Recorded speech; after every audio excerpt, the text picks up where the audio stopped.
Welcome to Clinton High School in Clinton, Illinois for the Clinton New Year's Showdown. A series of games here played today at Clinton High School that goes throughout the majority of the night. First game is the Peoria Heights Patriots and the Normal Calvary Knights. I am Michael Savoy, joined alongside Park Mitchell.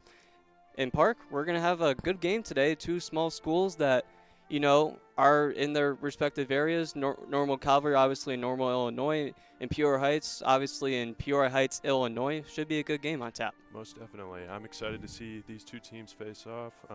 Both teams coming off a loss, so it'll be interesting to see which one can get the win tonight. And we'll start first with the Peoria Heights Patriots. And, this year is not the year that head coach Jimmy Jordan was hoping for with this team. I had the privilege of talking to him before the IHSA season started earlier in October, and he had mentioned that out of his 8 years here at Peoria Heights, that he had quoted to me that they feel like they're probably more ready for a season that they've been in his 8 years. And so far, 6-8, 2-1 in the Prairie Land Conference. Not exactly the season that they've expected here at Peoria Heights, but look on the bright side. They have some talent. Cameron Williams, name one, and they have a freshman point guard in DeAndre Marks. That at freshman point guard, starting, it's going to be some struggles here and there, but a Peoria Heights team that is ready to play. Yeah, most certainly. They so far haven't had a winning record under head coach Jimmy Jordan. So right now to only be 2 games under 500, a win here tonight, they pulls them within a game. They can set themselves up well for the rest of the season. Right now they're above 500 in conference play, so should be an exciting start for the season for them. We'll get the starting lineup set for the Heights, and starting at the guard will be Finn Heath, number 2, wearing blue and red. Number 3, Cameron Williams, probably the best player on this Patriots team. Number 10, freshman point guard, mentioned in the open, DeAndre Marks. And number 12, Cameron Ahart, the big man junior. And number 21, Barrett Marfeld, who is a junior.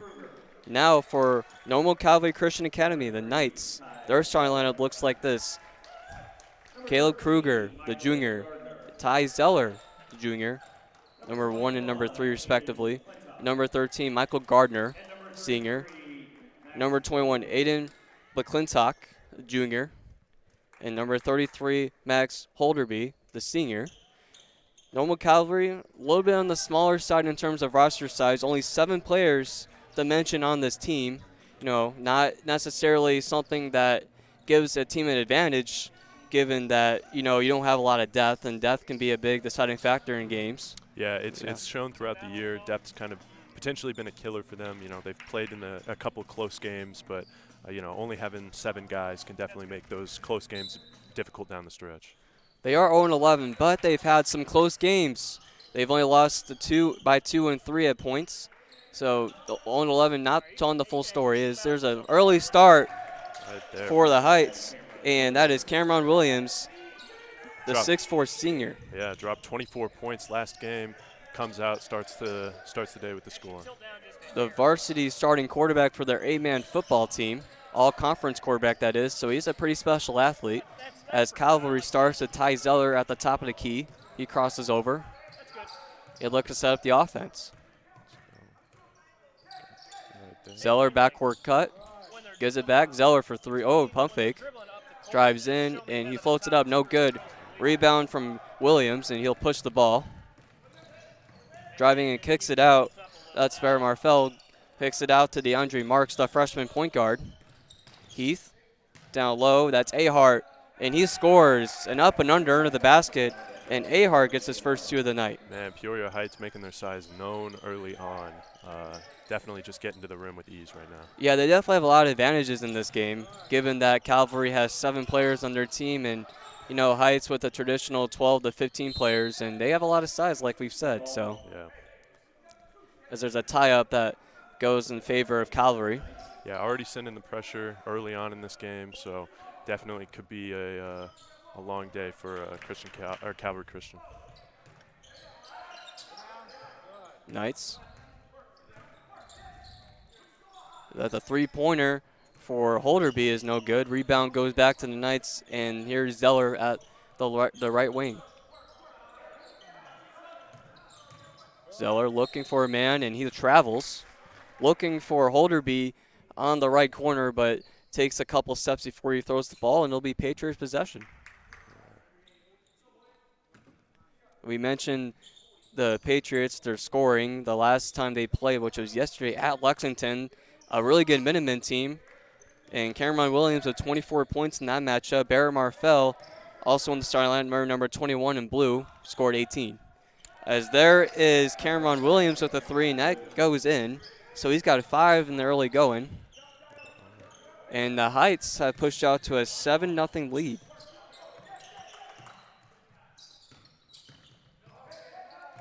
And the pass is thrown away.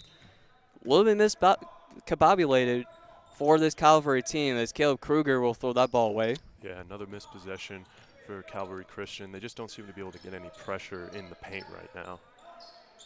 Yeah, it's hard to do that when you don't have the size advantage. As there's Williams again, and Williams already 7 points on the night, or on the morning, excuse me. It's still 11 o'clock, and Heights 9-0. And they get a steal again.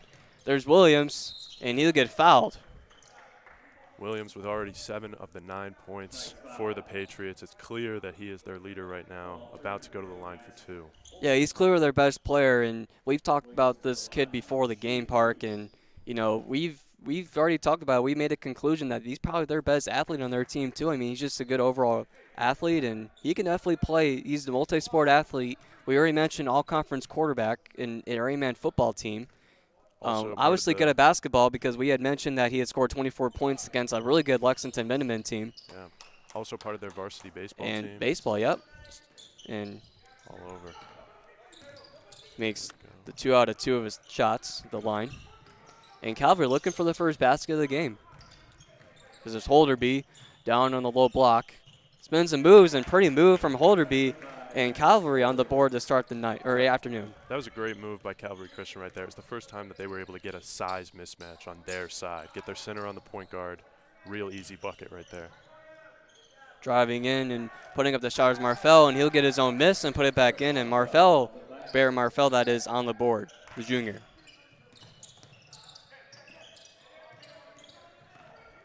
Looks like Calvary Christian's coming back. They give it to Holderby, and Holderby puts it up again, and no good. The rebound goes to Marfell. And Heights slowing down the pace. They don't need to push anything up yet. They're up 13-2, and what a pass inside. Cameron Ahart with the finish. Goodness. And Heights, 15-2. Calvary Christian, though they are able to, the past couple possessions, break this press, it definitely seems to be getting them uncomfortable when they get in their half-court set. There's a dangerous pass that somehow did not get intercepted, and Holderby puts up a shot, and it's no good. A rebound goes to Heath. Yeah, it looks like Holderby is the only one on this Calvary team that's been really aggressive with the shots. Yeah. It's a dangerous pass to Marks. Goes at the Williams for 3, and no good.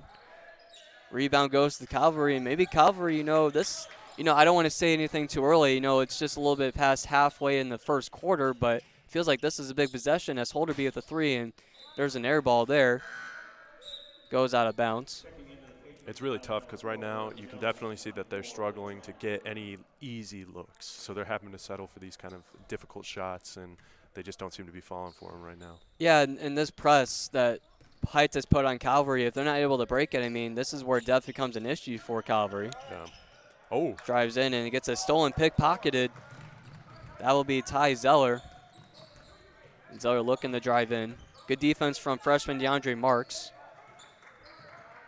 And Calvary able to get a lot of stuff going. Excuse me, that's LaTron Ingram in the game for Heights, number 24. And there's a foul there. Just really aggressive defense there. You can't blame him for that, but just a little too handsy. Yeah, definitely. And you can tell even by the steal, like the athleticism outmatch right now. Christian Calvary gets that steal, gets down already. Almost all 5 of Peoria Heights guys are set in defense by the time he gets past half court. We have a little stoppage of play here as he looks to take off a wristband. And keep going. As Zeller brings the ball up the court. Good move by Zeller. a little shifty and gets the foul call. That foul will go on LaTron Ingram. They seem to be Peoria Heights running a lot of press right now, a lot of high pressure defense. So for Calvary Christian, since they can't really make a lot of pressure at the rim, they need to find a way to take advantage of that over aggressive defense and get to the line. Exactly, as Ty Zeller at the line. This is his first. Key players to look out for Peoria Heights. I've mentioned that I talked with Jimmy Jordan before the IHSA season has started, and he had mentioned a few players that you need to keep in mind of. Obviously, we talked about Cameron Williams. They're probably their best athlete, their best player on their team. But Cameron Ahart, Jimmy Jordan has said a lot about him, and on cue, Cameron Ahart with the finish. Good pass by Williams on the baseline, and he had said a lot about Ahart, the fact that he envisions him being one of the best big men, not only in Class 1A, but in the Peoria area. As there's a finish there. That's Ty Zeller again. And he's been looking to be aggressive for this Knights team, but Ahart looking to be a double-double machine for Jimmy Jordan's squad. As Williams tries baseline, and he goes up and over, almost flushed it home, and over McClintock gets the finish. Williams is just getting anything he wants right now. There's just no pressure on him. Yeah, certainly if you're the Knights, you're down man by a long shot. You only have 7 players on your roster, but when it comes to the best players on any team you play, you got to make sure that, you put your best foot forward against them. Sure. There's a shot block there. That was Brody Jones subbing in for the Patriots as there's a finish there, and finally a timeout. This been a little bit of a time coming for Calvary, given that they're down by a little bit here, but most certainly. Too many times Cameron Williams during this quarter has been kind of left open in the three-point line. Not a lot of pressure on him when he's out in the perimeter, which then allows him to get a lot of pressure in the rim. They got to make sure they keep a guy on him at all times. So if you're Calvary Christian right now, you only have 7 players on your roster. We can't really stress that enough. It has you, down man, really. I don't want to say that, but, yeah, it certainly puts you in a rough spot. Like you said, puts you in a rough spot. What are you saying in your huddle right now? You just got to make sure that you have well-conditioned athletes. Hopefully in the off season, you were running a lot of miles. You're able to handle kind of going the full distance for this game. Yeah, you bring up a good point about conditioning, given that every team conditions in the off season, but not every team has 7 players on their roster, so. When it comes to having 7 players, you're going to be playing the majority of the game, if not all the games. So you got to make sure you're conditioned for the 32 minutes of basketball. As there was a good finish there by Holderby. Holderby really seems to be somewhat getting some pressure down low. He seems to be kind of the main initiator of the offense right now. Is Calvary in a zone? There's a 3-pointer by Heights, and it's no good. That was Barrett Marfell, and, Calvary Christian also realizing that, hey, we can't necessarily match up with these guys well with man-to-man defense, play a zone, and hopefully they can outshoot us in this game. That's really your only choice. Yeah, I think that's the best course of action. As Ty Zeller drives in, got a clear opening to the basket, but was stripped. And out goes Marfell to slow down the Heights offense. It's a good move there by Heath, and gives it down low to Marfell and back to Heath, and Heath misses the open bunny. And Calvary looks to push the other way. Yeah, certainly. Since they've switched that zone, they've definitely had a couple effective defensive possessions. And Zeller drives in to a foul call against Heights. That foul will go on Cameron Ahart. And that'll be his first. So 4 fouls early, or I shouldn't say early because fouls do reset after the quarter, but 4 fouls left for the Patriots. And I guess, you're down 21-7, but a good positive for the Knights would be that they only have 1 team foul. Yeah, certainly. They don't seem to be making a lot of mistakes on that end. And if they can kind of take advantage of this somewhat foul-happy Patriots team right now, hopefully that can help them get some easier buckets. DeAndre Marks knocks out of balance, a pass to Ty Zeller. So 47.8 remaining in the quarter. Score is 21-7 in favor of Peoria Heights. Zeller. Back out to Jackson Page, new name in this ball game. Holder B kicks it out to a wide open Kruger, and it's no good. An air ball. Marfell on the fast break will get the easy layup. And Peoria Heights with a 23-7 lead. As once again, just getting on the fast break. Yeah, it's coming down to athleticism here, and it just really seems that Peoria Heights is able to outrun the Calvary Christian. Yeah, it looks like, with 7 players on their team, all 7 of these players have gotten action. As a drive foul called on Peoria Heights. That was Micah Whistler with the drive. And the foul will go on Brody Jones. Yeah, not a great sentence to be saying this early on, that all of your players have played at some point in the first quarter. I mean, when you're down to 7 players on your team, it's not too hard to say that, but you do bring up a good point about, the challenges of having 7 players and how easy it is just to play all your guys. Yeah. Time is winding down as Finn Heath puts up a jumper and it's no good, hits the left iron. And Peoria Heights brings out their hot start immediately. It's 23-7 in favor of Peoria Heights. Thoughts on the first quarter? I think that it was clear that Peoria Heights had the depth, the length, and really just seemed to be more energetic in the game to start and have a little bit better of a game plan going in, knowing how to take advantage of those mismatches.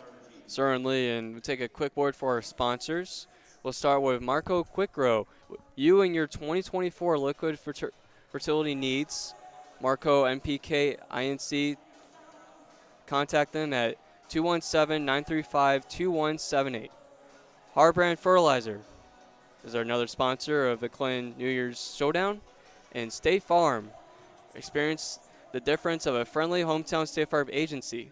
Contact Nate Ennis, State Farm, today to discover how we can protect what matters most to you. Your peace of mind is our top priority. Like a good neighbor, State Farm is there. Go Maroons. Save a lot. Clinton Save a Lot, your one-stop destination for incredible saving. Experience the convenience of no self-checkouts and expertise of real-life butchers. From groceries to household essentials, we got you covered. With Clinton Save a Lot, you can finally save big without compromising on quality. Visit us today and start saving like never before at Clinton Save a Lot. We're back in action in the second quarter. As Heights, like we said, jumps out to a big lead, and we're not really too surprised given Calvary's circumstances, as there's a 3 from Cameron Williams, and once again, he starts hot, and this time it's the second quarter. Again, they switch to a new defense, but they still keep leaving him open. They don't seem to really keep a man stuck on him. Honestly, I would just assign a guy straight onto him for the whole game, but oh my, an and one. It's an and one from Calvary. I was too busy looking at the Peoria High score sheet to tell the folks that Cameron Williams already has 14 points. Now is an and one from Ty Zeller. And he's been looking fairly aggressive so far. He's got 5 points. Hits the free throw. And he hits the and one opportunity that gets the old-fashioned three-point play. It's a good start from Calvary. The scoring can be there. They've had a couple of players be aggressive, that being Holderby and Zeller, but the defense needs to be better for these Knights. Certainly. I get it. Their perimeter defense has not been amazing, and it seems that that's almost caused their interior defense to weaken as well. It's a stop there for the Knights, and maybe they can string together some points on the offensive end as Holderby is trapped, and Cameron Ahar with the aggressive defense will not turn the ball over, but knock it out of bounds. And Calvary, dangerous pass, but Micah Whistler will get it and swing it out to Kruger in the corner. Kruger drives in, a float shot is no good. Rebound is gone by Brody Jones of the Heights. Wide open in the corner once again is Cameron Williams. He takes the dribble but misses the jumper. And like you said, Park, they leave him wide open. They're leaving him open, and then that wasn't even to ignore the fact that number 4 was also wide open on the other side of the court. So they just had an array of options there. It's a good strut through from Ty Zeller, and he once again drops a foul. Again, they seem Calvary Christian seems to be recognizing what they recognized throughout that first quarter, and it's that the Patriot Heights seems to be fouling at a pretty high rate. Yeah, I mean, that's one, like we said, I mean, sure Heights the Knights of not normal Calvary are sort of outmanned, and, there's a lot of, non-benefits that goes along with that, but they're playing a clean game of basketball on the defensive end. They just got to play better overall defense, as there's another drive-in. Kick out once again. It's a three-pointer that was airballed by Brody Jones and saved by Calvary. And like we said, maybe they can string together some offensive buckets, so some defensive stops. Yeah, certainly. I think it's a good idea for them. Oh, pretty pass. And the finish there, that was Jackson Page, and he gets on the board with this first two. And that's a timeout from the Patriots. And Calvary, they started slow in the first quarter, but, with some defensive stops on the other end. Now, granted, Heights has gone wide open looks, just non-made shots. And, Calvary on the offensive end has gone more aggressive. This is turning into a better game. See, for Calvary, I almost think that's probably their best way to go. Since this is, a high school basketball game, not a college or NBA game, you can almost rely on these open three-pointers maybe more than you would in those other levels. So it's almost a better defense for them to just focus on covering the paint, maybe leave a couple guys open, and just hope their own mental causes them to miss the shot. Yeah, I mean, there's a lot of things that go along with that. I mean, you got to talk about, the fact that there's not a lot to choose from out of 7 players, and they don't have the athleticism to keep up man-to-man defense. So mixing up zones and maybe sprinkling in some man-to-man just to confuse the opposition. But yeah, and looks like right now they are playing man-to-man, but I mean really they don't have the athleticism to keep up. So guarding the paint will be a key. Certainly, this was the thing that they played early on in the game, and immediately and a high-low pass from Heath to Marfell, and Marfell not able to finish at the basket. And once again, Calvary with another stop on misses defense. the layup, but an easy look for Peoria Heights. So I really think they should probably stick in that zone. The man just seems to be giving up a lot of open looks. It's a three-pointer from Holderby, and from the looks of it, he can definitely shoot the ball. And, it's him and Ty Zeller for Heights that have been really aggressive. There's another drive-in from Cameron Williams. No matter what he's defense, got 16 points. Yeah, no matter what defense they run, the fast break is just going to be a disadvantage for Calvary Christian. I mean, Peoria Heights just has the length and the athleticism advantage. Calvary looking the answer on the other end. In the corner is Kruger. He's stuck. Gives it out to Whistler. Whistler drives in. Pump fakes. Gets the foul call. Good use of the pump fake there, getting Barrett Marfell with the foul, and he'll go for the line for 2. It's Whistler. Yeah, Heights just doesn't seem to be super disciplined on defense right now. They've way outfouled Calvary Christian. I think now 7-1 in the game. I think you're right. Yep. So it's definitely been an advantage for Calvary.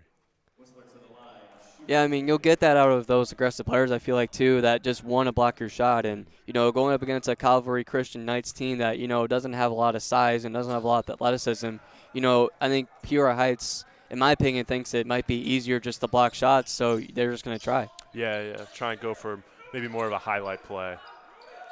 Oh, what a pass. It's a good corner pass, and that's DeAndre Marks for 3, and the freshman connects on his first basket of the game. Very impressive to have a freshman point guard out there. Definitely might struggle on at some points, but as you can see, they're the highlights. Definitely, as there's Holderby again, and Holderby scores high off the glass. And like you said, freshman point guard, don't see it often in high school basketball. You definitely see it in the lower levels, or not the lower levels, but the smaller school levels, because there's not a lot of players to choose from in those schools, as there's a high-low pass again. And you said that about the high-low pass. It's going to be there. And there's another finish by Ahart. Yeah, he's the only freshman. Marks is the only freshman on the Peoria Heights varsity team. So really definitely showing out. He's got the skill to be here. Step through. What a pretty move, but no good is Ty Zeller. And rebound goes to Heights, and a pass down low to Cameron Williams, and Williams scores again. So he's up to 16 points. Or no, 18, 18. Yeah, the transition is where Peoria Heights is really going to win this game by a margin. I mean, Calvary Christian just can't keep up. Driving in for Calvary Christian and hitting it is Michael Whistler, and he'll get on the board for his first basket, the senior. Good jumper. Smooth jumper on the elbow. from a nice pump fake on the three-point line. And some of these Calvary players have shown that they can definitely play in the offensive end. It's just a matter of getting defensive stops. As there's another drive in, and almost thought about slamming it home was Cameron Williams, but he'll take the easy two, the easier way to do it. And he's up to 20 points. Only 4 points less than he dropped last game, and it seems that he is well on his way to getting to surpassing that. Well, if he's on the pace he is right now, he is well on his way to 40 points tonight, but you never know what could happen, as there's another turnover as Marfell bringing it the other way, and he'll take it himself and finish over Michael Whistler and Barry Marfell with 8 points in the night, or in the morning. Calvary Christian, I know it's easier to say than do, but you got to limit turnovers because that's killing them right now. Any turnover is leading to basically just instant points for Peoria Heights. It's good ball movement by Calvary, as there's a three-pointer shot by Ty Zeller, and that was no good. But around the horn they go, and they get the offensive rebound again. And once again, around the horn, same spot, same player. Zeller, no good. And rebound by Heights. That was Brody Jones, and Cameron Williams will go the other way. Oh, good defense by Ty Zeller, but to no avail. Or excuse me, that was Heath. Now to Cameron Williams. He'll kick it out to DeAndre Marks. Marks drives in, back to Williams on the corner, the baseline, excuse me, and he'll finish. They keep trying to throw kind of a double at 21 just while he's in the post, or try to set up a trap play, and it always is leaving another guy open, and Peoria Heights keeps taking advantage of that. Calvary looking to answer on the other end. Zeller for three. A high arcing shot is no good. And a pushing foul on Calvary. So there's new substitutions in the game, for both teams. Just Jackson Page coming in and Michael Gardner along with him. And for Peoria Heights, get some new faces here on the court as Ahart checks back into the game along with Latron Ingram. Off the basket and back to Marks. Think of that as a pass almost. I mean, you got to think about it that way. To take a positive out of that is DeAndre Marks hits the floater. Certainly. How do they score that? Is he getting an assist for that? I mean, you got to think of the basket that didn't exist for that. In a way, is there's another steal by Barry Marfell. Back to Marks. The freshman storming the contact, no good. Wow. And I believe that went off Barry Marfell. And I think, they did signal Calvary basketball. No foul on that play. Impressive defense. Just going straight up. And I mean, that could probably gone either way. Yeah. I mean, he did go straight up almost with this jumping motion. And that could have gone the other way. We don't have the ones with the pinstripes, so we can't certainly see what they saw, but either way, as Calvary looks to score again, and in no avail, that was Kruger. And Heights looking to cap off a great first half as a three-pointer wide open for Marfell, and that was an air ball. And Calvary looking to finish this half on a positive, down by quite a bit. Driving, kicking out to Kruger in the corner. Kruger driving in, kicking it to Jackson Page. Page to the top of the key to Whistler. Whistler driving in, back to Page. Skip pass over to Kruger, and he'll go to a Heights player out of bounds. Just trying to do a little too much there. Got to take the simple reads. I can understand that it gets a little frustrating when you're not able to get that kind of penetration you're looking for. 7.3, where does this ball go to? It'll probably go to Williams, I'd say. He's been their hot hand, and it will. He'll look to score, and he gets the friendly roll at the basket, and that's how they end the half. Cameron Williams, ladies and gentlemen, he's got 24 points. Wow. And we are just at the end of the first half. I mean, he's gotten the points total he had against Lexington in the first half. Oh, is it? Yeah, it is 22. I miscounted a two-pointer, but it's okay. Play a little in the second half. 22-24 still a monster night in the first half. Park, your takeaways from the first half? I think it's clear that Peoria Heights just has the size, the athleticism advantage. They're really taking advantage of it in the fast break, transition, all that. They're playing aggressively on defense, but it doesn't seem to be hurting them too much. Certainly, and I don't want to say this game's over by any means, but given the advantages that Heights has over Calvary and the score that it is right now, it's going to take a lot of grit. It's going to take a lot of heart from this Calvary team. It's going to take a lot of made It's shots. going to take a lot of made shots. It's going to take a lot of want it. You're not just going to go play a brand of basketball. You got to want to score. And we've seen that from a couple of Calvary Knights players, as we'll get a word for our sponsors. And we'll start first with Walker Flooring. Walker Flooring for all your flooring needs. And there's Walker Flooring. And Weldon Fertilizer and Lumber. Weldon Fertilizer and Lumber Incorporated has been serving the greater Weldon area since 1963. Customer service is our #1 priority. Our knowledgeable staff and experienced operators will help ensure a successful crop on your farm. In Baum Chrysler Jeep, at Baum, we believe that doing car buying and servicing right from the start. That means caring for you in every way. In every transaction from start to finish, visit Baum Chrysler Jeep in Clinton, Illinois. We'll take a quick break, and we'll be right back with the second half of basketball. It is the Peoria Heights Patriots over the Normal Calvary Christian Knights, 45-17. You're watching Clutch Sports Media.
We welcome you back to Clinton High School, part of the Clinton New Year's Showdown, a series of shootout games that feature schools around the Central Illinois area. And right now is halftime of the Peoria Heights Patriots and the Calvary Christian Knights out of Normal, Illinois. The score is 45-17. And we look back into some of the games that have been played recently for both of these teams. For Peoria Heights, they played at the Princeville Holiday Tournament. They went 2-1, a good showing at that Princeville Holiday Tournament, one of the oldest in the state, won third place in that. And they also had faced Lexington, a really good Minutemen squad, yesterday that saw Cameron Williams score 24 points and Barrett Marfell with 18. Good showing for the Patriots. And looking at Calvary Christian, the games that they've played at Lexington also on December 15th. 28-83 was the score. They played at Lamole. That was a 47-50 loss. And on December 28th at Hiawatha, that was a 41-61 loss. As again. Heights starts out early as Cameron Williams, a finger roll off the back of the rim. Yeah, Heights, they are 6-8, but they do have that 2-1 record in conference play, so they definitely could be making some noise in Prairie Land. It's almost a turnover once again, an errant pass that has two players, one from each team colliding and the ball going out of bounds, and that'll go back to Calvary. And for Calvary, going into the second half, down by a large margin, what do you need to do here? I think really you just tell your players, hey, just go out there, play, have fun, don't care about the score. Just make it one play at a time. Just do the best you can each possession. That's certainly a good point. Just take one possession at a time, really. And since there's no shot clock in high school, I mean, you can really just kind of wait these out, find your spots. I mean, maybe you'll run out of time. You're not going to close the gap a ton, but you can set up some good plays for future games. It's a steal by Cameron Williams. And he'll set up the offense for Heights.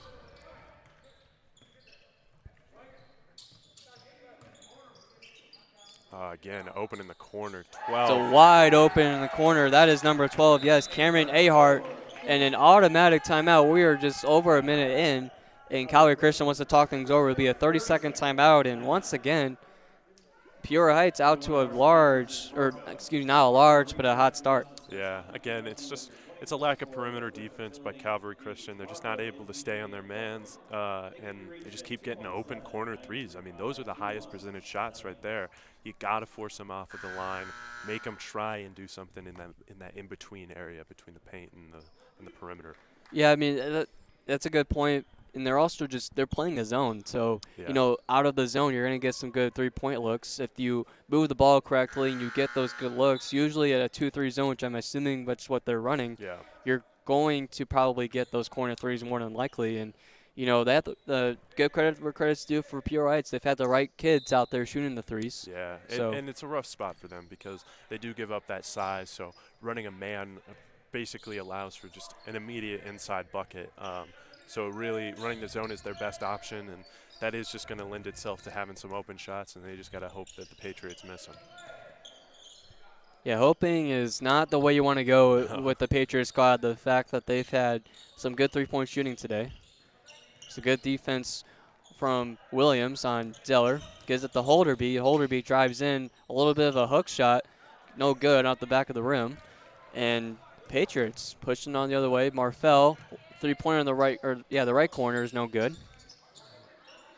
And rebound by Gardner. Gardner is trapped.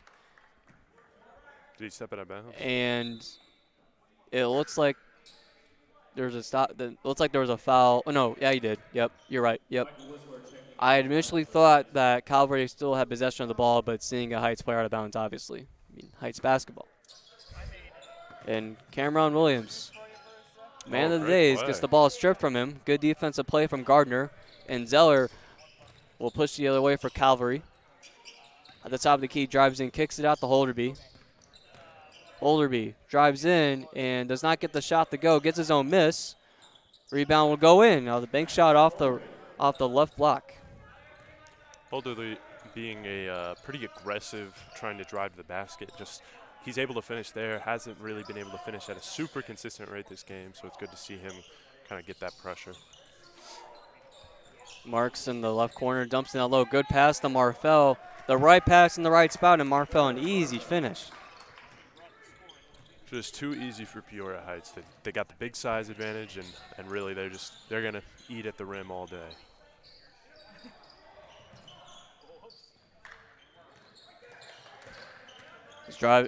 Going down low is Gardner, and he'll get his own miss. Looks to kick it out into the top of the key. And Calvary looking to set up on top. Gets the ball poked away. That was Williams. And he'll still stick with Calvary. Shocked that Calvary got the rebound right there. I mean, 3 Patriots kind of in that vicinity, and good for the Knights that he's able to come down with that one. Brody Jones and Latron Ingram subbing in for Heights. Gardner. Back out to Michael Whistler. Whistler pivoting. Shot goes up off the backboard and no good. Rebound goes to Ingram. And out goes Heath. Corner of the Williams. Williams, a deep 3, and it's money. Cameron Williams. 25. He's got points. 25 points. Jeez. One more point than he got against Lexington last game, so he is on one. Ty Zeller at the finish. He's got 8. And we mentioned about Cameron Williams scoring the points that he scored in the first half. His career high is 38. That was against Rova Williamsfield. I'm not sure if he'll get that tonight. We'll have to wait and see, but he's definitely on pace to do so as he's on the top of the key.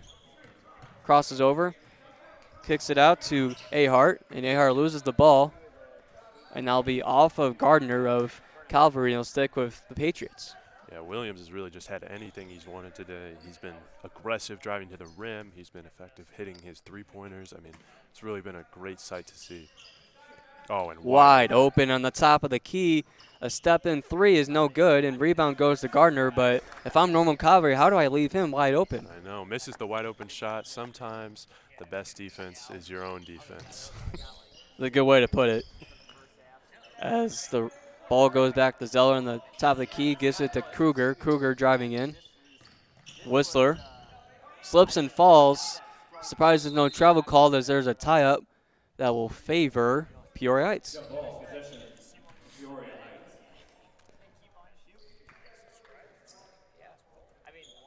32-point lead for the Patriots, and they look to just keep adding on. Heath kicks it out to Williams. Williams cross-court pass to Brody Jones. Jones, and that'll be a 3, and Brody Jones on the board. Another one. The threes are raining in the second half. It's a good shooting performance so far for Peoria Heights, to say the least. It's good pass into the top of the free throw line, the Holderby. Looks like that's the right pass to make because Peoria Heights is playing a little bit of a zone defense. Looks like it's a 2-3 zone. 2:50 left in the third quarter as Peoria Heights jumping out to a big lead over Calvary Christian, 56-21. As there's a collision on the top of the key that will result in Calvary basketball. That's a big Finn Heath going up against a smaller Ty Zeller, and Zeller's feeling every bit of that one. Zeller, top of the key, Holderby. Looking to drive, and kicks it out, but an errant pass and a turnover once again for Calvary. Miscue on the pass again. This seems to be happening a couple times. Seems to try to be making maybe a flashy pass, a pass that isn't the simplest pass, and it's just getting caught up by the length of Peoria Heights. Heath on the top of the key. Ahart. Brody Jones, in the corner is no good. And Calvary with the rebound. The Ty Zeller launching it up court, and a foul is called on Ahart with the push. A contested jump ball almost, with the fact that pass was like a beach ball pass. And it'll be Calvary Christian's basketball. Jackson Hayes will check in for Calvary, and what a pass between two defenders. Freds the needle to Holderby, and Holderby finishes. Love the pass, love the cut by Holderby, reading that situation, knowing what to do.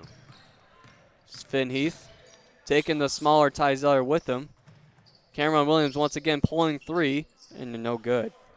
Whistler with the rebound, and Calvary looks to push.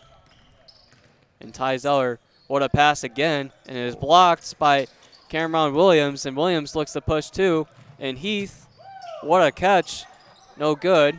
Latron Ingram. Latron Ingram will finish. That's Ingram's first points of the day. Not 3-2. Score check. And an errant pass again that's stolen by Finn Heath. And Cameron Williams looking to drive in and does not complete the layup. And now will go out of bounds. And possession error will favor Calvary. Yeah, rough for Holderby. These kind of in this third quarter, he's had a lot of errant passes that have led to just easy buckets or easy opportunities for the Patriots. As Tyzer looks to bring the ball up for Calvary, and Holderby, good pass to a cutting Whistler, and Holderby once again gets the pass from Whistler, and he'll draw the foul. That play seems to be working for them for a lot. They're getting that kind of drive into the paint and then having Holderby cut in, drop off pass, and get a foul or a bucket. Barrett Marfell was called for the foul. There's Marfell's second foul. As the shot goes up from Holderby at the line, his first goes in.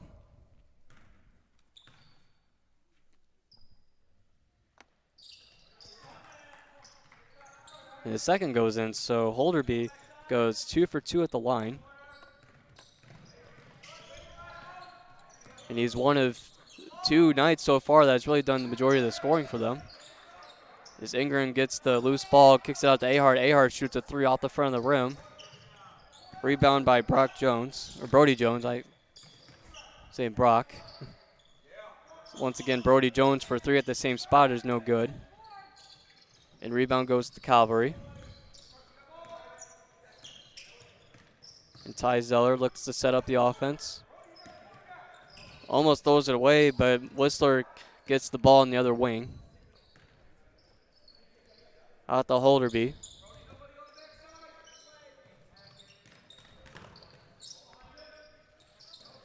Zeller. Whistler. Out to an open Knight. That is Kruger, no good. And Holderby will knock it out of bounds, and possession arrow will favor Heights. 1.7 remaining here in the third quarter. And Heights looking to inbound and getting a last second prayer. And they will, not shoot the last second prayer. And that'll be the end of the third quarter. Had to keep the percentages up. That's a good way to put it, just keep your team stats padded in a way. Don't have the percentages go down lower. Yeah. So that's the end of the third quarter. Thoughts on the third quarter? I think it was more of the same. You saw why the Patriots are kind of taking care of this game. It's their length, it's their athleticism, it's their ability to hit shots. They're just, the Calvary wants to run that kind of zone defense, but they are taking advantage of what that zone defense is giving them. So it's really just kind of a difficult situation for Calvary. Give us a time to thank our sponsors for this shootout. Start with Marco. Reach out to us to discuss how we can help you with your 2024 liquid fertility needs. Marco MPK Incorporated. Contact them at 217-935-2178. Harbrand Fertilizer is another sponsor of the Clinton New Year Showdown. And State Farm.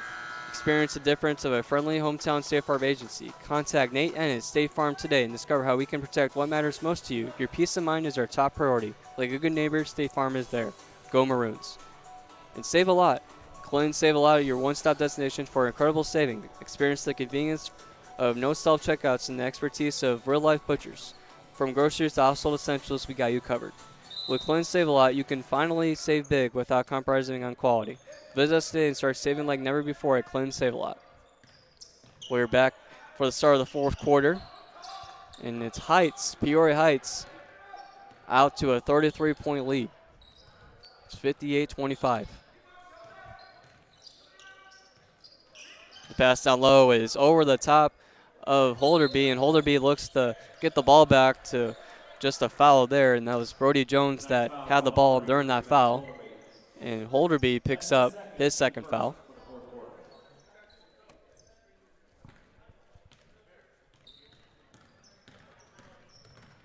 And Heights goes the other way. Cameron Williams has come out of the game. I would be surprised if he comes back. So great day from him. We'll see how these other players for Peoria Heights step up in this fourth quarter.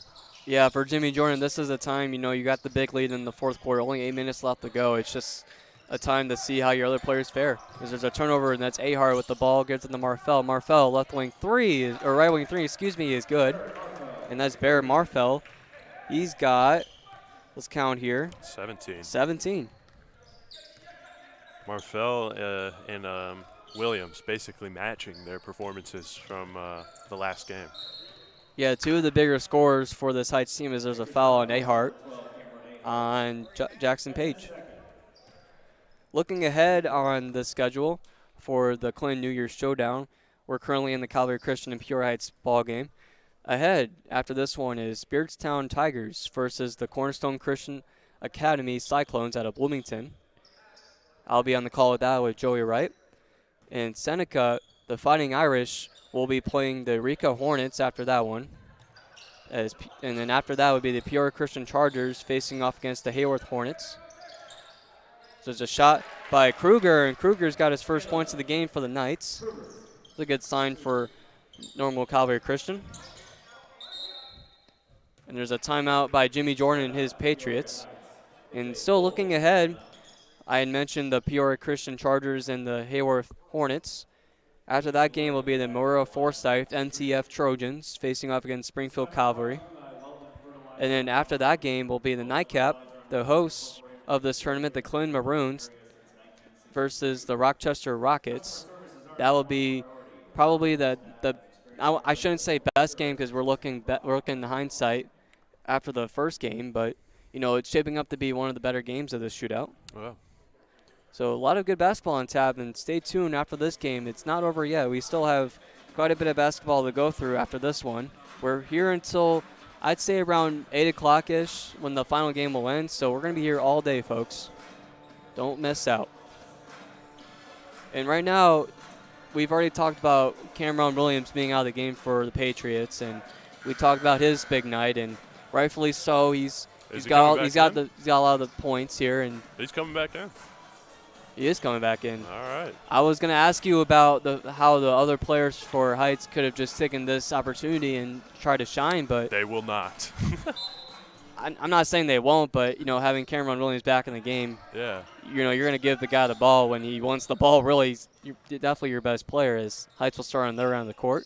Oh my! Oh, and an alley-oop, and mishandled by Williams, and that could have been dangerous. Boy. As Calvary Christian comes together and ties Eller, what a spin move to his left and no good. As Marks, the freshman point guard. We haven't said a lot of his name, but Jimmy Jordan thinks a lot highly of him as of being a freshman in the varsity level. He gets the board. Oh, and they are leaving Williams open again. Okay. And Williams, like you said, wide open. Thinks about the three. Now takes the three in the left wing and no good. Can't have the hesitation. Just got to pull it. Hesitation probably made him miss that one, and no good as Williams comes in for the steal and the no avail. It goes out of balance and goes to Calvary. And if I'm Calvary here, a little bit less than 5 minutes left to go in the game, not looking so bright for you right now. What do I take out of this game on positive? I think you try and play your best plays right here. You understand that you are a little outmanned, you're a little outsized. So really, just try and run your stuff. Try and hammer in some of those effective plays that you've been doing. Try and not make too many mistakes as they turn the ball over there. Marks with the steal and gives the pass to Marfell, and Marfell has got 19. This might be a game that's out of reach for them, but it's still a learning opportunity. You can still find things to be effective towards. This is not going to be the only team they face where they're at a size disadvantage. So. Oh, certainly not. And, Cameron Williams with another finish, he's got 27. And it's gotten to the point where the game's gone so, out of hand of sorts that they're now doing substitution timeouts as Cameron Williams and Marfell, two of the key scorers for the Patriots, have subbed out, and incoming new Patriots.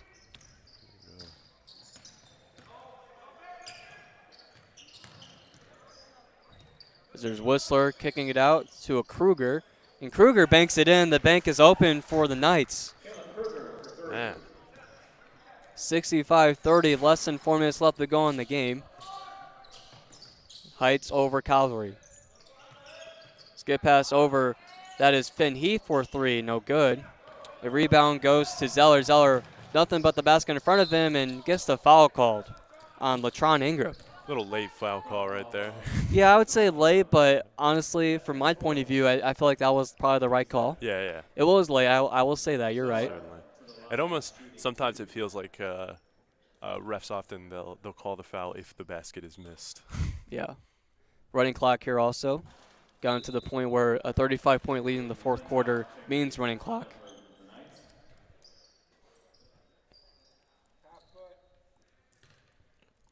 We're still in the clock run here in the fourth. Maybe I'm wrong about the point totals in the fourth. Thought it was 35. Might be 30. Nonetheless, the clock keeps rolling, and Heights and Calvary still play basketball. It's Heath in the right wing. Gives it to Marks. Marks drives in. Floater, no good.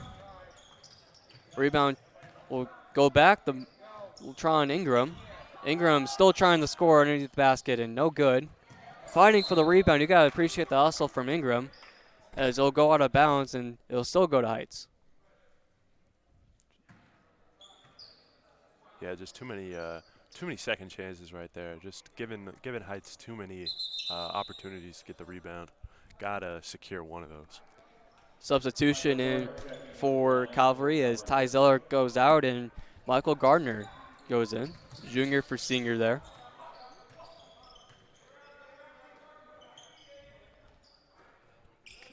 Brody Jones in the corner.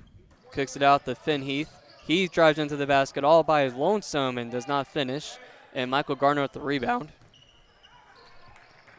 Man, and Whistler brings it the other way. Been very foul or anti-foul defense by Calvary. I'd be interested to see what the free throw discrepancy was between the two teams, because it seems pretty large. That's a good point, and is dribbled out of bounds by Brody Jones. And looking ahead for both of these teams respectively, upcoming games for Peoria Heights, they had the ICAC tournament. That is January 8th, January 11th, and January 13th. And they also host Farmington, the Farmers, on January 16th. And on the 19th, they are at West Prairie. So very winnable games for Heights coming up for them. Yeah. As we can see, like a lack of foul defense by Calvary Christian, but of course 67 put up right now by the Patriots. So it's not leading to super effective defense. Sometimes I would almost encourage that you do foul more. That would show you're at least trying to be like maybe a little more aggressive on trying to get some turnovers and stuff like that. Certainly, as Calvary throws the ball away yet again, and the clock keeps rolling. We're approaching 30 seconds left of the running clock, 67-31 in favor of the Patriots. And looking ahead for Calvary, we mentioned that, they're not having the best of seasons, to say the least, 0-11. We also mentioned that, 0-11 doesn't tell the full story about this team. They played a lot of close games. They've had close games, and, it's a rough situation, with having only seven players. You get tired a lot quicker than the other team, and that's going to cause a lot of those close games to not go your way. The clock expires, and that will do it. The Peoria Heights Patriots defeat the Calvary Christian Knights 67-31. Park, thoughts on this game? I mean, just a standout performance by Cameron Williams. He just took over the game, and Barrett Marfell, he again just kind of was the Robin to the Batman there, and they just took care of business early, and it was basically cruise control from then on out. Certainly, and you look at the point totals for both teams, really, for Calvary Christian, we'll start there. The losers of this game taking a tough loss on the chin. It was really two players for them. You had five scorers, but really it was only two players. Ty Zeller had 8 points, but the game high for the Knights, for their team, was Max Holderby. He had 12 points on the night. Yeah, Holderby and Zeller, they had a nice little connection there. It'll be interesting to see if whenever they play some competition that's maybe not so doesn't have such a great size advantage. And ahead for them, I forgot to mention this during the broadcast, ahead for them are very winnable games. You got Unity Christian Academy, another Christian Academy that might be more comparable to them. Yeah. You also have AOC, Arthur Call Christian Academy. That is a team that, out of the Christian League in Illinois, probably one of the better teams, so we'll see how they fare against them. And then they got Urbana U-High, a team that, plays in IHSA. They're not a Christian school, but, they also are very comparable with Calvary Christian because, they haven't had the greatest of seasons, so we'll see how Calvary yeah, very small schools coming up should be very able to games. take advantage and hopefully get a win out of one of those three. I also forgot to mention that they also had only lost by 2 to the Quad City Christian. Why do I mention Quad City Christian? Jonathan Michael, the former alma mater of Quad City Christian, or I don't know about alma mater, but he did go to Quad City Christian, so it's a little nice touch there. And then for Heights, we'll end with Heights. Cameron Williams, star of the show, 27 points for the senior guard, and we didn't really expect much less from him. Three-sport athlete, really good at what he does. Probably the best athlete on Peoria Heights. Yeah, no, I was impressed with his athleticism, his ability to get to the rim, but really the most impressive was just he was able to knock down shots. And for a lot of high school players, you don't see something like that. His just consistency with his jumper was impressive. Bear Marfell close with 19 points on the night, and then Cameron Ahart with 8.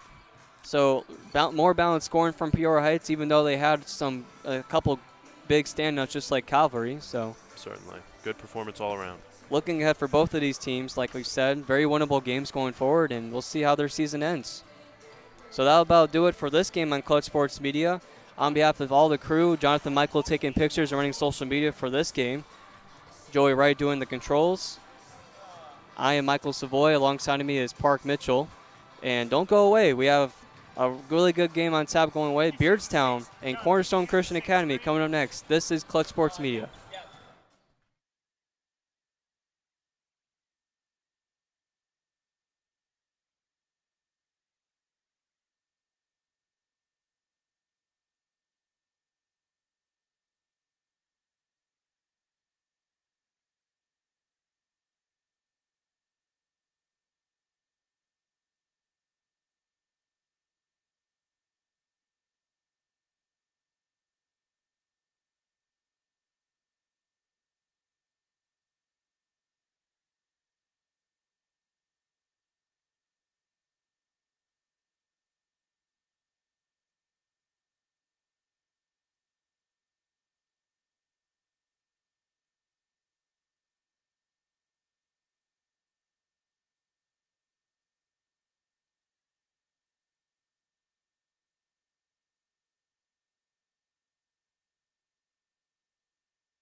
From Clinton High School in Clinton, Illinois, Clutch Sports Media welcomes you back inside the gym in Gene Vance Court.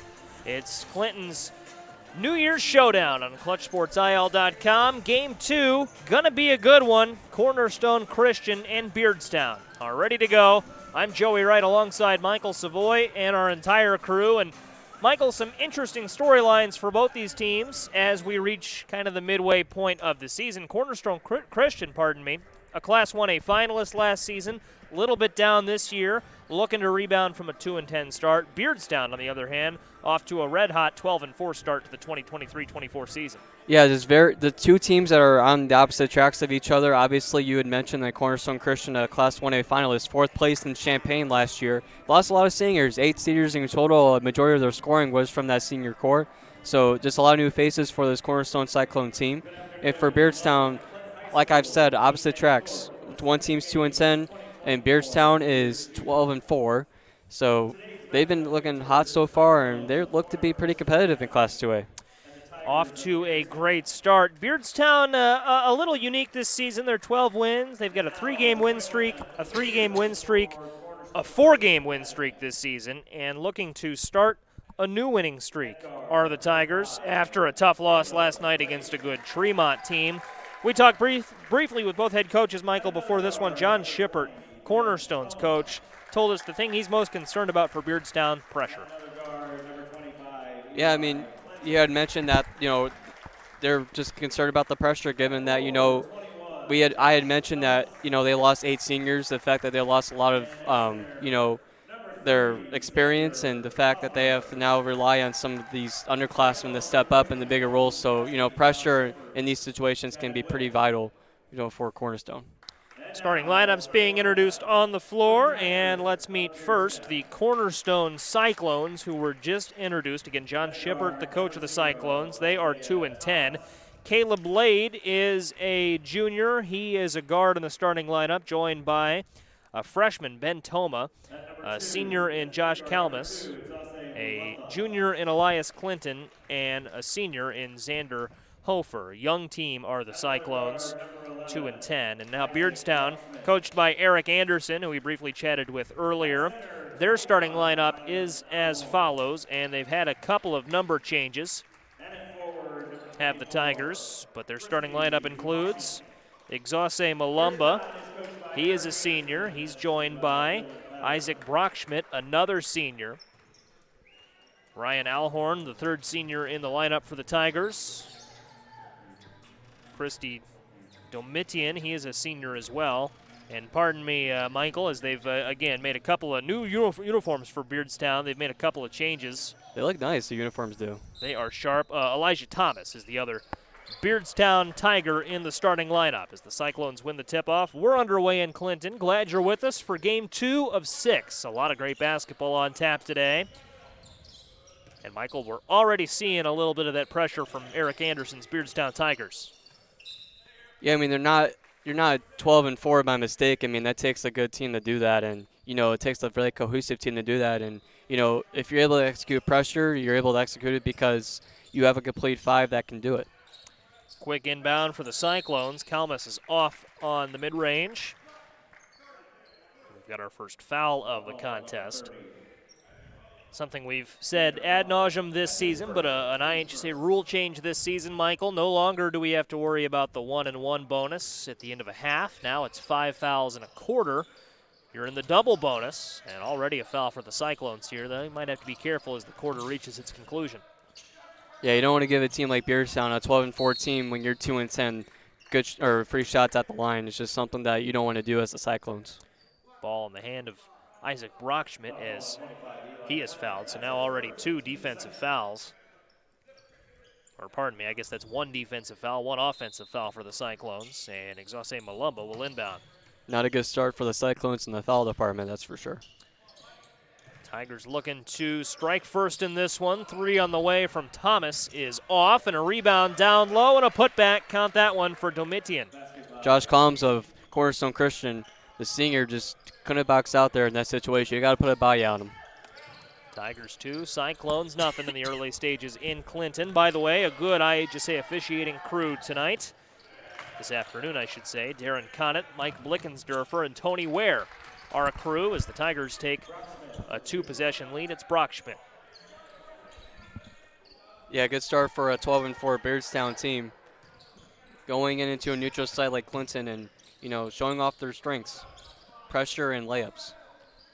Talked with the officials at Clinton before we arrived as we put this together, and that was kind of the hallmark of this tournament. That's what Clinton wanted to achieve, bring a lot of schools from kind of all teams, I guess, from kind of the central part of the state, but teams that might not face each other often.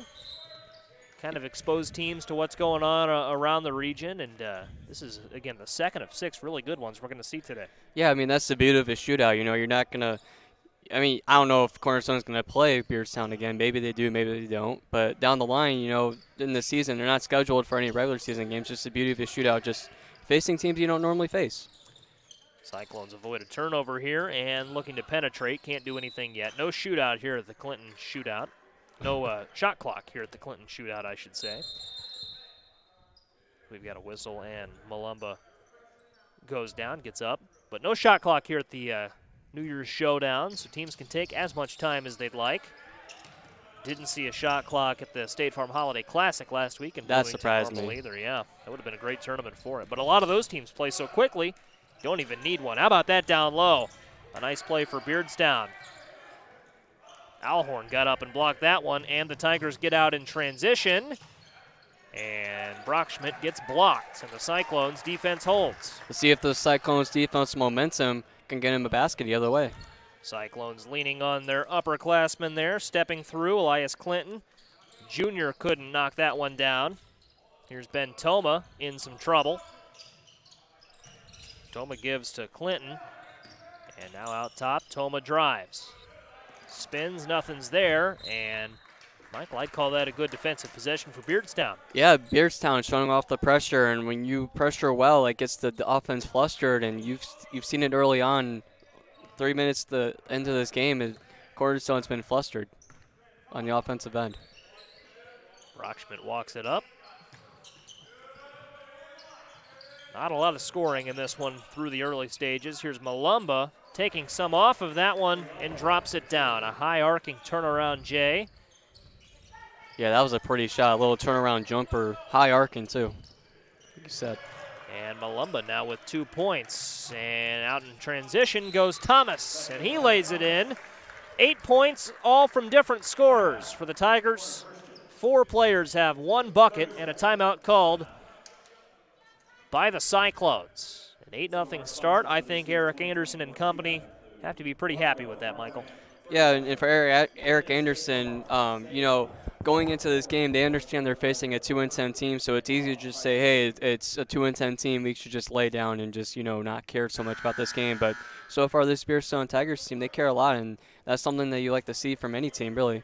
And for John Shipper's squad, I mean, we talked to him before this game started. He worried about the pressure, and right now the pressure is flustering their offense. Nothing out of the ordinary that, John Shipper didn't expect. They just want to see if they can clean it up. Cornerstone Christian, we mentioned last season, a Class 1A finalist, finished 4th at the State Farm Center, IHSA boys basketball tournament. Lost a lot, and they've scheduled tough to start the 2023-24 season as the calendar turns. And we'll get to that here in just a second. A drive and a foul. 2 free throws at the line for Domitian. Yeah, I've seen that Cornerstone Christian play in person last year. They had played my alma mater, St. Anne High School, in the Watsika Regional Championship game. And, when you look at them last year, you might have thought to yourself, my high school has a good chance of beating them because they're not overly sized. They're not they're not overly athletic. They played well together. They had a good senior core, and that's really all you need in a class like 1A, a small school class. So they played well, and losing that senior core has been tough for them. 2-10. Well, they played St. Anne again this season, lost 64-44 on December 2nd. Started the year off with 3 losses in a row to Olympia, El Paso Gridley, and Roanoke Benson. Of course, we saw that El Paso Gridley team win the State Farm Holiday Classic last week. 57-34 was the final in that one, their second game of the year. And then they beat Unity Christian of Decatur, 65-28 decision that was. And then a 4-game losing streak, St. Anne Tri-Valley, Peoria Christian, who we'll see later today in Lexington. And there we go. They get on the board here for the first time tonight, and count that one for Calms. But back to Cornerstone's schedule real quick. Their only other win against Hartsburg-Emden this season, and they enter tonight trying to snap a 3-game losing streak to Heyworth, Quest Academy of Peoria, and a second loss to Olympia. Yeah, they schedule tough, like you said, and when you schedule tough in a class like 1A, then you're going to be well off for the playoffs. 3 on the way, a little too strong, but a rebound and a travel, and so that'll go the other way. And Michael, the Cyclones are finding themselves not out of this one, not playing horrible defense in the early stages, but they're going to need a basket here before too long to stem this tide, even as they got on the board for the first time a minute ago. Yeah, and, Beardstown have gone out to that 12-0 start, and right now Cornerstone just needs to put in some defensive possessions together, get some stops, and then they got to go in the offensive end and score. It's really got to be a complete game for Cornerstone. Can't dig themselves into too big of a hole. Nearly forcing a turnover there, and they do. Coming away with that one is Lade. And Lade reverses courts. He's a player that John Shipper told us about when we talked to him before the game. An impact player, as is Calms. And they go across the court to Elias Clinton, who's had the ball in his hands plenty tonight. Here's Will Toma down low. Can't get that one to go. And a rebound for Ben Toma. Good ball movement. Will kick it out. 3 on the way. Count that one for Clinton. Knocks it down, and it's a 9-point game. Good ball movement by Cornerstone. That almost felt like the triangle offense there, going from the short corner to the high post area, the elbow, into the corner 3. Nice ball movement. That possession, a great example of second chance opportunities. Foul on the floor, and Beardstown's one away from the bonus. Yeah, that's something that I've said before, that Cornerstone needs to, control as they're fouling, because, Beardstown has the upper hand in multiple aspects of the game, and, they're definitely favored in this game. So, you don't want to give a team like Beardstown, any free shots at the line. Zach DeSoler into the game, inbounds, and finds Brockschmidt. Brockschmidt over to Eliza Thomas. Thomas with a drive and a kick.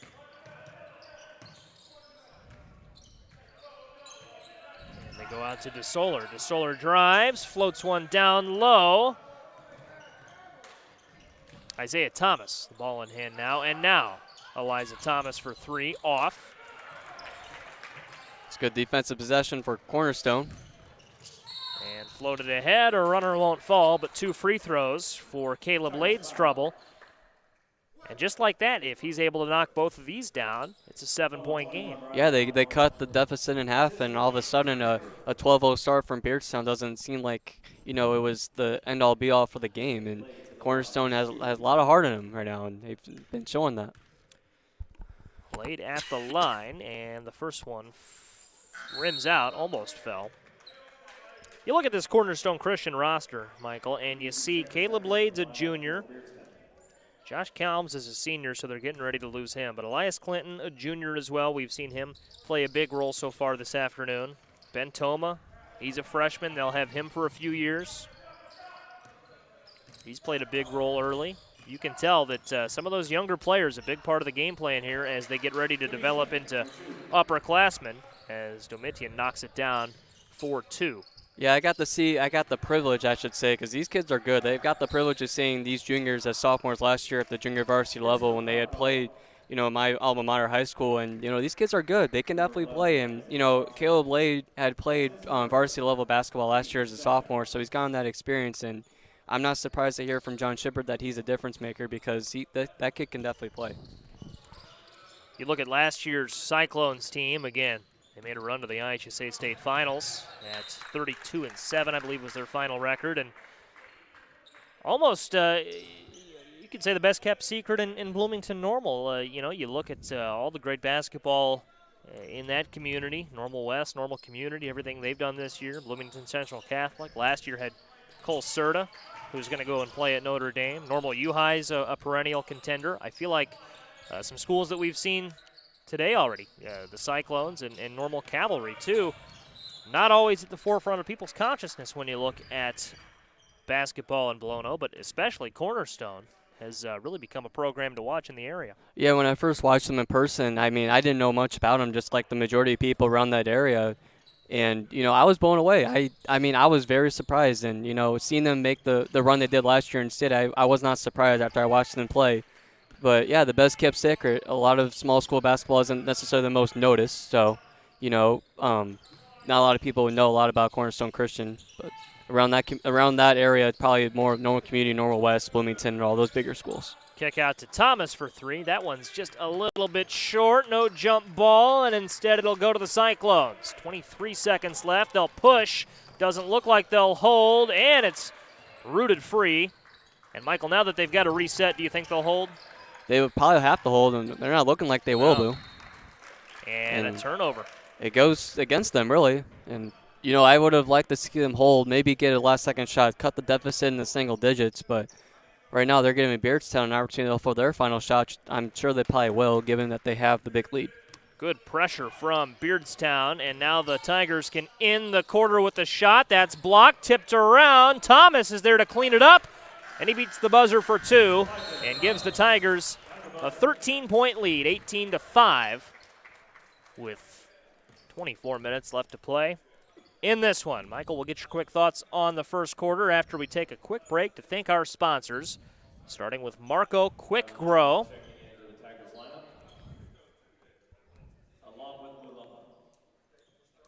And we'll go on down the list.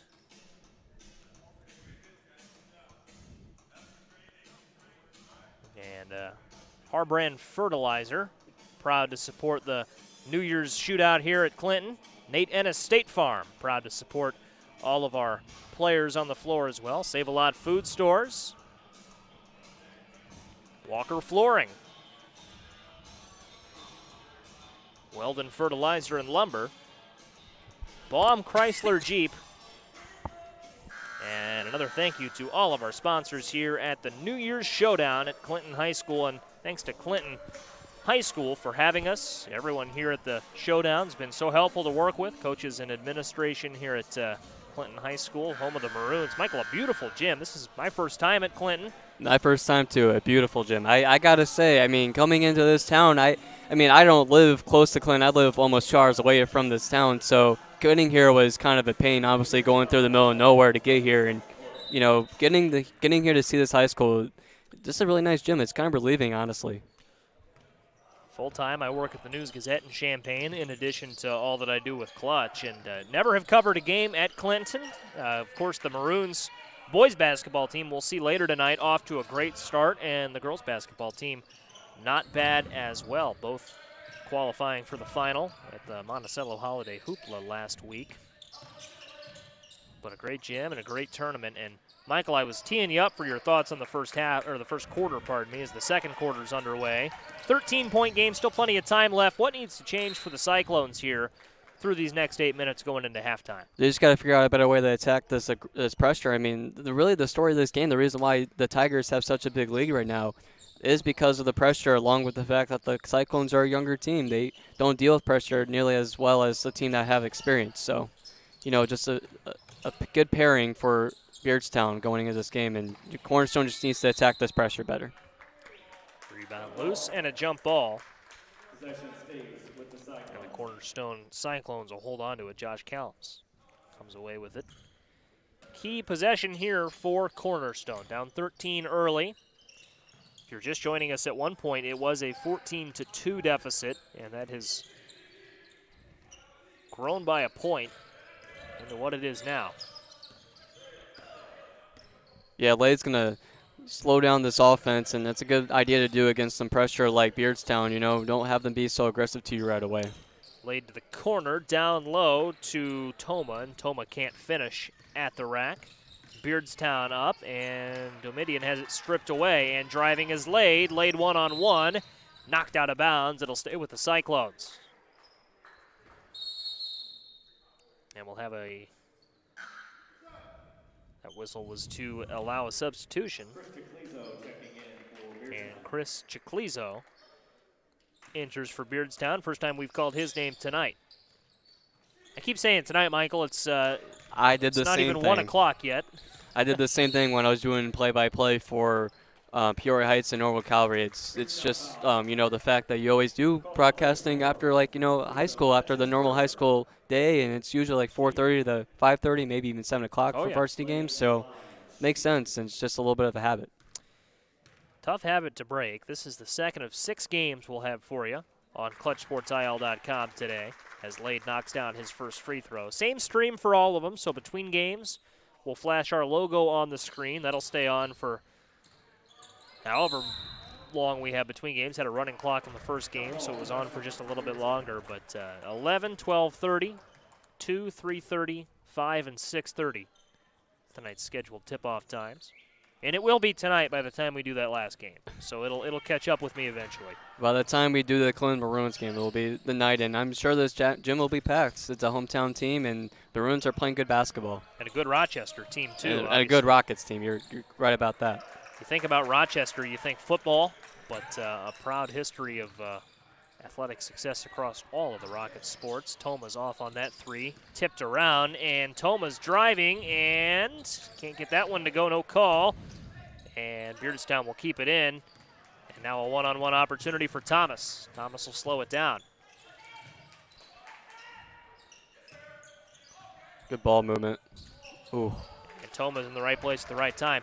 Michael, what catches my eye when I look at Cornerstone on defense right now, it's more offensively they're struggling. Defensively, they're playing the passing lanes well, and we talked about the Beardstown pressure, but the Cyclones appear to be putting some good pressure on defensively themselves. They just can't finish on the offensive side. Yeah, when Beardstown gives Cornerstone time to set their defense, it's when the Cyclone defense can be good. It's just the transition buckets really off the steals from the aggressive pressure from Beardstown.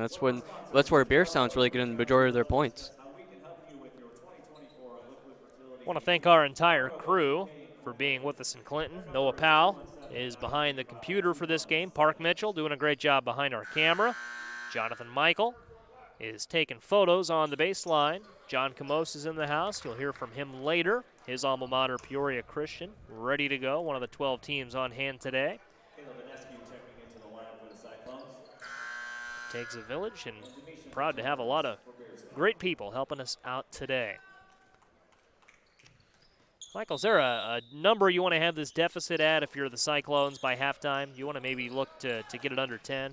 I would look to get it to probably 7-5 would probably be my goal here, because from the way it looks right now, you're looking at a Beardstown team that, like we've said, is 12-4, and they're not 12-4 by mistake. They're a good team. So you got to break this pressure somehow. They got to break this defense somehow. And when they do that, I mean, they can probably open up some good shots. And it's not like they've gotten bad shots. There's a tough shot there by Lade, but, they haven't gotten tough shots. So, if they can cut this deficit down to 7-5, I wouldn't be upset at single digits at all, but 7-5 would probably be my goal. It was Lade and Calms that Shippert told us about beforehand. We see Lade there. Deep 3 won't go, and an offensive rebound for Exauce Malumba. Kick out to Eliza Thomas. That won't go, and it's brought in by Brockschmidt. And now Thomas breaks free down low and scores. Pretty balanced scoring for the Tigers so far. I believe that's Thomas's first bucket. You are right about that. It's his first 2. Cornerstone just got a box out there. I mean, the third opportunity to score, and they finally catch through to the Beardstown Tigers, and that doesn't come just because, they get the rebound and, from Cornerstone boxing out. That's just because Cornerstone does not box out there. I would think rebounding would be a key part of both teams' halftime discussions, Michael. Anecdotally, feel like we've seen a lot of offensive rebounds on both sides. We don't have the stats to back that up, but even Cornerstone doing a good job of following their shots, tipping it around and creating some of those second chance opportunities, and a tough over and back call there for Lade. Yeah, that's a tough call there for a team that's trying to overcome right now a 12-point deficit, but the difference right now, you think about it, a 12-point deficit, Beardstown opened the game up on a 12-0 run, so that's really the difference so far. It's 12-0. It was 14-2. It was recently 18-5. And the Cyclones are hanging around in this one. Here is Malumba kicking it out, 3 on the way. And another offensive rebound and a putback for Malumba. It's another offensive rebound, like you said, Joey, and, Caleb Lade right there. You could have honestly grabbed the ball there. Just in the box out. It was an air ball that Malumbo was able to follow, and the Cyclones are in trouble, trying to break past that pressure, and they'll get an open look. 3 on the way. Count that one. And the Cyclones fighting back. It's Elias Clinton. It's an 11-point deficit now. They're still slowly chipping away, and there's an over back. Yep. That was pretty clear for Beardstown. And right now, Beardstown, in a way, you know, you're up by 11, but you're shooting yourself in the foot here. And, you know, Cornerstone can take advantage here. They can probably get that deficit down to where I think they should probably be at, the 7-5. Beardstown not running away with this one. And a big possession here for the Cyclones to try and lock in that momentum in the second half of the second quarter. Nifty pass down low, going to work in the paint, and fouled. And that's Caleb Inescu. First time we've called Caleb's name tonight, 6'1" senior. Yeah, that was a good ball movement, getting inside the Caleb Inescu down low and able to get the foul call for Beardstown. Beardstown already at 3 fouls, the Cornerstone's 0 in the second quarter.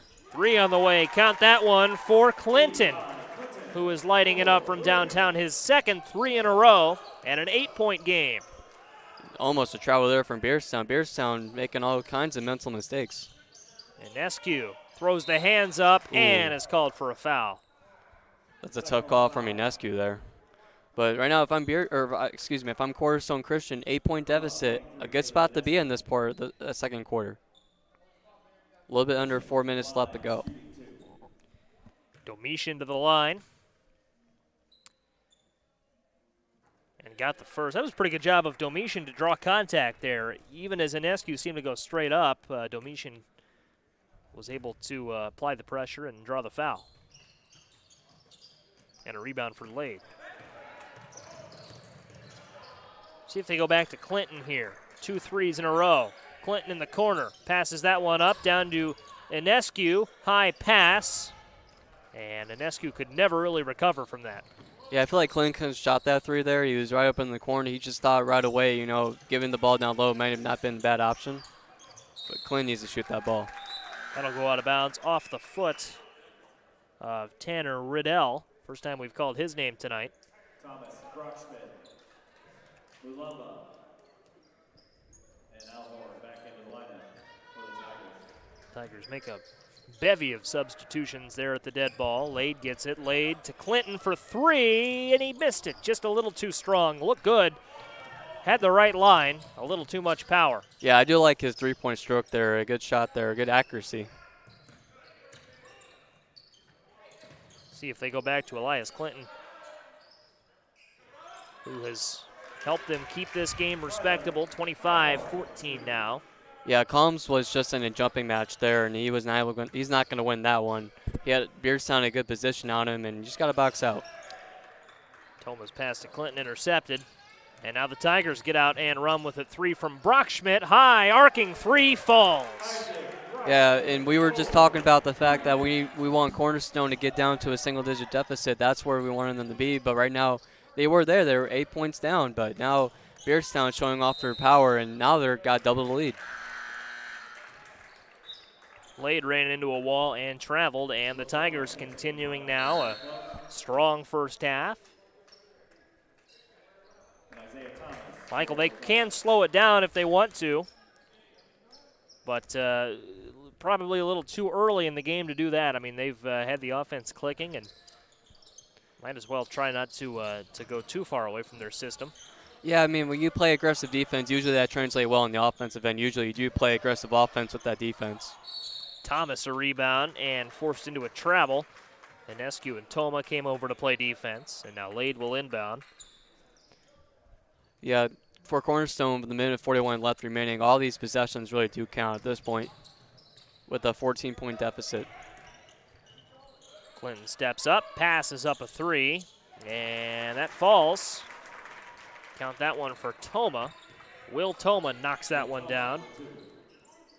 And he is in the scoring column for the first time today. Now Cornerstone needs a defensive stop. Get some momentum back on their side. And that, oh, that would have gone out of bounds.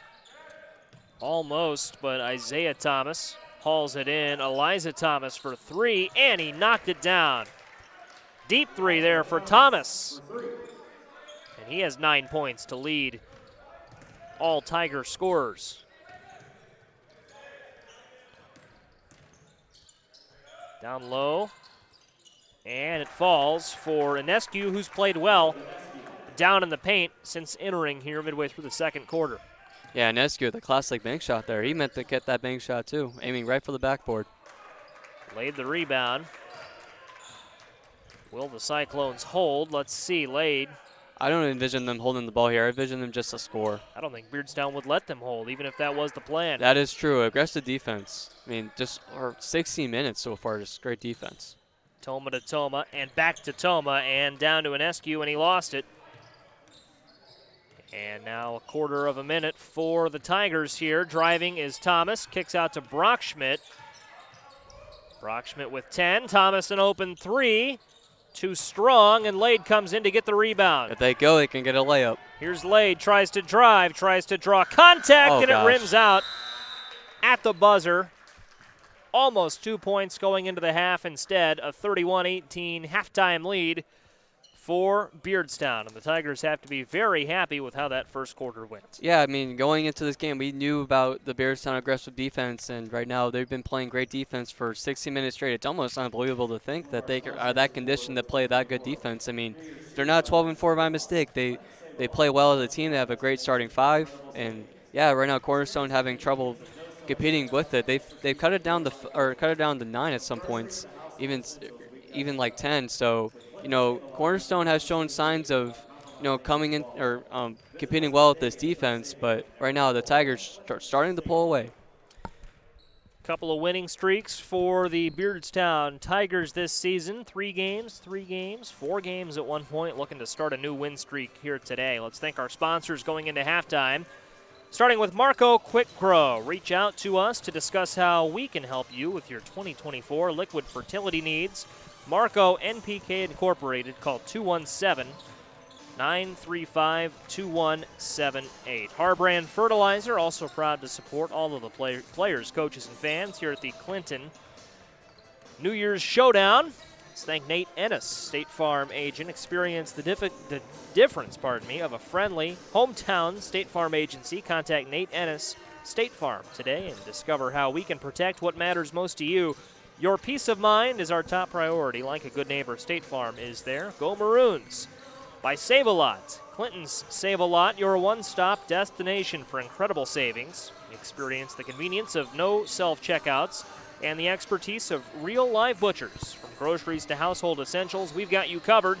With Clinton Save-A-Lot, you can finally save big without compromising on quality. Visit us today and start saving like never before at Clinton Save-A-Lot.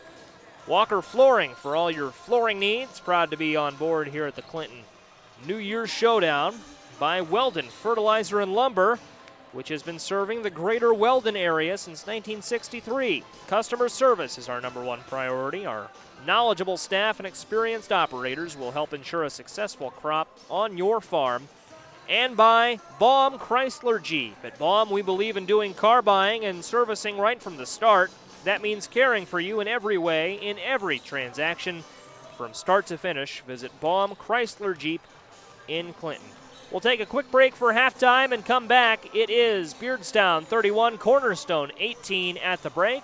Joining in a couple minutes here at Clinton High School.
Welcome back to Clinton High School in Clinton, Illinois, home of the New Year's Showdown. Hope you're having a good 2024 so far.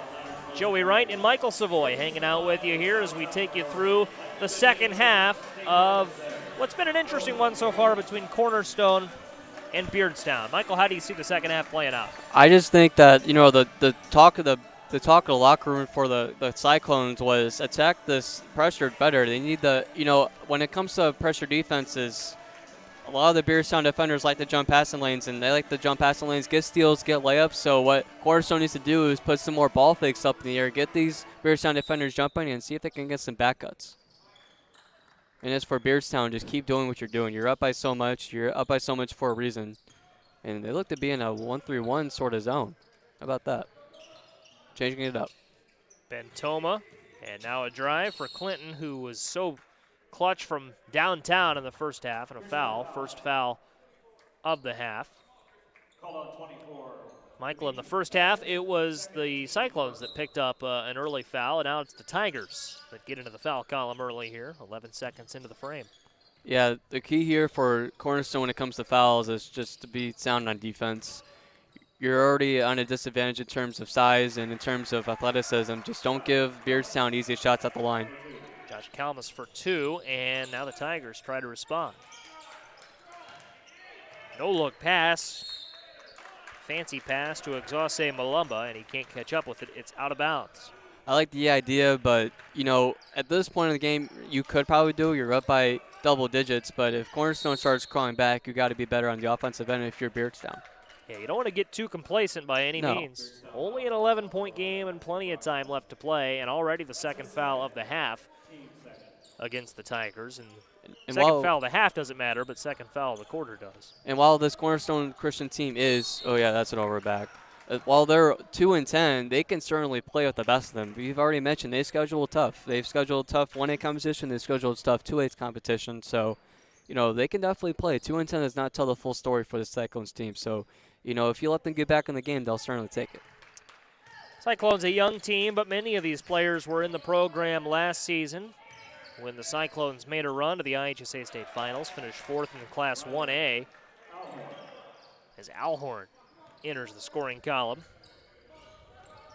for Beardstown. And Alhorn actually scored in the first half, so he's got 4 points now. Kick out to Lade, and Lade goes over to Bentoma. Toma down low to Kalmus, who was relatively quiet in the first half.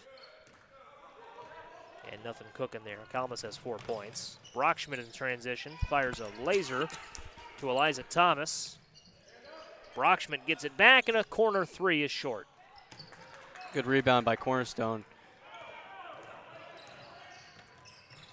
Bounce pass down low, too strong, and cleaned up, and a putback for Bentoma, and a timeout called. Yeah, I thought it was interesting that Beardstown was in a zone defense. I mean, they've worked so well in the man-to-man defense, the aggressive man-to-man defense that they've been in, but, you know, it's been interesting. And right now, Cornerstone, like we said, you know, they're 2-10, and they can definitely still play. I mean, 2-10, like I've said, does not tell the full story with this team, and they definitely will come back if you give them the opportunity to come back.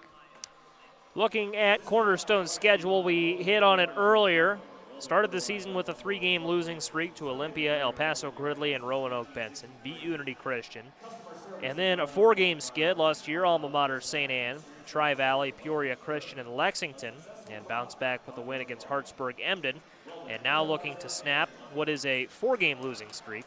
Heyworth, Quest out of Peoria, Olympia, and Ridgeview. And so actually the Cornerstone Cyclones 2-11, pardon me, not 2-10. Yeah, not factoring in that game last night. Yeah, I couldn't necessarily find the result of that game last night, so I made this spreadsheet without the Ridgeview Colfax game in, but nonetheless, 2-11, 2-10, same sort of result for this team. Not the best season so far for the Cyclones, but it's kind of the result for scheduling so tough. You just face tough competition. It all really gets you prepared for the playoffs. And they've played a number of schools, Michael, that are bigger. You look at Beardstown, probably will be a 2A team. El Paso Gridley going to be a 2A team, and a really good one at that. And We see that a lot in basketball. You see it in volleyball, too. Teams will schedule tough. 1A schools will play a 2A heavy schedule and then go on and make a little bit of a run. You see that feels like every year with St. Thomas More. Yeah, I the mean, volleyball and girls basketball last year kind of doing the same thing. yeah, St. Thomas More, I mean, they don't do it because they want to do it. They kind of are forced into it in a way. Yeah, Illini Prairie Conference. No choice. Majority of 2A, and I think there's probably one or two 3A schools in that conference, but still St. Thomas More, the lone 1A school in that conference, they're kind of forced into that. But I mean, you kind of see the opposite way. I mean, talk about Streeter, a team in the Illinois Central A Conference, a conference predominantly of 2A schools, or the lone 3A schools. So, some teams are just forced into it. Sometimes it helps, sometimes it doesn't help. Cyclones looking to help their cause here with a win in this one at the Clinton New Year's Showdown. A turnover. Thomas slows down. What a move from Thomas, and he finishes. Good move by Thomas and showing off his shifty athleticism. Eliza Thomas knocks that one down. Cyclones get out and run, trying to beat the pressure. Hard contact. Everybody's okay, and 2 free throws for the trouble of Elias Clinton. Yeah, Cyclones down by 15. I had mentioned that they want to try to get the deficit down to single digits by half. That certainly did not happen. And right now, I mean, time's ticking down. They need to score some buckets. And when it comes to free throws, they need to be the team that makes the majority of them, if not all of them. Free throw up and in. Count that one for Clinton. And Clinton had a great first half. He's got 10 points now. Key to big sequence for the Cyclones with a pair of threes in quick succession. Second free throw falls.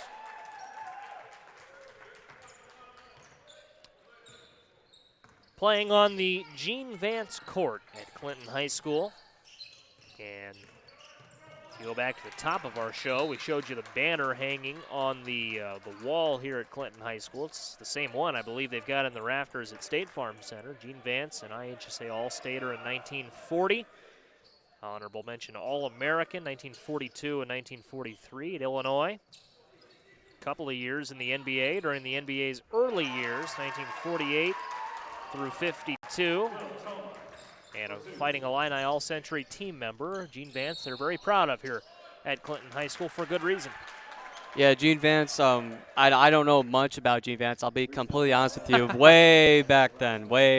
Even probably when my grandparents were in their 20s, that's how way back that was. And I don't want to give my grandparents too much trouble. They're great people. But, I mean, just one of the great players around Illinois that aren't in Chicagoland, and, a player that I'm sure Clinton idolizes. 3 on the way for for Cornerstone's Clinton. Elias Clinton, and a foul on the other end for Beardstown.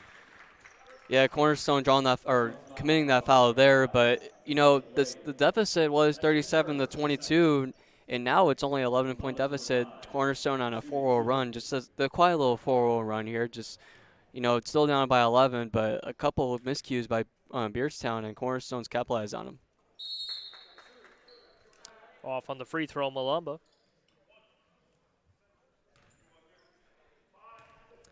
Looking around the gym here, Michael, Clinton proud of its athletes. As we talked about, a great facility. Love the court, that gradient pattern you see. And you look on the wall on the left side of the gym, just out of our frame. But there are banners on the wall for all of, I presume, the Maroon senior athletes. Get a chance to meet some of them when they come into the News-Gazette office for Faces of Fall, Faces of Winter, Faces of Spring. Layup, count that one for Cornerstone, and that's Will Toma breaking free. But yeah, just a 10-point game. I mean, think about it. Cornerstone's not going down without a fight. Here's Thomas looking for Domitian, and can't finish that one. A rebound and a second chance and a foul. And going to the line, Ryan Alhorn, who has 1 bucket to his name here in the second half. Yeah, you mentioned it, Joey, about the Cornerstone defense. It's not really the falling point of this team. It's really just the second chance opportunities that Beardstown's got. And right now, John Shippard, if I'm the head coach of Cornerstone, I'm not pleased with the box outs, but I am pleased with the defense. It's just until the shot is, committed, that's when I'm not pleased. It's just before the shot, before, the feet leave the ground, the ball leaves the hands from Beardstown, that's when I'm pleased. 12-point ball game here in Clinton. And here's Toma, lost it, and a travel. And there's that pressure from Beardstown that we've talked about all afternoon long. Yeah, and I was, like I said, I was very surprised that Beardstown had come out in his own defense because their pressure was working so well. Maybe it's just the confused Cornerstone coming out of the break because they probably thought Cornerstone in the locker room was talking about how to attack the zone or how to attack the man-to-man pressure. So now they're back to the man-to-man, and it's working well for them. Nice move there from Brockschmidt. Brockschmidt drives, can't reverse it, and there to clean it up is Rylan Alhorn, pardon me. And now a quick 8 points for Alhorn. Down low, nice pass to a cutting Will Toma, and he lays it in. 12-point game. Yeah, that was a good pass from Hofer to Toma. And for Hofer on defense, he's got a box out there, and I think, John Shippert is going to make a substitution in Inescu for Hofer because Hofer is having trouble with the boxing out portion. Inescu's ready to check in. Kobe White is ready to check in alongside him. No subs yet apparent for Beardstown.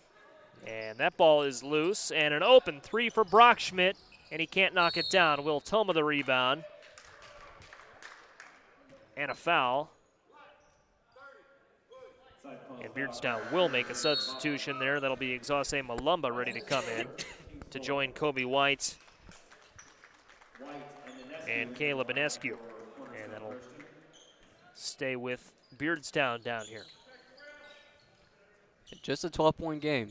Cornerstone's not out of this yet. Here's Thomas.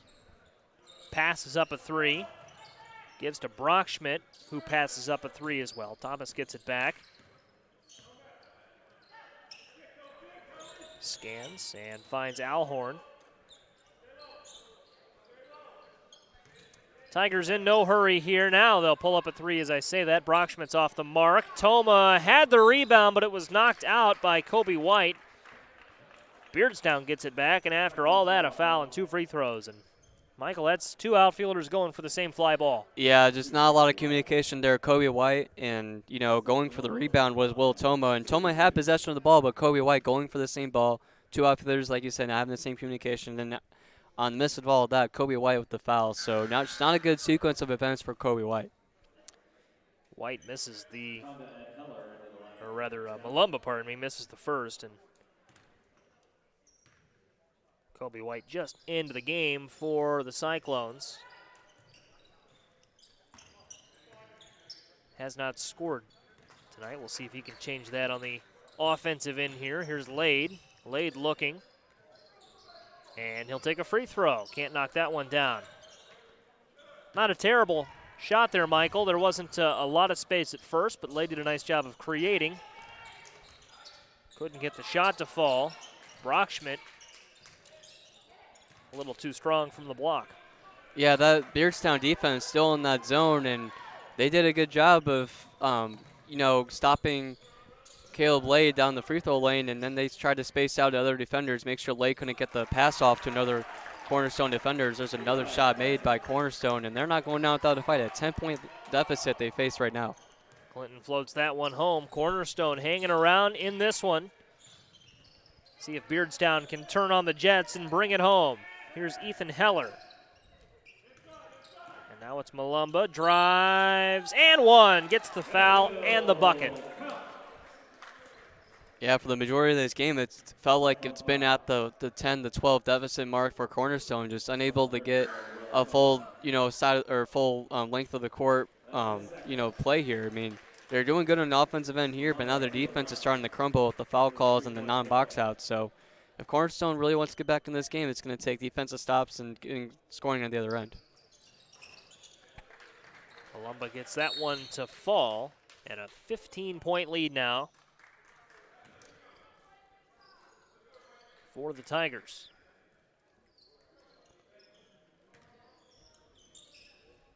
Now Beardstown bringing a full court press. It's been successful for the Tigers so far. John Shippert and company knew that was the game plan coming in, defend pressure. And that pressure leads to a turnover here. Here's Thomas slowing it down. Thomas Out to Brockschmidt. Brockschmidt drives, stepping through and laying that one in is Christy Domitian. Domitian, pretty move there. Power dribble, getting his fender up in the air and making the layup that would have been initially hard for him to make easy. Whistle and a foul.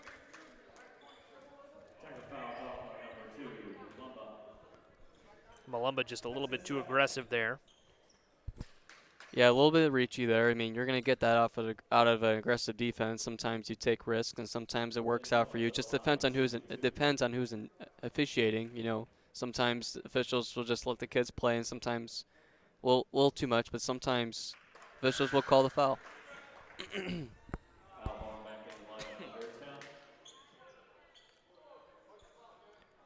50 seconds left. That's a tough miss for Ben Toma at the line.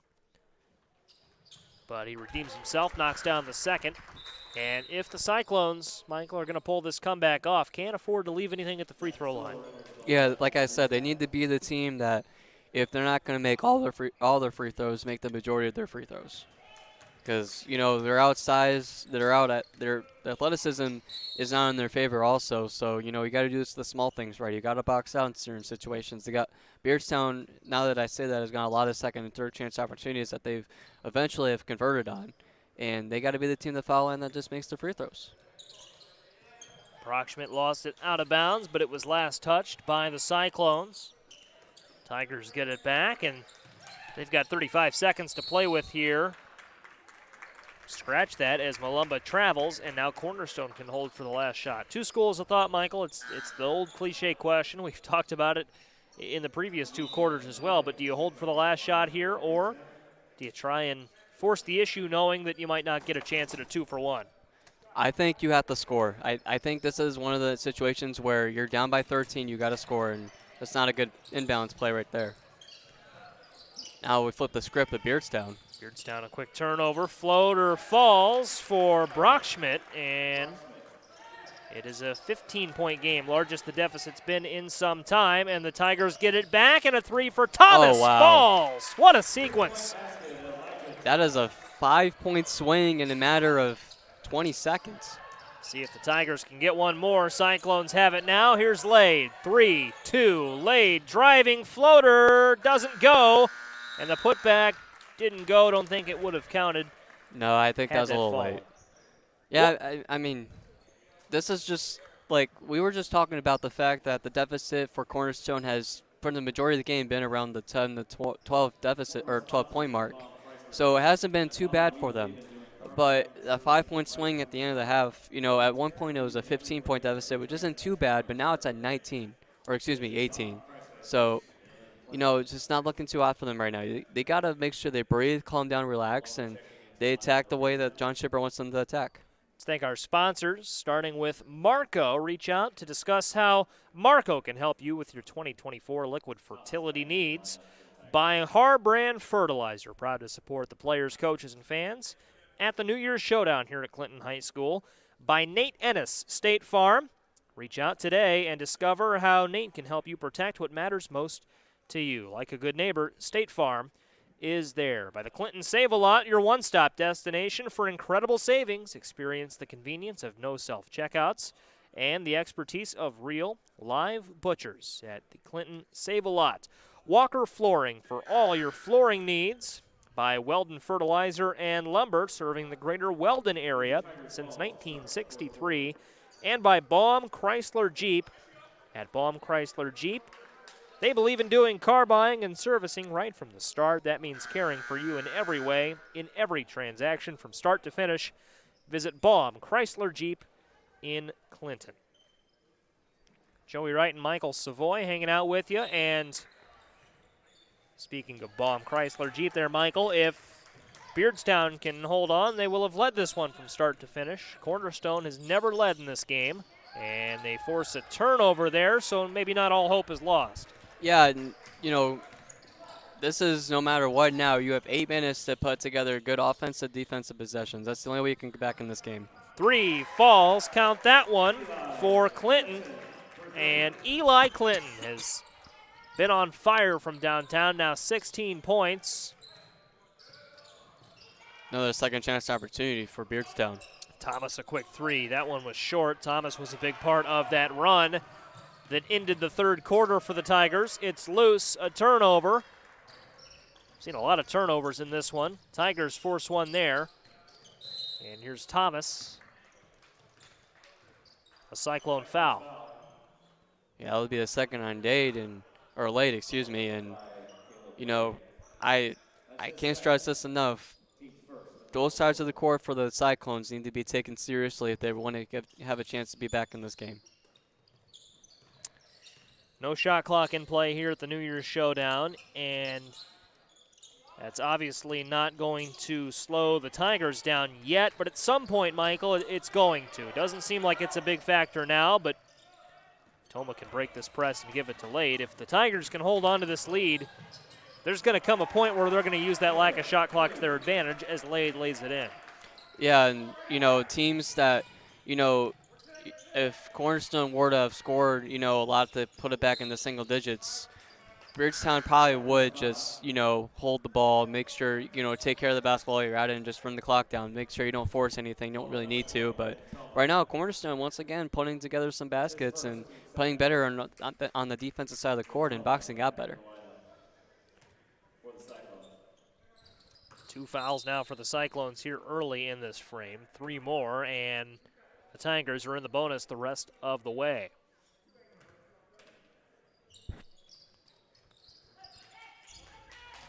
Tigers get it in. And now playing along the perimeter here. Here's Malumba off. And a rebound hauled in by Ben Toma. I feel like if the Cyclones score here, it goes a long way. And here's Clinton. Passed up a shot, tried to pass midway through, and he traveled. Couldn't get the footwork down. And potentially a key turnover there. You're right. Had they been able to score, especially a 3 and cut it to 10, still plenty of time left.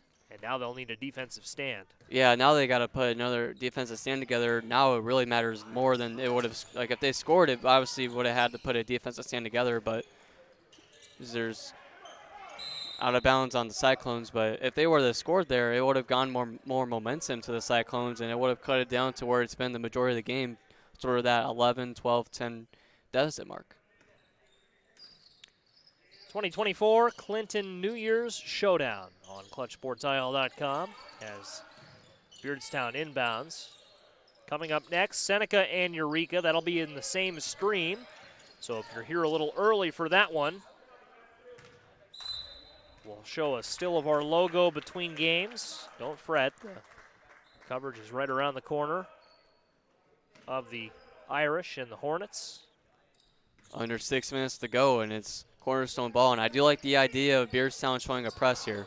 Slows down the Cyclones.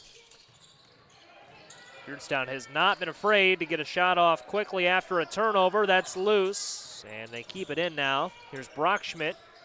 Brockschmidt brings it out, chugs ahead, and a foul. Yeah, Beardstown just relentless on the defensive end. We've been saying this for the majority of the game, just from first to fourth quarter at this point. I mean, they've just been hounding these Cyclone players.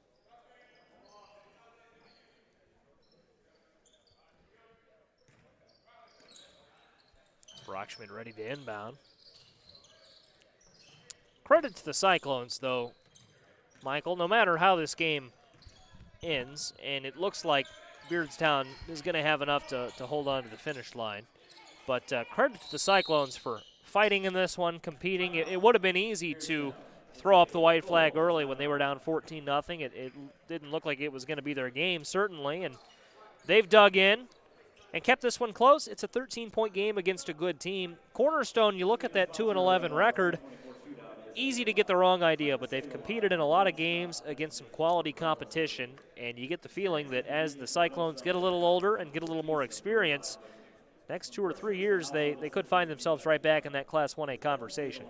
Yeah, and 2-11, like you said, does not tell the full story with this team. They've scheduled very tough for a small Winnie's Christian school in Bloomington Normal. I mean, it's a very tough schedule that they had to face. Not only the teams that they had to face that earned their subsectional, but teams like St. Anne and, all those other teams like Heyworth and their subsectional too. It's just, very tough scheduling. And all credit goes where credit goes.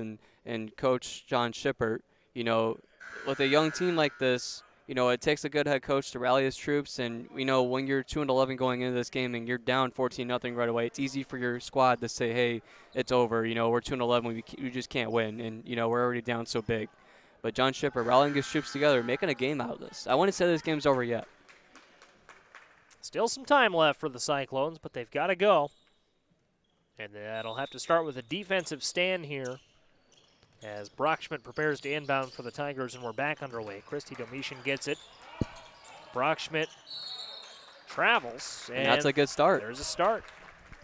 Took around 6 to 5 seconds there for that travel to happen, so not much time off the clock and a turnover that goes Cornerstone's way. And now a good idea by Beardstown to, set a full court press to slow down this Cornerstone team, make them take more time to get across the court. And as we analyze what it might take for a Cornerstone comeback, there's a nice pass to Inescu, and he turns around and lays that one in. 11-point game. But, Michael, as we analyze a potential comeback here, it's an easy trap to fall into, discrediting why the Tigers are up as many points as they are, now 13, thanks to Exauce Malumba. And they have been on it all night long defensively and offensively making it happen. Brockschmidt has 10 points. You look at 15 points for Eliza Thomas, and Beardstown has played a really good game, enough to lead by 13 against a Cornerstone team where the record might not be the whole story. Yeah, it almost feels sort of disrespectful the way we're putting this right now. I know that, Beardstown isn't necessarily in, the CSN coverage rank, and obviously Bloomington Cornerstone Christian is in Bloomington Normal, so that would be the coverage. So we know a little bit more about them than Beardstown per se, but credit goes where credit's due in this situation. They're up by 13. Defense has been the story for Beardstown, the aggressiveness, and the transition offense has fed off their defense. They've got a lot of layups. And they've got a lot of second chance opportunities and third chance opportunities from the Cyclone defense. And when they get those opportunities, they convert on them. Ooh, what a move. Beardstown is a program that it's had some success throughout its history. They've not been to the state tournament since 1987, finished 4th in what was then Class A. But Beardstown, usually pretty respectable in its league, in its area, and a team that is prepared to maybe break through after a couple of years hovering around the 500 realm. 2019-20, a 20-10 record, 7-8 during the COVID-abridged 2020-21 season. 9-20 2 years ago, 14-18 last year. Michael, kind of easy to see the progression. Not so good to middle of the pack to now pretty good here in 23-24. And you see why there. What a move from Rylan Alhorn, pardon me. Yeah, there's a lot of seniors on this year's squad, which means they bring back a lot of experience from the past couple years. So it is easy to see how growing from class to class can influence, the record. So this Beardstown seems very legit in Class 2A this year. Off the back iron, a little bit of contact there. Look at this transition now as they go down to Brockschmidt, and Brockschmidt will go to the line for a pair of free throws. It's easy for Beardstown to just say, hey, we're up 18. We can just be passive and be conservative and just run the clock out. But no, this team's, for 32 minutes straight, I feel like by the end of this game, they're just going to be very aggressive. Well, and with how well Beardstown has played, might as well keep going. Yeah, if it's working for you, just keep doing it. Don't give Cornerstone any light at the end of the tunnel, which it almost feels like now with less than 4 minutes to go. It's such a big deficit. It might not be there right now, but just keep going. Too often you see teams throw up the white flag, and that comes back to hurt them. They go away from what's working, and the other team's able to capitalize, make the right adjustments. And that's probably why Beardstown isn't being so passive, because they feel like maybe if they are passive, they're going to make mistakes and give Cornerstone back in this game. So you got to think a little bit about it that way, too. Cyclones have to be aggressive. That's a Beardstown foul. One more Cyclone foul. Puts the Tigers in the bonus the rest of the way through. Couple of good ones coming up. More than a couple of good ones coming up here as we move through the Clinton New Year's Showdown. A lot of great basketball ahead. Again, coming up next, Seneca and Eureka will do battle. Jonathan Michael and John Camosa on the call for that one. And then I'll be back in with John Camosa for Peoria Christian and Heyworth, John's alma mater, Peoria Christian. Pardon me, Michael, I was looking at the rest of the schedule here. We've got a technical foul. I'm going to be completely honest with you. I was looking at my score sheet. I wasn't sure. Nonetheless, a technical foul, that does help the Cyclones, so maybe that gives them momentum. And 18 points. Who else would take the free throws but Eli Clinton tonight? He's been on top of it. Great shooter. And a 17-point game. But Seneca Eureka at 2. 3:30 gives us Peoria Christian and Heyworth. Should be a whale of a game. 5 o'clock, Maroa-Forsyth and Springfield Calvary. And Clinton and Rochester to close the door on a great day of basketball at 6:30.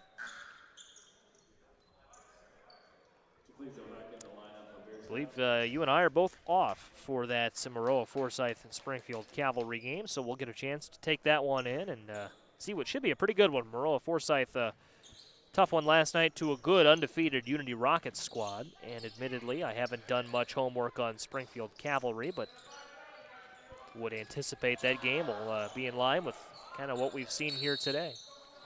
Yeah, I mean, I guess we don't really need to worry about doing homework No, on Calvary. I mean, we're not doing that game. We're going to be off watching them play, but I'm sure that's going to be a great game. MTF, always a decent school of basketball, very respectable in their area and in the Bloomington Normal area, so it should be a good game. Under 3 minutes left in this one. Cyclones and Tigers wrapping this one up, and how about an and one for Ben Toma? And the Cyclones not giving up here. They just don't give up. They don't give in to anything that, like, they're down 18. I mean, you can just easily just wave the white flag. You're down 18, less than 4 minutes to go on the game, and they're still playing like they have a chance to win this game, which I think if they do to the last buzzer, they can win it. I mean, who knows? Beardstown has made some mistakes. It is a 14-point game. Cyclones are going to have to force some turnovers, and that is tipped out of bounds, they say. Both teams in the bonus moving forward. Both teams at 4 fouls. 5 1/4 puts you in the double bonus. So free throws to come, should it come to fouling. And a 3 at the top of the key. Count that one. And that's the first time we've called,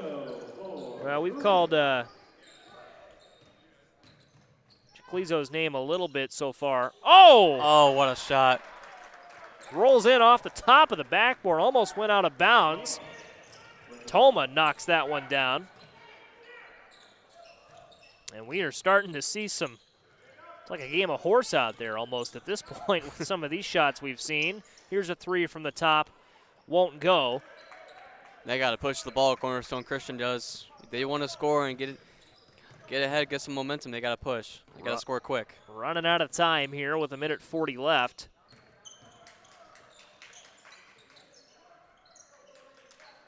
Here's Toma driving, has some space, and smart move on the part of the Tigers to let him have that there, realizing that free throws are to come. That's a foul on the floor, but 2 free throws on the way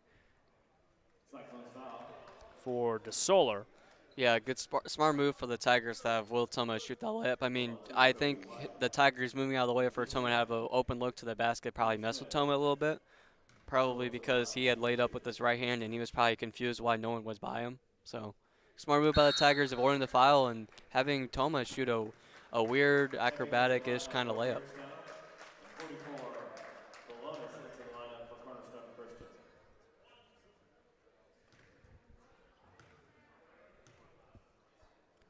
63-47, and that one falls for DeSoler.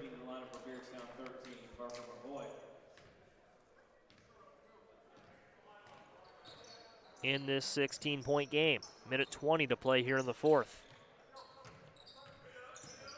Down low, spinning, and unable to get that one to go. Rebound brought in by Inescu and a travel. Yeah, 1:11 left. I mean, we've said that Cornerstone has no fight has a lot of fight in them, and they surely still do. They're not playing like they want to lose this game, but for the most part, I mean, you're only down by so much. You're down by 16. 1:07 left now. I mean, now it's gotten to the point where if you really want a chance, you got to be perfect. And it seems like the young Cyclones team has had trouble being sort of perfect in a way. It's a great point, Michael. And learning how to win, such a big part of the equation for these younger players, which they've done twice this season. But learning how to take down stiff competition like Beardstown is going to be something that Coach John Shippert and company work on, and you trust they'll get the job done in time. A young group, but a program that's enjoyed a lot of success recently, as we've talked about, finishing last season at the State Farm Center in Champaign. Yeah, we'll give credit where credit's due with Beardstown. They're a really good team. They're almost the opposite in terms of, the players on the roster in terms of experience. They have a lot of seniors, and, if there was a year for Beardstown basketball to be great in Class 2A, it's probably this season because they have a lot of seniors. Those 2A playoffs going to be a lot of fun. I mean, you look just in Central Illinois, El Paso Gridley has emerged as a team to watch. Over in my neck of the woods, over in Champaign-Urbana and surrounding communities, you look at what St. Joseph Ogden's done this season. Unity has grabbed a lot of headlines. The Beecher Bobcats in my general area, they've been shining, and they have a really good senior core there in Beecher, Illinois, and I'm excited to watch that or see that result against Peoria Notre Dame in Taylorville today. Peoria Notre Dame and Manual playing in Class 2A. They'll be a tough out over in Peoria. Lest we forget the Rams, a storied program. All kinds of teams to keep an eye on, but Beardstown, a good core, cohesive unit. Yeah, I like the Tigers' chances. Yeah, the 2A playoff is very underrated. I mean, they're not necessarily the biggest schools in the world, obviously, being in 2A, but there's some talent in the state of Illinois when it comes to the medium-sized, smaller-sized kind of schools that are in 2A. This one all but over with 15 seconds left. See what the Tigers do here, what could be their final possession. Want to thank our entire crew, Park Mitchell behind the camera, Noah Powell behind the computer, Michael Savoy alongside me, Joey Wright, and John Michael taking pictures on the baseline. That'll do it. And a 67-49 win. Beardstown takes down Cornerstone Christian here in the second of 6 games at the Clinton New Year's Showdown. Yeah, Beardstown, playing their brand of basketball, and they're an older team. I mean, when you're older, experienced, going up against a slightly unexperienced team like Cornerstone Christian, a lot of underclassmen, a lot of juniors, then it just makes for a matchup that goes in your favor. Take a quick moment to thank our sponsors before we go offline for a second between games, starting with Marco. Reach out to discuss how we can help with your 2024 liquid fertility needs. Marco NPK Incorporated, 217-935-2178. By Harbrand Fertilizer, proud to support all the players, coaches, and fans at the 2024 Clinton New Year's Showdown. By State Farm, experience the difference of a friendly hometown State Farm agency. Contact Nate Ennis, State Farm, today and discover how we can protect what matters most to you. Your peace of mind is our top priority. Like a good neighbor, State Farm is there. Go Maroons. Clinton Save-A-Lot is your one-stop destination. For incredible savings, experience the convenience of no self-checkouts and the expertise of real, live butchers from groceries to household essentials. We've got you covered. With Clinton Save-A-Lot, you can finally save big without compromising on quality. By Walker Flooring for all your flooring needs. By Weldon Fertilizer and Lumber. Weldon Fertilizer and Lumber has been serving the greater Weldon area since 1963. Customer service is our #1 priority. Our knowledgeable staff and experienced operators will help ensure a successful crop on your farm. And by Baum Chrysler Jeep, we believe in doing car buying and servicing right from the start. That means caring for you in every way, in every transaction from start to finish. Visit Baum Chrysler Jeep in Clinton. Folks, don't go anywhere. We're going to show our logo for a little bit as we get ready, make some adjustments for Game 3 today. Seneca and Eureka right around the corner. We've got 14 minutes on the scoreboard for warm-ups between the Irish and the Hornets. We'll be back in 12 minutes or so. John Michael and John Camosa will take you through that one. Going to be a good one on ClutchSportsIL.com. Happy New Year. Stick around. More on the way next.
Live from Clinton High School, it's Game 3 of the Clinton New Year's Shootout.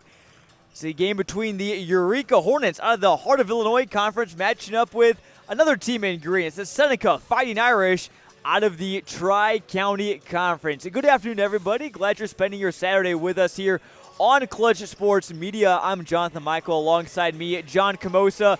John, this has potential to be the best game we've seen so far today. We've seen two games that were decided by double digits. Eureka, Seneca. I feel like both these teams are pretty evenly matched, and this is what we're going to see from both teams here today. Yeah, we'll start with Seneca. You know, really good team this year, 11-5 on the season, 3-0 in the Tri-County Conference, led by Paxton Gertz. He scored 1,000 points in the very first game of the season, so he's been on a tear for the Fighting Irish. And then on the opposite side for the Eureka Hornets, a little bit more of a down year, still trying to find their groove at 7-9 and 1-4 in the HOI Conference. But they have a star, Tyler Heffron, the 6'4" senior forward. He is a dominant player, averaging 22.8 points per game. So those are definitely two players to keep an eye on this afternoon. Yeah, Heffron averaged 22.8 per game at the Macomb Western Holiday Tournament, which the Hornets recently played in. They won the Consolation Championship after falling in the first round to Farmington. Then they reeled off 3 straight wins over Lewiston, Canton, and Pittsfield to help kind of build some momentum here going into 2024. Again, Hornets always near the top of that Heart of Illinois Conference. Last year, in fact, they won it. This year, they got some work to do to get there, but again, lots of potential for Aaron Doner's squad. They played Gibson City Melvin Sibley last night. They fell 52-46. Tyler Heffron had 14 points, 6 rebounds. Joko, believe it or not, that's kind of a down game for him. If you look at some of the numbers he's put up, I'm sure he's averaging a double-double, almost Wilt Chamberlain-like numbers. 20, 30 points, at least 10, 15 rebounds almost every night. Yeah, that's one player Eureka really likes to go and play through, so I think we could see him try to pick that up today. They're going to obviously need that scoring from Heffron here in a game against Seneca. But you look at some of those key wins for Seneca. We'll start. They beat Morris, Heyworth, Effingham, and Charleston, so they've really played a tough schedule this year. And then for Eureka, that one key win over Pittsfield, also played a really tough schedule with losses to Bloomington Central Catholic, Clinton, Fieldcrest, and Farmington. So, you know, a really hard schedule for Eureka trying to find their rhythm here early January. Should be a good test for both of these teams as, believe it or not, Joko, we're near the midpoint of the season, actually probably at it, if not past it already. Both these teams are kind of, obviously the rust has been shaken off. Take a look at Seneca's pregame routine. Get a load of this. They'll slide onto the floor and pound the hardwood, get ready to go. That's a new one. Haven't seen that before. The Fighting Irish, like you said, 11-5. John, they're coached by Russell Whitty in his 15th year at Seneca. He's amassed nearly 250 wins. Fighting Irish were state champions back in 2005. That was back in Class A before they went to the 4-class system. It was just Class A and Class AA back then. So back then, it was even harder to win a state championship. Lots of history that Seneca has. As we're getting ready to rumble, starting lineups for both teams real quick for Eureka. It'll be Cooper Peterson, Austin Gerber, Tyler Heffron, Zeke Mason, and Jack Blunier. For Seneca, it will be Kenny Daggett, as well as Kyson Klinker, Paxton Geertz, who we mentioned earlier, Lance Provence, and Brady Sheedy. For the Fighting Irish, they go down low to Provence, and 1 for Seneca to start the game. Yeah, and look for Seneca to really use that size in this game. Provence at 6'6", a player that they utilize down low quite a bit this season. Foul on Blunier, that's his first, obviously, Excuse me, Joko, I looked up. I thought the shot had, based on the reaction, I thought the shot had gone down. It was not an and 1, but 2 shots rather here for Provence. He makes good on both of them. Both these teams kind of play through their forwards a little bit for Eureka. They have Heffron as you see Seneca bringing to press. Heffron with the ball now. Other guys to watch outside of Heffron are Zeke Mason, the senior forward, and Jack Blunier, a freshman forward. So Eureka expect them to try and go down low and test out Provence. He's the big guy down low at 6'6". Yeah, that's one player on the offensive side Eureka is going to have to contain in this game. Heffron, a deep 3. That was from the Gene Vance court logo. Gene Vance, one of the, as a 3-ball is good there from Sheedy. Seneca out to a 5-0 lead. Gene Vance, a University of Illinois legend, hails from Clinton, played for the University of Illinois basketball team, IHSA All-State. Another 3-ball from Provence off the mark. Rebound is fought for. We're going to get a jump ball. The possession arrow will stay here with Seneca. You could see Seneca early in this game using that size, controlling the rebounding battle. Here comes that press again on Eureka. Well, Joko, that's 2 mistakes of mine. We're not even 2 minutes into this one. That one went to Eureka. Possession arrow not on the scoreboard here at Clinton, but that's all right. Crossover there from Geertz. Shoots one up, no good. Geertz sporting the white headband. How about that? You don't see that too terribly often. It's like, there's Austin Gerber, airmails Peterson. Joko, I'm not one to talk about fashion choices. I'm not the most fashionable person myself, but look at Paxton Geertz, and he looks like, maybe a guy that, your guy who's, trying to dress up too hard at your local YMCA. But, hey, for him it works, because he scored 1,000 points in his career, and he's a pretty dang good ball player. Yeah, I would say if you dress the part and you're also a great basketball player, it pays off. But a lot of green on the court. John, we got those neon green shoes Seneca's rocking as well. So fashion statement early. It's a green-on-green matchup. Seneca in their home whites with green lettering. Eureka in their road greens. Wait, early timeout in this one. Full day of action coming your way here from Clinton High School. Glad to be at this event for first time in clutch sports media history. Coming up after this, Joko, we'll have your alma mater, Peoria Christian. Stay tuned for that one. Malachi Persinger for the Chargers is the real deal.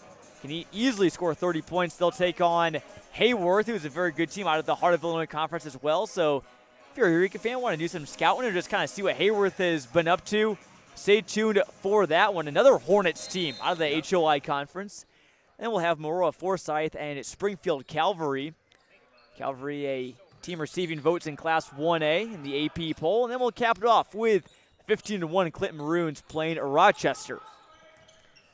Fighting Irish with the ball now as they try and kick it down low into the paint. It's stolen away by Heffron. Here he goes in transition through contact and finishes for Eureka's first bucket of the game. It's a good take there from Heffron. Kind of seals his defender off, avoids the ball getting swiped away, and finishes right off the glass. Fighting Irish on the other side now. Here's Sheedy kicking over to Daggett. Now in the corner, it's back to Sheedy, who knocked down that 3-ball earlier. They feed the post. It's Provence. Look at this post matchup. Provence, the winner there. And Seneca jumps back up by 5. And he had a big game last night as well. 16 points for Provence. So just using that size early, John. He's a really tough player to guard in the post.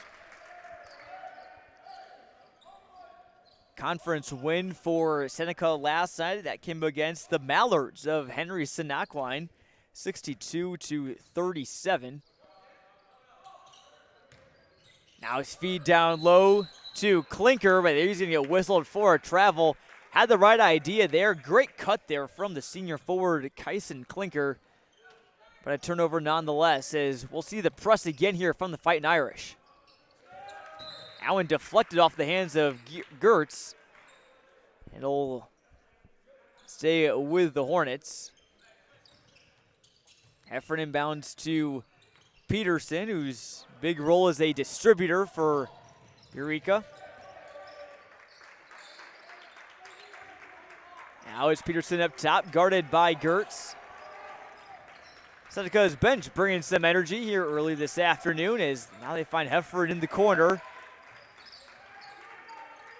Hornets taking their time, no need to rush, no shot clock in this event. Peterson jacks up a 3, is blocked by Provence. Eureka stays with it. Here's Blunier on the drive, had it searched for a moment, now finds Heffron at the elbow, shooting and short. Rebound brought in there by Kenny Daggett. Seneca's defense doing a great job not allowing anything for Eureka on that possession. Transition 3 ball from Sheedy's off the mark. As here comes Peterson the other way. He's on multiple games this season with 6 assists or more. There's another steal. Fight for the ball, and Hefferon comes away with it.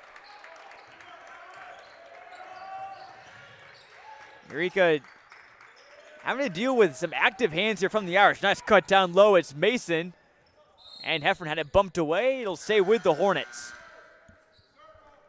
Anytime that Eureka seems to pass, Joko, it seems like Irishman's always in the passing lanes, just nothing coming easy, and tough to establish some flow here early on. Yeah, they're doing a good job with that. You saw in that last play, Hefferon, able to get inside, but a quick swipe away for the Fighting Irish. So you're going to see that a lot with Seneca. Obviously, they know Hefferon can be a force down low. They're doing a good job of sealing off those plays. Hefferon's got it now and kicks over to Tegan McLaughlin, who's now in the game for the Hornets. Skip pass over to McLaughlin, now down to Mason on the baseline.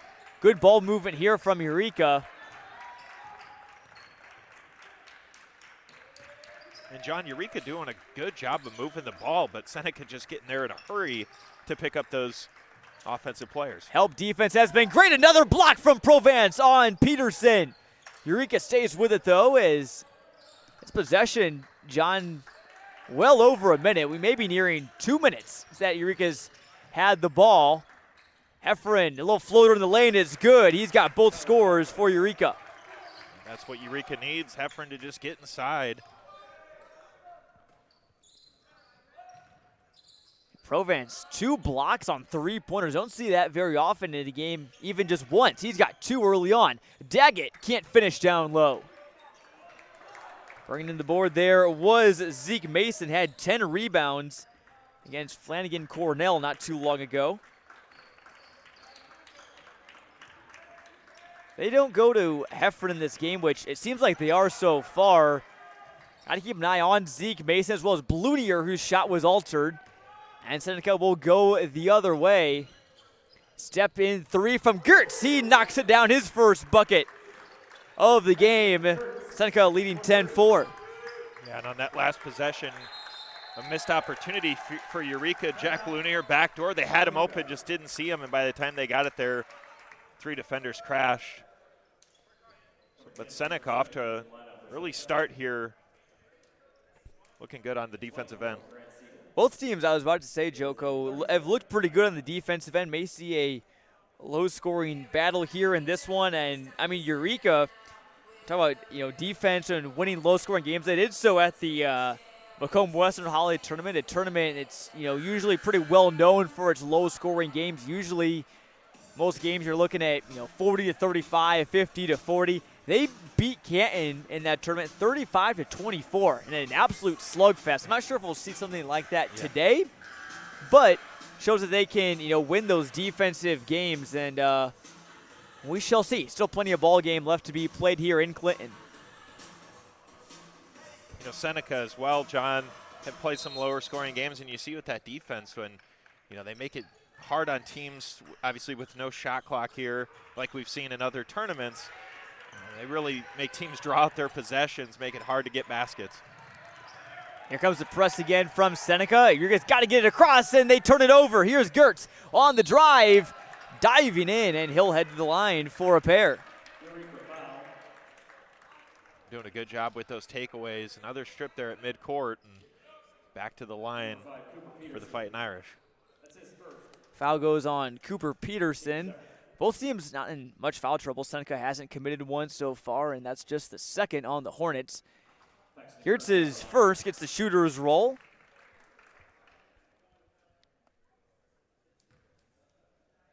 But a little bit of an up and down season for Eureka, John, is look at the start of their season. Gertz goes 2 for 2.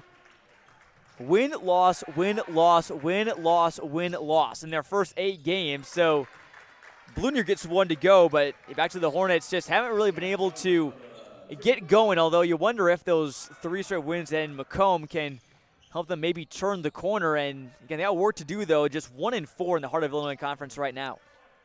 Yeah, it's all about just finding that rhythm. Once you build that confidence, win a couple games in a row, something can start clicking.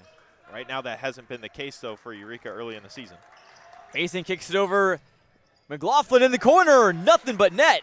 First 3-ball of the game for Eureka. They're probably pretty glad that Lance Provence wasn't there to block that one as we near 1 minute to play in the first. McLaughlin, just a freshman, too. Good steal from Heffron, 2-on-1 break. He'll finish. Tyler Heffron's got 6, and Eureka all of a sudden in a 1-score game. These low-scoring games, Joko, you only need 2 buckets, and it seems like pendulum has swung majorly in Eureka's favor. Yeah, right back in it for the Hornets, and great take there from Heffron. You know, those are the plays. You get that 3, get the ball back, another basket, and Eureka right back into this game. Back to talking about the Heart of Illinois Conference, John, it's one that we're pretty familiar with, being from the Peoria area.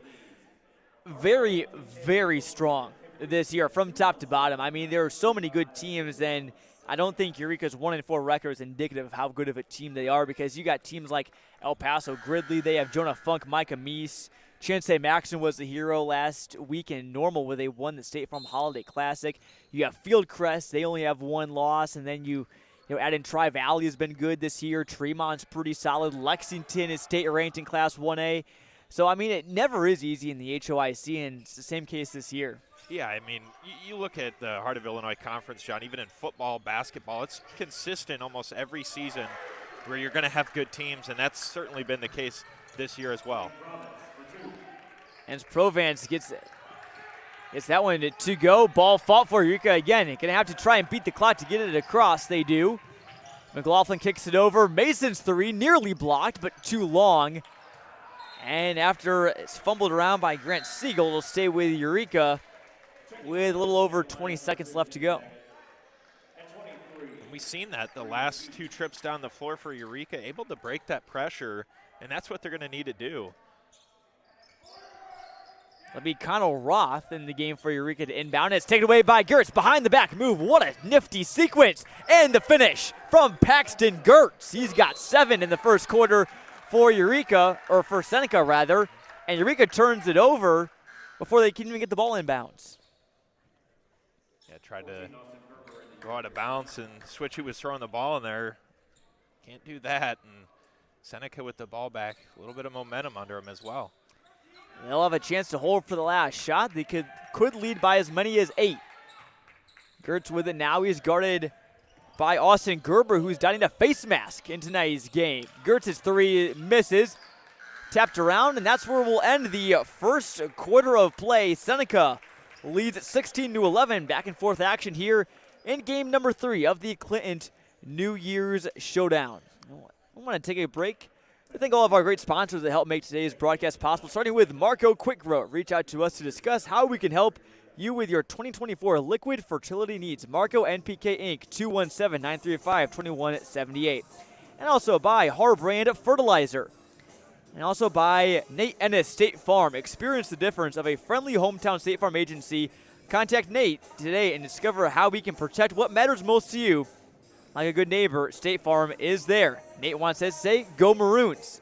Save a Lot. Clinton Save a Lot is your one-stop destination for incredible savings. Experience the convenience of no self-checkouts and the expertise of real-life butchers. From groceries and household essentials, we've got you covered. And at Clinton Save a Lot, you can finally save big without compromising on quality. And Walker Flooring. For all of your flooring needs, give Walker Flooring a visit. And also by Weldon Fertilizer and Lumber. Been serving the greater Weldon area since 1963. Customer service, their number 1 priority. Their knowledgeable staff and experienced operators will help ensure a successful crop on your farm. And then last but not least, Baum Chrysler and Jeep. At Baum, we believe in doing car buying and servicing right from the start. That means caring for you in every way and every transaction from start to finish. Visit Baum Chrysler Jeep in Clinton. So we get ready to go here for quarter number 2. Seeing green here in Clinton as Seneca leads 16-11. As Provence wasn't ready for that pass, but Fighting Irish still stay with it. Eureka applying that defensive pressure here right out of the first quarter. Put the forward Blunier there on Gertz. Man in white, he shoots. And just a bit long offensive board there from Sheedy. Provence can't quite finish. And ball hits the deck. We're going to have a jump ball. This one will go to Eureka. Got that one right. 1 for 2 today. Yeah.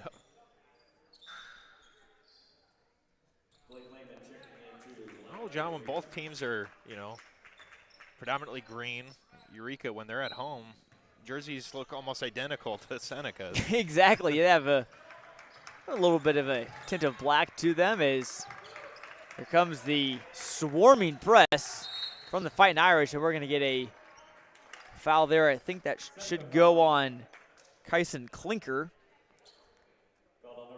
Or rather, no, that's on Daggett. Daggett wearing number 2. Looked like a 5 from our angle up here. That's Seneca's first foul of the contest. John, my takeaway, again, first time for us seeing Seneca. Paxton Gertz is just everywhere, not just on offense, but also on defense as well. He's been responsible for a lot of pressure, a lot of steals. Gets and then the a rebound yeah. right there. Yeah, and we saw that, their last trip down the floor. John misses his 3, quickly gets to the basket, missed the layup, but then he dives after the ball, forces that jump ball. So he is a player that's just dominant on both offense and defense, really sparking Seneca this year. From what I've seen from him so far today is they pass over to Peterson. Gertz is a player that plays at about 100 miles an hour, at least it seems so far. Now, the downfall when you do that sometimes is more often than not, the players, they can be kind of loose cannons. Gertz plays fast, and he's very smooth, very agile. He's like a gazelle out there for Seneca. And he can play that up-in-your-face defense, without drawing fouls. So it's just a real special player to watch. Inside-out action for Eureka. They keep on swinging it around. As Blake Lehman shot fakes. Now it's Heffron. He dials up a 3-ball. That one's good. Tyler Heffron has got 9 of Eureka's 14 here. They might have to ride him to a big game. Yeah, and Eureka's used to that, and Heffron producing some big numbers, and there he is again, John. 2-on-1 break. He'll pass it over to Blunier, who can't finish. But look who's right there. It's Heffron. He turns around and finishes. Heffron in double figures already with 11. He's got 1/3 of what he had in the Constellation Championship back in Macomb. Put up 33 against Pittsfield. And, John, you touched on that at the start of this game. Double machine, and Heffron's just been all around the basket this afternoon. All tied up for the first time since the tip-off here in Clinton. Here's Gertz. Over now to Klinker, hands off. Sheedy, 3-ball is off to the left. And another board there for Heffron. And I think Eureka, too, in the second quarter, settled down a little bit against the press. They're doing a good job of moving the basketball and finding their rhythm on offense. Yeah, you said, Joko, is Heffron another 3-ball from the same spot, not the same result. But Mason there for the offensive board. And kicks out Blunier's 3 is short. Heffron, a 3rd chance for Eureka now. Can they capitalize? Couple second chance efforts here for Eureka. We'll see if they can capitalize. And Heffron had it poked away. When Eureka's in those sets, Joko, got to keep an eye on Zeke Mason down low on the opposite block. Heffron commands a lot of attention for Seneca. We've seen some double teams, and Mason's been open. If Heffron can find that sort of that backwards pass as he goes off the glass, a bit too strong, could be some easy buckets for the Hornets. Yeah, Gertz steps into a 3 and hits the 10. Yeah, you said it perfectly, John. I mean, Heffron obviously going to get a lot of attention. We've seen Eureka with some backdoor opportunities, just a couple late passes here, but they're definitely getting their looks. There's another one. There's now down to Mason. He tries to find Heffron, and too many Irish are in the vicinity. It will stay with the Hornets. And I think if you're Eureka, as soon as you get that ball, you want to go up with it because Seneca can swarm you down low. We've seen that with Provence, and Gertz comes from top of the key, even gets down there right away. Good defensive effort from both teams. Easy jumper from Jack Blunier is good. That's about a nice little 10-footer straight away. Don't want to miss too many of those, and he did not. Eureka's got their first lead of the ball game. Provence loses control. Good defense there from Zeke Mason. And after a slow start, Eureka finding their rhythm now with the lead. Here comes that pressure again from Seneca. Nearly taken away there by Gertz, went right through the wickets. They got numbers. 3-on-2. Here's Lehman. And Fighting Irish able to recover. Lehman again in the corner. Could have pulled the trigger, but it didn't bring it in cleanly. Nice save there, but Mason threw it back into the Seneca bench. Nice balancing act. Right idea there from Lehman. Just left that pass out a little bit too long to get to.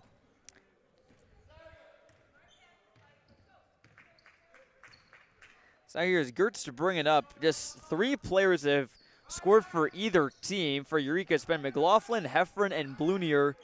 Seneca's got points from Gertz, Provence, and the 3-ball from Sheedy. As Gertz, they pass the ball around. It's Cameron Schrei into the game for the first time for Seneca. Wearing those lime green shoes that everyone on Seneca wears. It's interesting to see, Joko, is, some teams nowadays, they have team shoes. They all wear the same shoes, and others just kind of let players have their own, creative abilities and creative choices, I should say. Eureka certainly fits the latter portions. We see a couple different pairs of footwear out there. Feed down low is to Siegel, and he's fouled. He'll shoot 2 from the line. Just the first team foul of the second quarter on the Hornets. I'll go on Mason. You could tell Siegel wanted that one, but chance to earn those points back here at the line. His first one is a bit too strong. Been a pretty clean ball game so far. Actions seem to fly by here in a quick moving first half.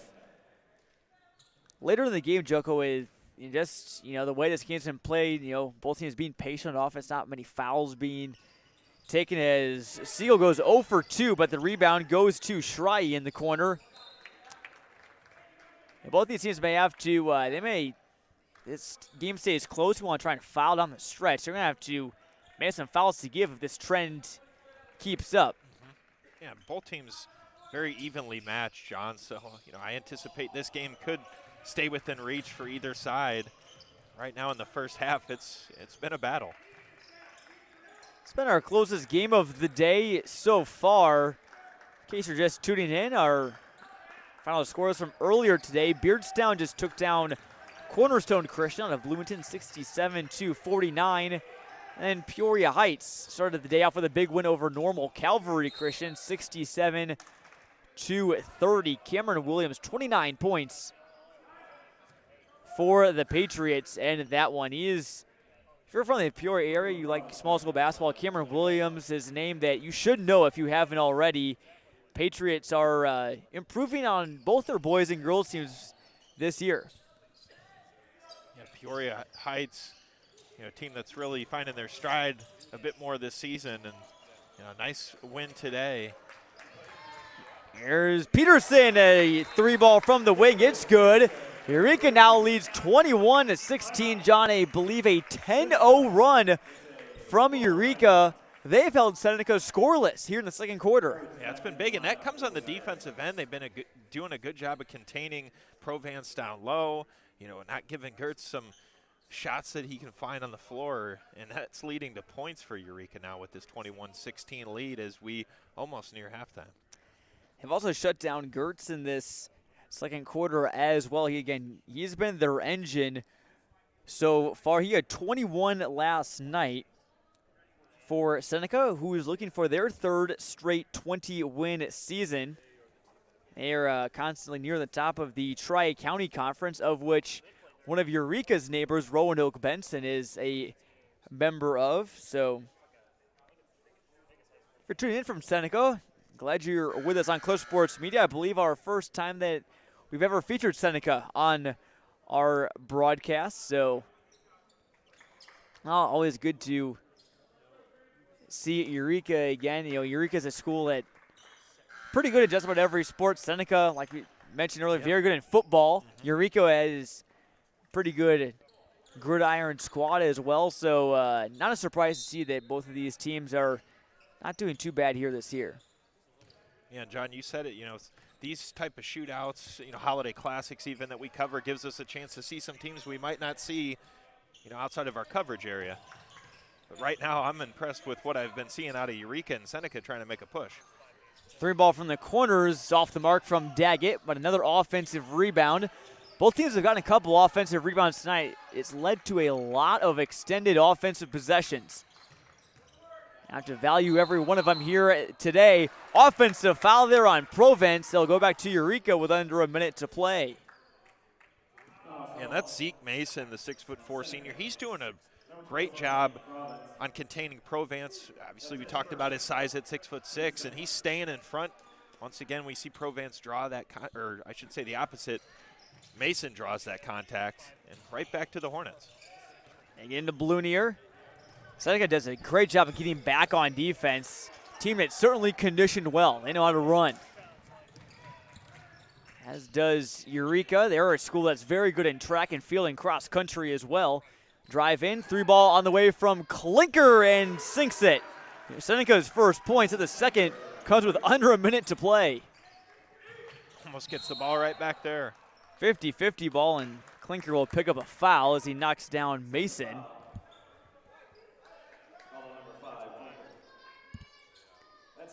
If Eureka can beat this press, Joko, if I'm Aaron Donor, I'm wanting them to hold for the last shot. You don't want to give Seneca a chance to head into the intermission with some momentum and feeling good with either tying the ball game or with a lead. I definitely agree with you, John. And if you're Seneca, look how much they want to get that ball back, try to take a lead or tie this game. If I'm McLaughlin on the sideline and he thinks about a 3, now drives. Yeah, I would draw this possession out. Maybe get a shot off with about 4 or 5 seconds to go. I'd certainly watch Heffron and try and take that shot. He's a big-time shot creator. Can make something out of nothing. Now here's Peterson, now with 8. With 6, got to find something. Go. Now here's Heffron from the logo. An air ball. And that will end the first half. Eureka, though, a great second quarter. They outscore the Irish 10-3 in the frame and take a 21-19 lead into halftime locker room. Joko, your first half thoughts just in an overall sense. You know, after going down early in the first quarter, 10-4, Eureka did a great job bouncing back, then took that lead, and a lot of momentum for the Hornets. In that second quarter, they looked great, breaking that press a little bit better, and then Heffron obviously doing his thing out there on the offensive end, getting a lot of rebounds and putting the ball in the basket. But, John, right now, Eureka, tough to say they got some momentum, but Seneca right in this ballgame. This one has all the makings of coming down to the wire. We'll see where it goes in the second half. Real quick, I want to thank all of our sponsors that help make today's broadcast and this tournament possible, starting with Marco Quick Grow. Reach out to them to discuss how they can help with your 2024 liquid fertility needs. Marco NPK Inc. Reach them at 217-935-2178. And also, while we're talking about fertility, Harbrand Fertilizer. I thank them for their support of the Clinton New Year's Shootout, as well as State Farm. Experience the difference of a friendly hometown State Farm agency. Contact Nate Ennis, State Farm, today and discover how he can protect what matters most to you. Your peace of mind is our top priority. Like a good neighbor, State Farm is there. Also by Clinton Save-A-Lot, your one-stop destination for incredible savings. Experience the convenience of no self-checkouts and the expertise of real-life butchers. With the Clinton Save-A-Lot, you can finally save big without compromising on quality. Visit us today and start saving like never before at Clinton Save-A-Lot. And also buy Walker Flooring for all of your flooring needs. And also buy Weldon Fertilizer and Lumber. Weldon Fertilizer and Lumber Inc. has been serving the greater Weldon area since 1963. Customer service, their number one priority. Their knowledgeable staff and experienced operators can help ensure a successful crop on your farm. And also by Baum Chrysler Jeep. They believe in doing carbine and servicing right from the start. That means caring for you in every way and every transaction from start to finish. Visit Baum Chrysler Jeep in Clinton. We're going to take a break here for a moment on Cliff Sports Media. You can refresh your browser. Don't go anywhere. Get a snack, get a drink, do whatever you got to do. We're going to come right back with half number 2, Eureka leading Seneca 21-19 in Clinton.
Welcome back to Clinton High School, Game 3 of the Clinton New Year's Shootout.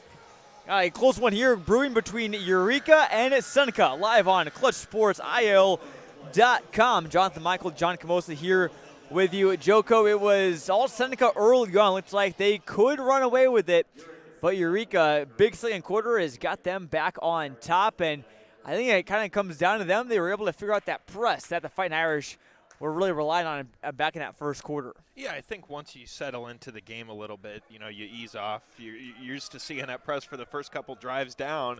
So Eureka found a way to get through it. They had some numbers down the court and then able to capitalize. And thanks to Tyler Heffron, he's done a great job around the rim. Some other key players have stepped up. Zeke Mason doing a great job on defense against Lance Provance. And we'll see how this second half untails.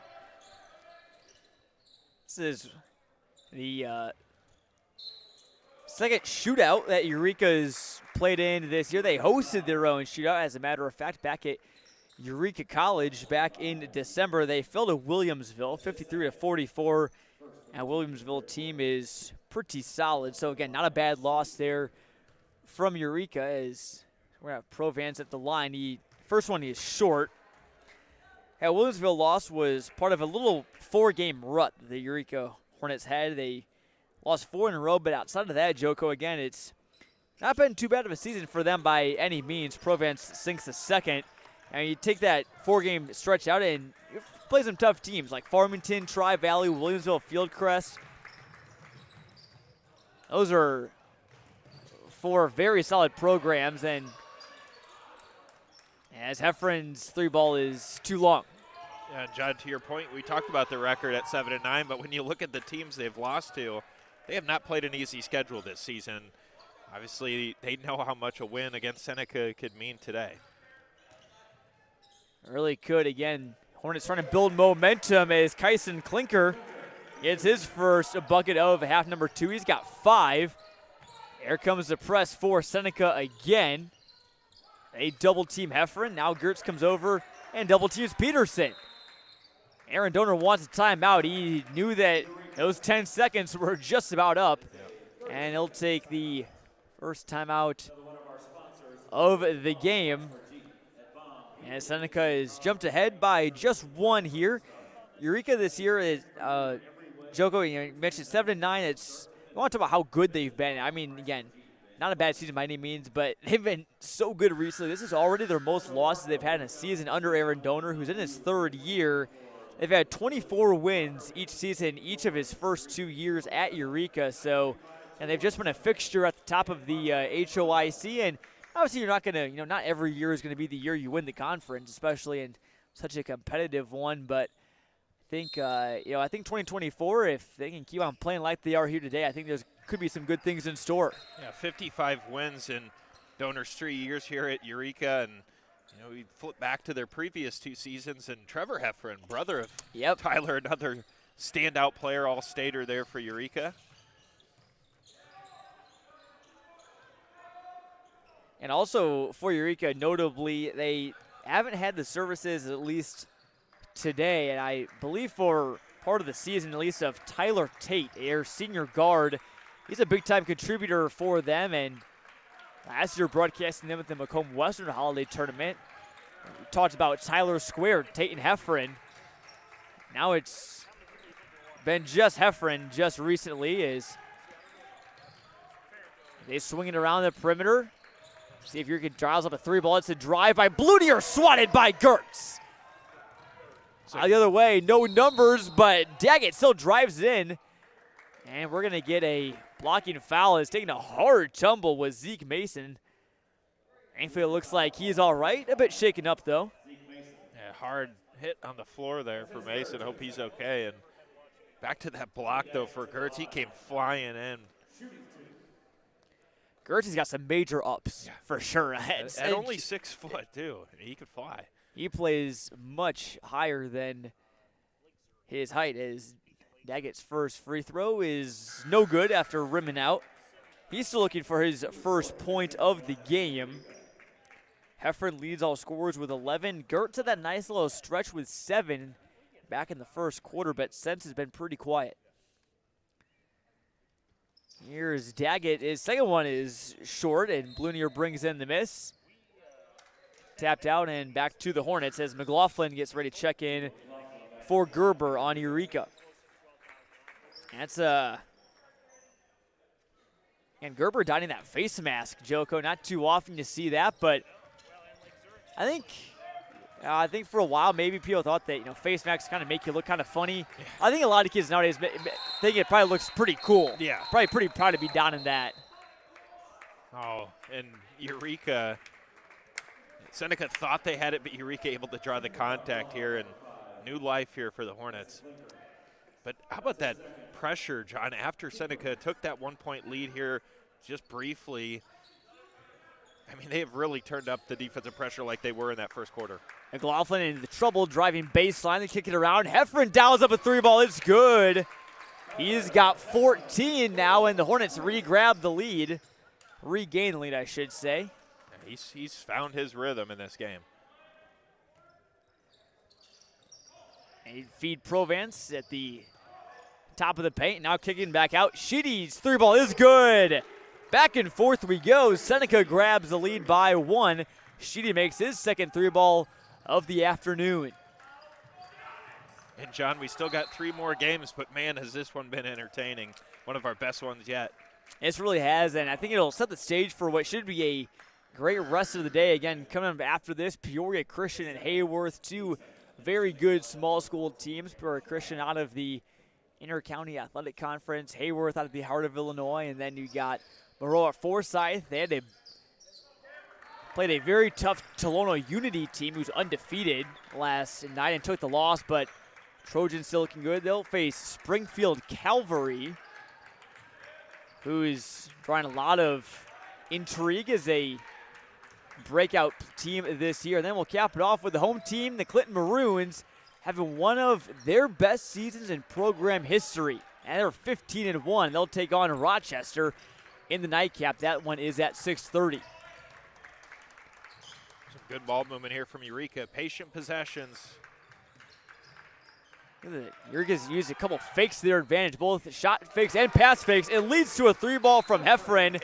He's got 17, and Seneca is going to need an answer to it, defending the senior forward. Otherwise, he has a big-time advantage on the Hornet sideline. He leads all scorers.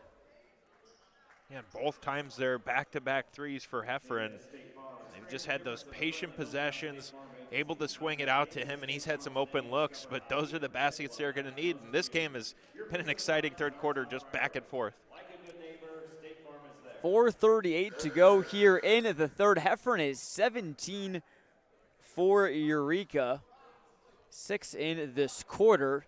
In fact, all 6 of the Hornets' points so far in a game where possessions are coming at a premium with, again, no shot clock in this shootout, and Seneca pressing. It led to some extended possessions from the Hornets, but you got to give them credit, John. You see a press like that usually can lead to some steals, jumping the passing lanes, leads to wide open fast breaks. Haven't seen that too much from Seneca. No, we haven't, and that's going to be key for Eureka. Obviously, chance to get through that press.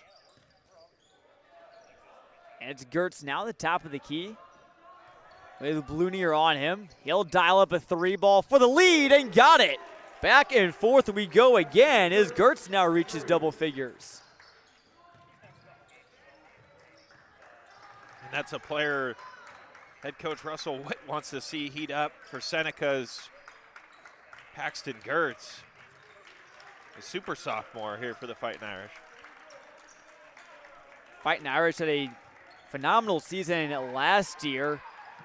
Ended a little bit prematurely, more than they wanted to. They went 28-5 overall as they were going to steal by Klinker. He'll feed Gertz his 3-ball to build on the lead and got it.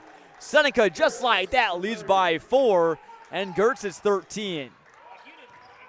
He's really heating up, and look at him all over the floor on defense as well. Almost steals from Blunier, who rushes a shot, and it's no good.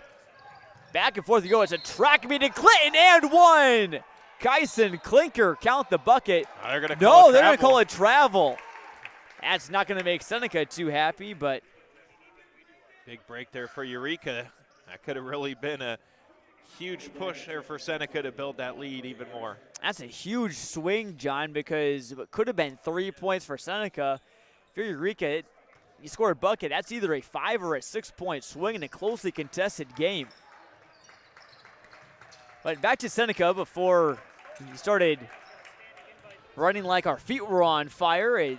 Fighting Irish were 28-5 last year. They lost to another Fighting Irish team, Kankakee Bishop McNamara, in the regional championship. So this team is hungry for redemption and a longer run in the playoffs. Heffron, what a nice jumper on the baseline, catch and shoot. Such a skilled player, Heffron, too. We've seen him down low, shooting threes right there. He had that turnaround jumper. Can just do it all on offense. He's got 19 of Eureka's 29. Bluniers got 4, Peterson 3, McLaughlin 3 for the Hornets. Here's Gertz again off the mark, and Daggett flies in for the rebound. It will stay with the Fighting Irish.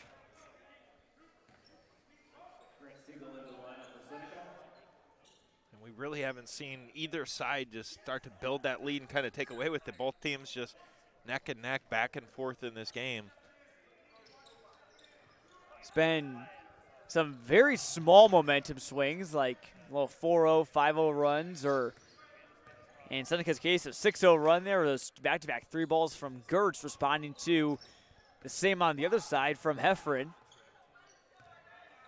Gertz will drive left around the screen, elevates for the 3 ball off the mark, and we're going to get a foul on the floor. It is on the Irish. So Eureka, another trip down the floor here. Chance to tie or take the lead with a 3. Third foul of the third quarter on Seneca. That one went on Cameron Schrei. Heffron almost thought about pulling it from the volleyball line. And shot's definitely in his range, though.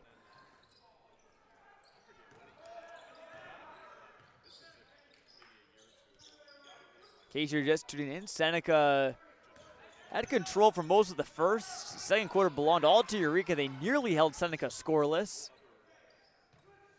And now it's gone back to the Fighting Irish. We'll see who the fourth quarter will belong to. Gertz nearly a takeaway. 3-ball McLaughlin blocked by Provence. His third blocked 3-pointer of the afternoon. And he soars for those blocks, too. I mean, he uses that long wingspan. And those, not only 3 blocks, John, all 3 of those came on contested 3-pointers that he was able to swat away. Inbounds to Heffron, another quick catch and shoot. He ties it all up at 31. Back to Provence, though, Johnny, at 6'6". He's the tallest player on the court. And, you know, you talk about Paxton Gertz a lot for Fighting Irish, certainly one of their biggest players. As here comes Heffron with the steal, coast to coast. He gets fouled and slides like a penguin into the pad on the side of the wall. He'll shoot 2. But without Provence, John, you know, Seneca would lose a lot of size, that's for sure. So, and to compete with a team like Eureka, who runs through their forwards, it's certainly necessary to have a guy like him.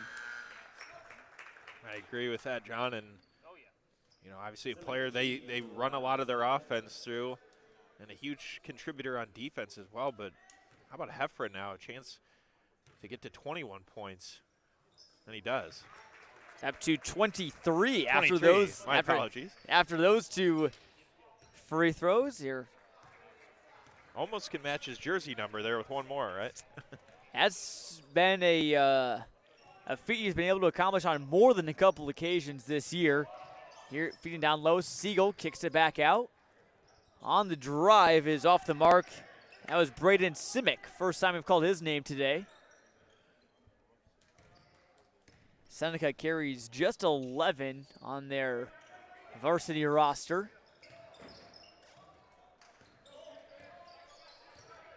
Here is Schrei now with under 30 seconds to go.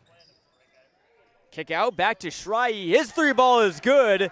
Eureka gambled with a double team in the post and left the sophomore guard wide open for the triple.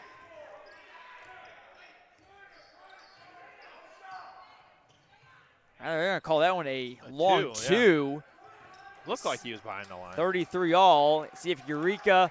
Heffron from way downtown, no good.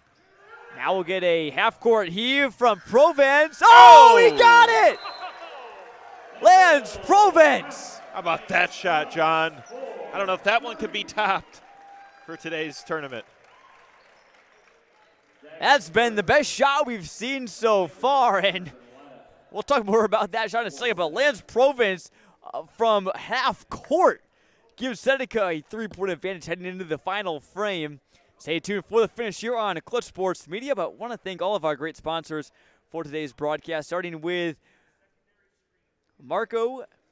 Reach out to them to discuss how they can help with your 2024 liquid fertility needs at 217-935-2178. And by Harbrand Fertilizer. I thank them for their support of today's tournament. And also by Nate and his State Farm. Contact him to discover how he can protect what matters most to you. Like a good neighbor, State Farm is there. Also by Clinton Save-A-Lot, your one-stop destination for incredible savings. Groceries, household essentials, they've got you covered. You can save big without compromise on quality. Visit Clinton Save-A-Lot today. And also buy Walker Flooring for all of your flooring needs. Weldon Fertilizer and Lumber, they've been serving the greater Weldon area since 1963. And their staff and operators can help ensure a successful crop on your farm. And by Baum, Chrysler, and Jeep, they believe that car buying and servicing should be done right from the start. Visit Baum, Chrysler, Jeep in Clinton. Back to that half-court shot, John. First of all, I want to thank our camera Noah Powell for getting that one. Followed that one all the way through, but in case you don't follow us on Twitter, we are proud to say that Clutch Sports Media was responsible. Well, we weren't responsible. We didn't make the shot, but we shot from our broadcast last week. The Safe From Holiday Classic was the #1 play on SportsCenter Top 10. Pecatonica's Cooper Hoffman from 70 feet out, 3/4 length shot at the horn at halftime. Sent into ESPN, and what do you know? We turn on SportsCenter at midnight, and we go crazy. It was unbelievable shot as well. First time in company history that a shot on our broadcast made it to SC Top 10, much less the #1 play. Maybe we'll have to send that one in from Lance Provence. Geertz flies in for the layup and no good, but he'll shoot two.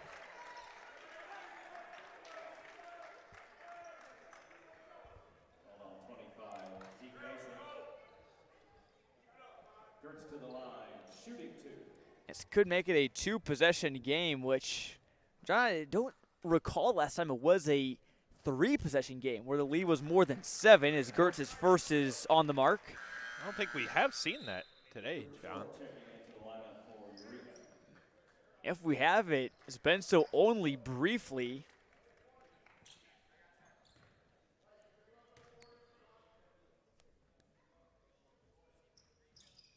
And Geertz goes 2 for 2. He's got 15 of Seneca's 38.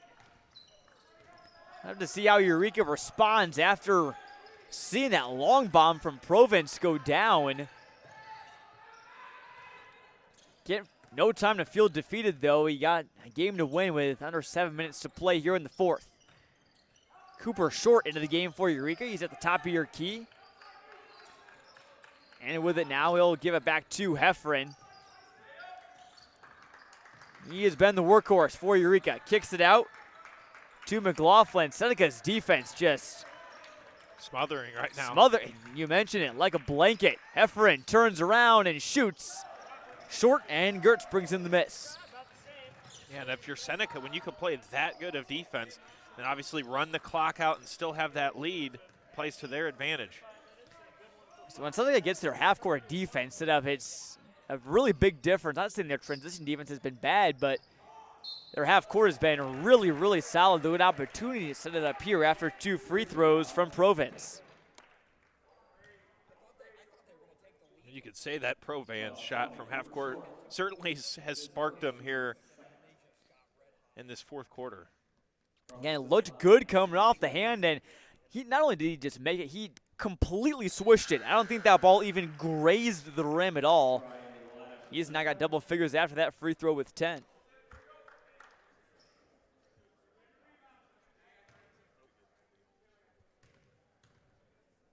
This one's been neck and neck all day long, and the second one is off the mark. Cameron Schrei brings in the miss. Gives them a second chance effort here for the Fighting Irish. This half-court set. A feed down low to Provence. Kick it back out. Gertz from the corner. No good. Offensive board brought in by Klinker. He's fouled. Eureka's got to start rebounding better, John. That's got to get the ball back. You can't let Seneca just keep on having the ball in a game where there's been a low amount of possessions. Yeah, that's their second consecutive second chance rebound. You know, able to put him back at the line as well. And Eureka's got to try to find their rhythm back on offense and get through that tough pressure that Seneca's applying. As we mentioned earlier, hasn't been a three-possession game much today. Klinker makes it a three-possession game. 41-33 after 2 free throws. Blunier now top of the key. Zeke Mason on the bench right now for Eureka. Hornets going a bit smaller, bringing the other guard short into the game. Heffron to the rack, and it spins out. But look who's right there. It's short. Pinballed around, and Fighting Irish have it. Gertz will take his time and wipe off some perspiration, bringing it up the court. No need to rush right now if you are Seneca. Klinker calling for it down there. He's got the matchup with Heffron. Now with Eureka going small, Seneca trying to pound the paint. Provence, his turnaround shot is good. I believe Seneca, all their points in this fourth quarter have come via the paint.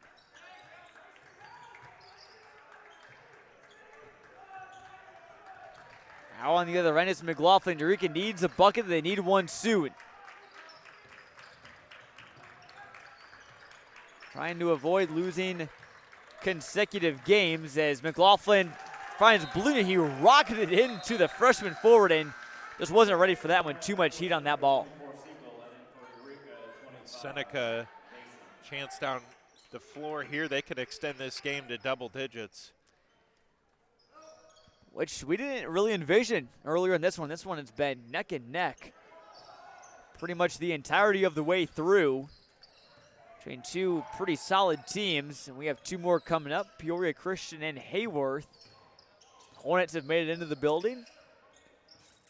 They don't come from too far away. Then it's about 10 minutes up the road here from Clinton, Illinois, just south of Bloomington Normal and north of Decatur. Here's Schrei, guarded there by McLaughlin. Fighting Irish just passing it around as we pass the halfway point of the fourth quarter. They can milk some clock here. I mean, playing with this big lead, just under 4 minutes now, John, and I like this play call here. You just continue to milk that clock. Gertz's shot from the free throw line. Not sure how that one didn't drop. That one did everything but go in. I'll give Eureka another chance. Then, John, obviously, you always want to spread the wealth, but I think right here, if you're Eureka, I think you have to go to Heffron. Yeah. You'll see him look for his shot, I'm sure. It's a double screen for him. That frees up Mason for a 3, and it was just a bit short. Gertz brings in the miss and will slow things down. Eureka's now, I think John is hanging on by a thread right now. Yeah, they're obviously going to have to turn up that defensive pressure, try to get some turnovers here, because time's ticking on them. Gotta start double teaming. They find in the post, no good from Siegel. He's been a rough go for Siegel down in the post today as he slams a hardwood in a little bit of frustration, but his team leads by 10, 2:49 to go after Eureka took a 21-19 lead at halftime. Aaron Donor calls timeout on Eureka. Last gasp here for the Hornets, looking to advance to 8-9 on the season and build some momentum. Coming up for Eureka, they'll travel to Leroy on Tuesday, and then they'll have what I think is a really cool concept, Joko, the Heart of Illinois Conference Tournament played in the middle of the season. And they'll start out there with Gibson Melvin at Sibley. They'll play a handful of games there. Really looking forward to seeing what the HOIC tournament will bring. Yeah, it should be really good. We talked about that conference. Obviously a lot of talented teams, so should be exciting to look forward to that. Seneca, they're looking for their 4th straight win. They'll be hosting one of my favorite mascots in the entire state of Illinois, the Coal City Kohlers, on Tuesday before traveling to Dwight next Friday. Then they'll be taking part in the Bloomington Central Catholic MLK Challenge. They'll take on Rockford Lutheran. That should be a really good game there down in Bloomington. Fighting Irish came into this one 2 wins out of 4 games at the Effingham Holiday Tournament. They took down the host Flaming Hearts, another great nickname out there. Yep. And Charleston before that win over the Mallards of Henry Sinakwine last night. Great nicknames all over the place here at this tournament and around the state of Illinois. Not too many states can say that they boast as many cool, unique mascots as the land of Lincoln does. Certainly agree with that point, John. And, it's always exciting to see some of these unique team names. Aaron, an offensive foul on Eureka. That's an absolute killer. That's his second. Team's fourth. That one goes on Blunier. That's it. Really just real tough if you're Eureka, Joko, on the freshman Blunier again. He's had a great season as a freshman, but offensive foul there cost you a possession when you needed a bucket. Here's Gertz driving in with some speed to the hoop and high off the glass. What a pretty bucket from Paxton Gertz. He is just a walking highlight reel, John. And he's one of those players where the motor just runs all game long. He has not slowed down one bit. It's like he drinks an entire Red Bull in between every single quarter of the game. That's what it seems like is.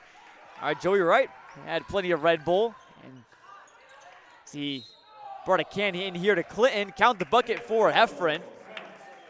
He's got 25, but maybe a little too late.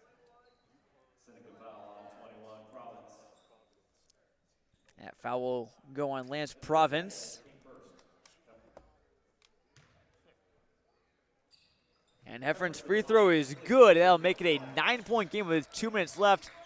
Seneca not completely out of the woods yet, as that'll be the 5th foul on Eureka. So Fighting Irish shooting free throws now in the bonus. First time that either team has reached that mark so far today. Now it's, making Eureka have to foul and just hoping Seneca misses at the line to kind of have a chance to get back into this game. Not the guy you want at the line with Gertz as his first rolls in. Shooter's touch as you see there on your screen. He's up to 18 points now in the game. Now 19. Make that 19 for Gertz. Again, he's a 1,000-point scorer in his high school career. Scored 28 in a win against Heyworth not too long ago. Seneca beat Heyworth 60-55. So, and Heyworth coming up next against Peoria Christian. That one I think should also be pretty evenly matched as well. And John, you know what I think is more impressive? We talked about that. Just a sophomore and got to 1,000 in his very first game of his sophomore campaign. So that means his freshman year. I'll double check on that. Yeah, Gertz listed as a sophomore. Yeah, I mistook him for a senior when I first got here, and that kind of caught my attention. So that means his freshman year in that 28-5 year for the Seneca, he must have just put up some numbers. I mean, my word, either that or you was playing on the varsity level on 8th grade. Yeah, I don't know, but. Look at a technical foul on Eureka. Didn't quite see what that was about, but either way, it's almost just a formality at this point. Seneca sinks the free throw, and it's like the Fighting Irish should hang on. Schrei knocks down 2 free throws, and he's got 4.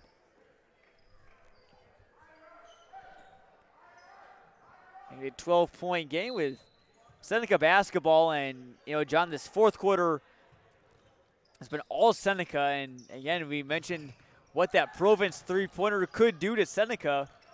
And I think it's safe to say that it really gave the Fighting Irish that big boost they needed. As Gertz called for travel. Line change here for the Hornets as they bring in the bench. Connell Roth into the game, as well as Cooper Short, Grant Robertson as well.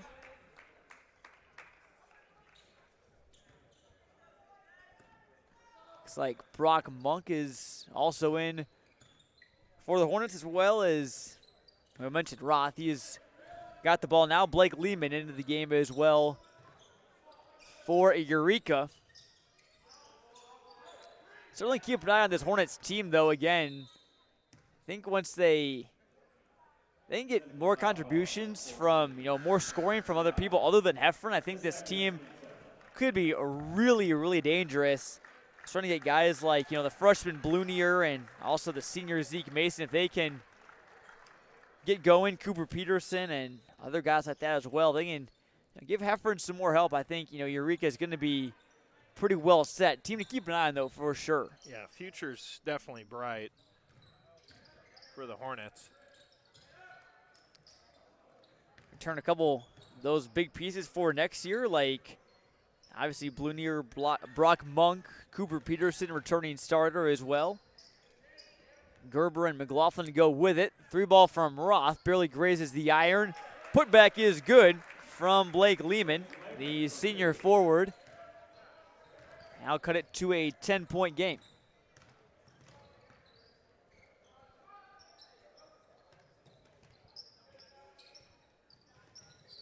Seneca also bringing in some of their reserves. Josh Lucas, the big forward into the game now, is the last possession of the game. Never know, but Seneca about to put the bow on a 48-38 victory. They're going to win their fourth in a row. Eureka drops their second straight.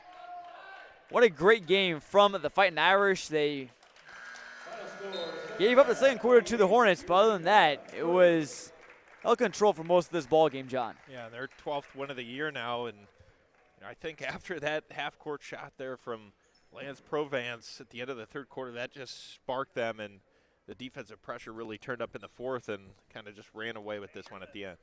Eureka led 21-19 at the half, but it was Seneca 29-17 in the second half of play here from the Clinton New Year's Showdown. That about will do it for this broadcast. I want to thank all of our great sponsors for tonight's, or should say this afternoon's show and this tournament as well. Like Marco Quick Grow, reach out to them on how they can help with your 2024 liquid fertility needs. Marco NPK. Call them at 217-935-2178. Also, by Harbrand Fertilizer as well. And also by Nate Ennis State Farm. Experience the difference of a friendly hometown State Farm agency. Nate Ennis can help you discover how you can protect what matters most to you. Your peace of mind is our top priority, and like a good neighbor, State Farm is there. And by the Clinton Save-A-Lot, your one-stop destination for incredible savings. Experience the convenience of no self-checkouts and the expertise of real live butchers. From groceries to household essentials, we've got you covered at Clinton Save-A-Lot. And also by Walker Flooring for all of your flooring needs. Woolen Fertilizer and Lumber has been serving the greater Weldon area since 1963. Customer service is their #1 priority, and their knowledgeable staff, experienced operators, will help ensure a successful crop on your farm. And by Baum Chrysler Jeep, we believe in doing car buying and servicing right from the start. That means caring for you in every way, every transaction from start to finish. Visit Baum Chrysler Jeep in Clinton. Well, the Seneca Fighting Irish, they can hop into brand new Chrysler and Jeep and drive back to Seneca with a win over the Eureka Hornets. 48-38 your final from that one. Peoria Christian Heyworth taking the floor. We'll step aside on Clutch Sports Media and come back in about maybe 10 minutes or so for that one. Don't go anywhere. Should be a good one between the Chargers and the Hornets. For John Camosa and all of our broadcast crew, Michael Savoy, Noah Powell, Park Mitchell, Joey Wright, our producer as well, I'm Jonathan Michael saying so long, but only for temporarily from Clinton. Peoria Christian Heyworth coming your way next.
From Clinton High School in Clinton, Illinois, Clutch Sports Media is live from the 2024 Clinton New Year's Showdown, Game 4 of is this Game 3 or 4? This is Game 4, pardon me, of the Clinton New Year's Showdown. Game 4 of 6, that is, and a great one on tap. Peoria Christian and Heyworth are ready to go. The Chargers and the Hornets, going to be a good one. Glad you're with us on ClutchSportsIL.com or our YouTube channel. I'm Joey Wright alongside John Camosa. John, you're a Peoria Christian alum, your alma mater. It's got a tough one here. Two good teams squaring off on neutral hardwood. I think this game's going to be a lot of fun. Oh, it certainly is. And, you know, when you key in on Peoria Christian player to keep your eye on, junior Malachi Persinger, he has had a dominant year this season for the Chargers. Heyworth, a lot of talent on their team. And, you know, Coach Jason Persinger said they got a lot of size, so we're going to have to really be keyed into this game. Under head coach Michael Mosley, the Hornets, this is going to be one of the funner matchups we see this afternoon. You caught up with Jason Persinger, the Chargers head coach. We both caught up with Michael Mosley, the Hornets head coach. And looking at that size for Heyworth, the guy for the Hornets that really stands out is Nick Feather. We saw him at the Tournament of Champions, talked a lot about Heyworth's 6'8" senior standout. Yeah, 6'8", 260 pounds, built like a lineman, so he's a player that's really going to be a force down low. When you look at Peoria Christian's roster up and down, they really don't have that size to match him, so it's going to take a big effort for Peoria Christian to kind of keep him out of the post and clog that lane. Going to be a fun one to keep an eye on tonight, that matchup between Nick Feather and Malachi Persinger. Malachi Persinger doesn't have necessarily the size, but he's got plenty of ability. Let's take a look at both starting lineups, starting with Heyworth, who was just introduced. They will line up as follows. It'll be Tyler Wills, a senior guard, joined by Maddox Clawitter. He is a junior guard as well. They are joined in the lineup by Jackson Law, sophomore guard. Nick Feather and Alex Moss round out the lineup. The men in the middle, they're both seniors for the Hornets, and the Chargers lineup looks like this as we get ready to go. Jamison Fisher, Malachi Persinger, a senior and a junior respectively. Trey Brickner is a sophomore, and they are joined by Josh Walton, a junior, and Lane Hunt, a senior. Just about ready to go in Clinton. Glad you're with us on ClutchSportsIL.com. The Chargers 9-7, and the Hornets 6-7. Looking for wins 10 and 7 respectively. Gonna be a dogfight in this one, and it's the Hornets with the ball first. Here's Law. Going down now to the corner, and Moss. Moss down low to Feather. Feather goes to work. Moss cuts, can't score. And the rebound loose, tipped out of bounds by Peoria Christian's Lane Hunt. And that's how it starts. You can see that pressure coming early on from Peoria Christian. Hunt on Feather, and then Persinger has to come over and double him. Right there using that size. And it is Heyworth that strikes first. Nick Feather for two. That's a line we'll hear over the PA system a lot tonight, John. He certainly will. He's a player that is a dominant force here for the Heyworth Hornets. Just ran through the starting lineups for our teams, lest we forget. The Zebras, Justin Bowling, John Hardy, and Mike Kroger are our IHSA officials in this one. A good crew. Only had to call one foul so far, and a three for Persinger. Malachi knocks it down. Loves to shoot those threes, and this season that's really been his sweet spot beyond the arc. Shows it here early. Here's Moss going to work. Moss finds Law. Law to the top, and passing up a three is Clawitter. He drives instead, too strong. Nick Feather cleans it up, and Nick Feather has all four of Heyworth's points. That's a nice putback there from Feather. He just positions himself so well underneath the basket. Persinger heat check, deep three won't fall. Rebound brought in by the Chargers and a pass to nobody. That'll be an over and back despite the best efforts of Lane Hunt. And John, you get the sense that both these coaches are going to punish unforced errors like that. Certainly, and you know, in a game like this, two evenly matched teams, you want to try to eliminate those mental mistakes early in this game. And Heyworth here, chance to try to build on this 1 point advantage. 4-3 is the score. 6.5 minutes to play. Minute 30 gone by on ClutchSportsIL.com and on YouTube, wherever you're joining us from. Hope you're having a great Saturday afternoon. Here's Heyworth looking for another bucket. And it's Tyler Wills going down low to Nick Feather. And Feather putting on a show in the early stages. All 6 points for Heyworth and using that size. And he's back quick on defense. Can't defend the bucket there from Trey Brickner. But how about that athleticism, John? From Feather to get down and get a hand up in Brickner's face. A lot of size, but he's got some speed under him as well, Joey. Here's Wills over to Clawitter, and a foul away from the ball. I think that'll go on Feather, an offensive foul, and the second whistle against the Hornets in this one. 31, Nick Feather. That's his second, team second. Peoria Christian able to kind of use that mismatch to their advantage, and as Feather draws some contact there from Hunt. And a carry there from Persinger. John, we've seen our officials throughout the day not afraid to make those calls. We saw in Game 2 between Beardstown and whoever Beardstown played. I can't go Cornerstone Christian. My mind failed me. But we saw a number of over and back calls in that one. I know you came in a little late to that one, but our officials not letting anything pass by easily. And a 3 on the way for Heyworth. That's a little bit off. Feather hauls in the rebound, kicks it out. Moss for 3, and he got it. Nick Feather doing it all. The rebound, the assist, and Moss, the bucket. Heyworth's lead is 4. Able to keep that play alive and leads to a 3. In transition, cutting to the basket. Nice job from Lane Hunt. Lays it up. John, I've got a feeling we're going to see some offense in this one. Saw kind of a defensive battle in that last one between Eureka and Seneca. Although Seneca did get into the 50s late, but I feel like this is going to be, could take 50 or 60 points to win this thing. That's knocked out of bounds. Yeah, both these teams have shown this season, they can score the basketball at will and, pretty evenly matched. Obviously, Peoria Christian might not have that size advantage like they have with Feather down low, but got a lot of fast guards in this team that aren't afraid to shoot the basketball. Saw Heyworth at the season opening Tournament of Champions in Washington. This is Peoria Christian's first appearance on our airwaves this season, but Peoria Christian, one of those programs that really ties into the history of our organization at Clutch Sports Media. Fond memories of watching the 2019-20 Chargers. Regional champions, and then the next season, the COVID season, brought back a heck of a roster. And here's a transition opportunity for Heyworth, and look at the Chargers get back on defense. Nice job from Jamison Fisher.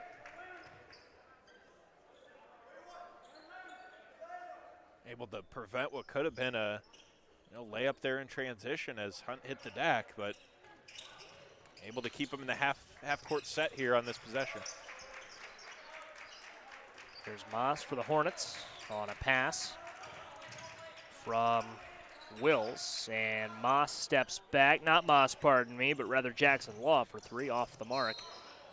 And Heyworth appeals. It's Hornet ball, and it is.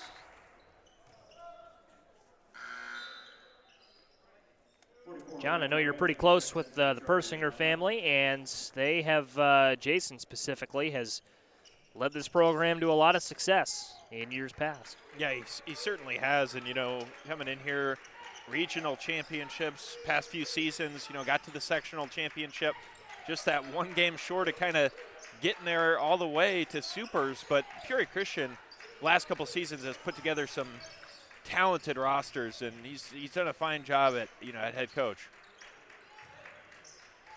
Out top, Moss, drive into the rack, kicks it out. Good ball movement from Heyworth in this one. And, Heyworth, there were some questions going into this game. Down a guard. We talked to Michael Mosley on the floor before the game. Said that was something they're going to have to overcome. Looking pretty good nicely with that ball movement. And a putback. Count that one for Josh Walton. Good defensive effort there, able to contain Persinger and can't get that one to go, but Walton just trailing right behind, able to put it in. Those are going to be the little plays that are crucial in this game. Nick Feather not on the floor for the Hornets right now. And, John, that's a good opportunity for Peoria Christian to strike. Yeah, when you don't have that size advantage down low, now you match up a lot better against this offense. I think this is an opportunity to try to grab a lead. Here's Walton to the rack, and he lays it in. Walton able to break free and get out in front of the pack. And Peoria Christian was down 9-4, and just like that, a 7-0 run puts the Chargers in front. See how the Hornets respond. Seeing some good defensive early, but 3 on the way for Law off, or Moss, pardon me. He can't knock that one down.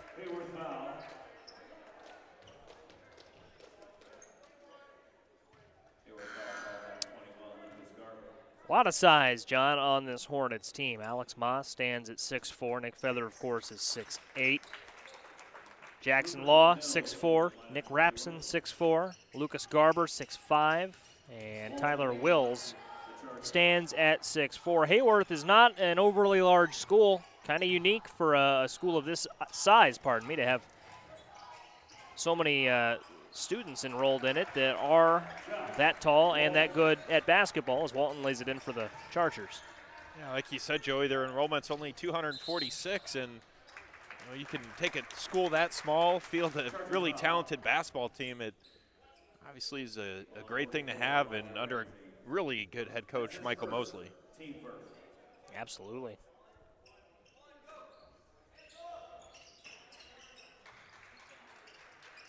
They go down low now, backing his man down, Logan Mills, and he knocks it down. Logan Mills ties this one up, not ties it up, pardon me. It's a 2-point game with the Chargers out in front. And we'll see if the Chargers slow it down at all. Here's Brickner, and Brickner to Persinger. Persinger down to the corner, 3 falls for number 3. The sophomore drops one in. Able to just space the floor there. Some good ball movement leads to the 3, and just like that, Peoria Christian builds a little advantage. And that will be an over and back. Was keeping an eye on that one, and Wills just couldn't get away from the timeline, and credit the Chargers defense, John, for capitalizing.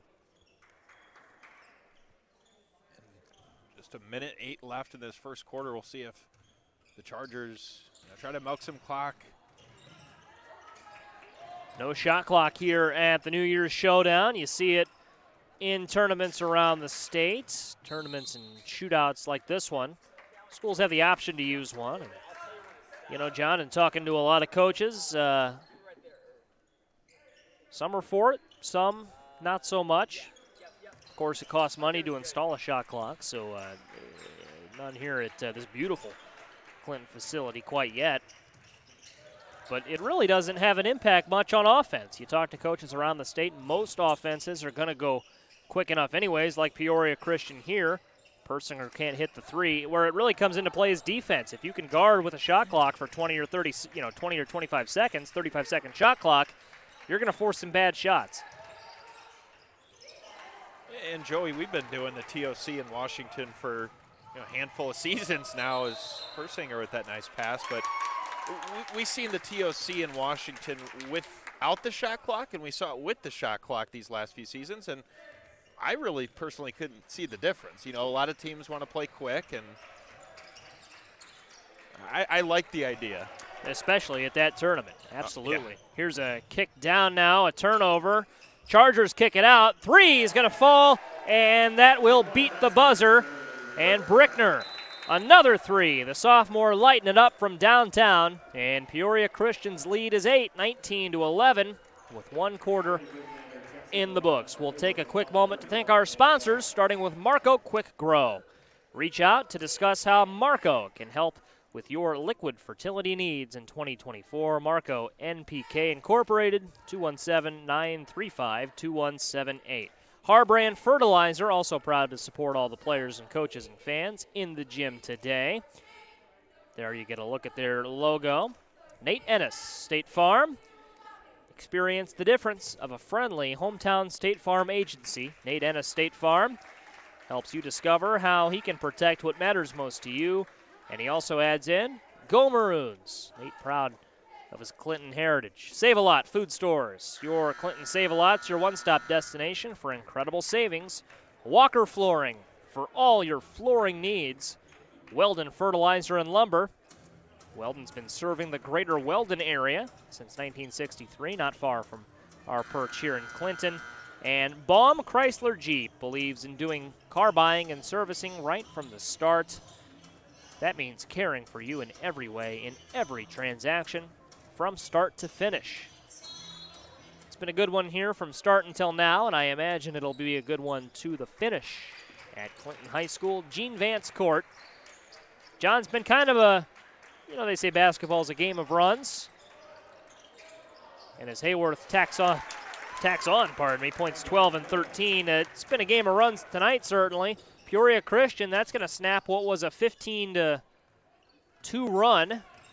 And it was Heyworth early, and it's been the Chargers as of late. Yeah, both these teams like to play quick, get down the floor, and this could be one of the higher scoring games we see in this shootout today. I think you touched on that. Yep. You said about 50, 60 points to probably win this one. That's what it felt like. And we're on pace now for a final score in the well into the 60s.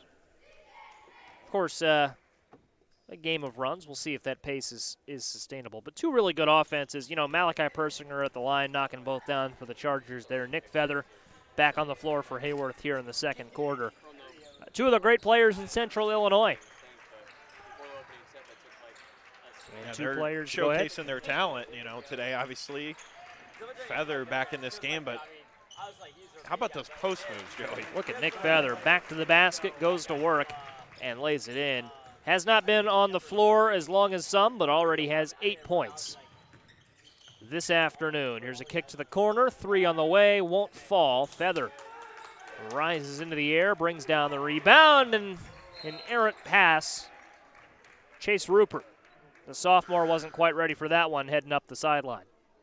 They wanted to, move that ball down the floor in a hurry, and just another one of those little mental mistakes.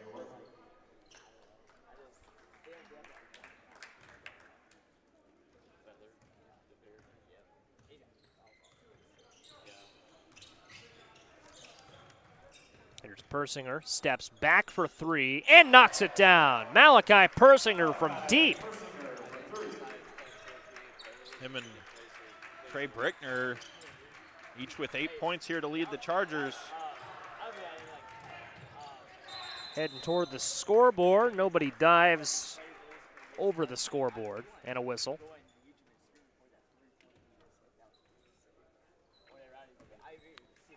And the Hornets walking ahead now. Here is Logan Mills. And Mills goes over to Brady Wicklander.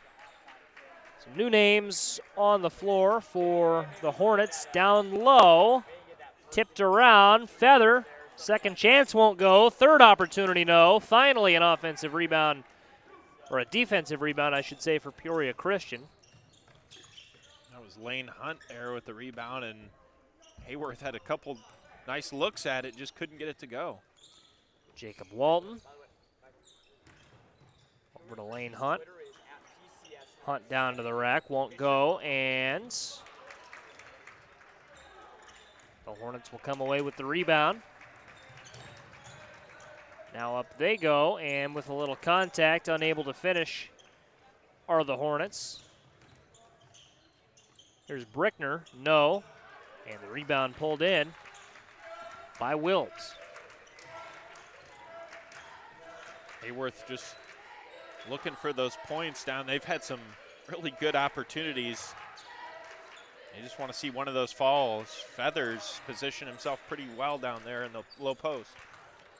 Here's Feather going to work. Feather spinning and scoring. Feather, now 10 points for Nick Feather, the senior, making it look easy.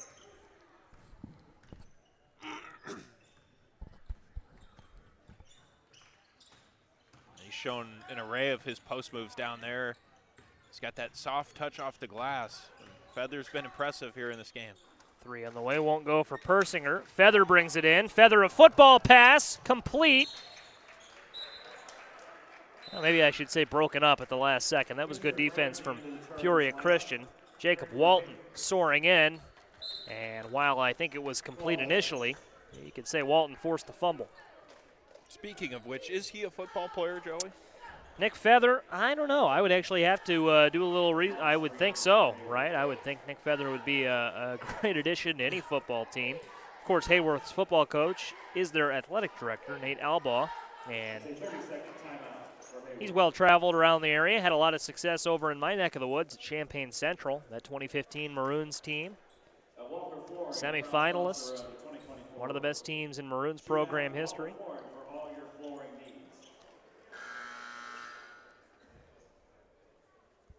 But I don't know. I can't say for certain that Nick Feather plays football. I'm not didn't keep up with Heyworth much during football season, although the Hornets this season were very good as well. They were a contender certainly in the Heart of Illinois Conference. Yep.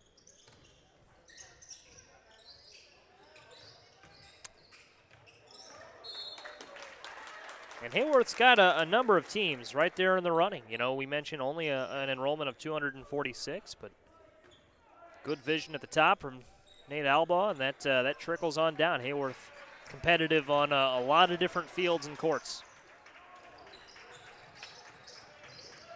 Yeah, some of those, smaller schools enrollment, you get a lot of kids that come out and play sports, and the talent's there, and they're showing that today. Moss for 3 there. And a 4-point game, and Persinger with the response. And Persinger stacking buckets together. He's up to 11 points on the afternoon. Just got that quick release, not afraid to pull the trigger fast, and another 3 there for the junior, Persinger. And Moss for 3 at the top of the key. Rebound brought in by Jamison Fisher. Persinger wanted the 3. Fisher passes it up. Passing up a deep to Elijah Ramsey, and cutting to the bucket, unable to finish, Jamison Fisher. And a turnover. And the Hornets going the other way. Here's Moss.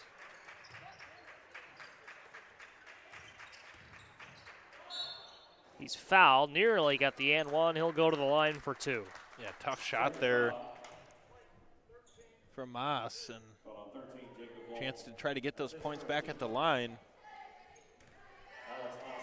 But once again, we get that look at a different Heyworth team with Feather on the bench. Peoria Christian, it's when they try to get in transition and score without that size down there.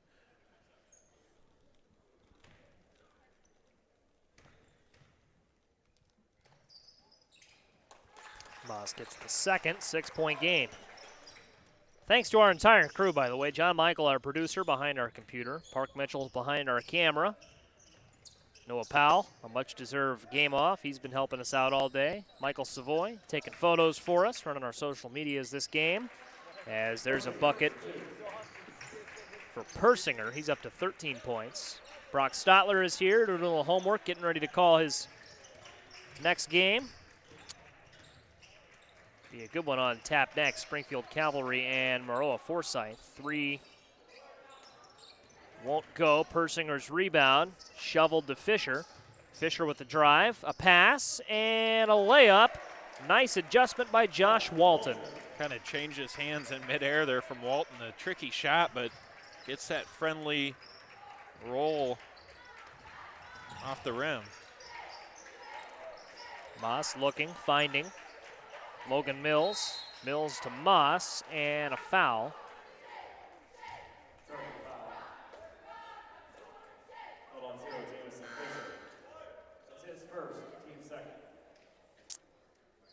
John Fulltime, I'm at the News-Gazette in Champaign, and well-traveled around the area, certainly. I like getting out to new gyms and seeing we've got some 45 schools in our coverage area. And this is the first time I've been inside Clinton's Gymnasium, the Gene Vance Court. I've got to say, what a great place to watch a game. Yeah, first for me as well, Joey, and it is a very nice court. This whole gym, this school, it's pretty unique. I wonder if this court was redone recently within the last few years. It's just really, really nice. Moss with the bucket there. He's got 9 points. I like that gradient pattern. You see maroon in the middle and black on the baselines. Big logo at midcourt. Of course, and our viewers can see all these things, but it's a cohesive identity in here. I like that. You see that logo anywhere you look? Call number 11, Maddox Lawler. That's his first, team second. And, you know, once we, obviously you'll see it on the broadcast, the CHS, Oh, yeah. High School in the stands at the yellow and maroon bleachers. Good lighting in here. It's got the whole 9 yards. Persinger's at the line. And certainly not shy on accolades. You know, a lot of different sports banners in here. None other than Gene Vance himself has his banner. Same you'll see at the State Farm Center behind the backboard there. Persinger off, and that's 13 points where he'll remain for now. Gene Vance, one of the whiz kids at Illinois back in his day, and turning around, knocking that down is Heyworth's Lucas Garber. And a blocking foul. Not quite to the bonus yet for either side, but that was on the way up. So 2 free throws on the way for Trey Brickner, who was so good early in this one. He has 8 points so far. Make it 9. And him and, you know, Persinger as well as Walton have really took a charge here in this game for the Chargers. And once they get out in transition, they can be a pretty lethal team.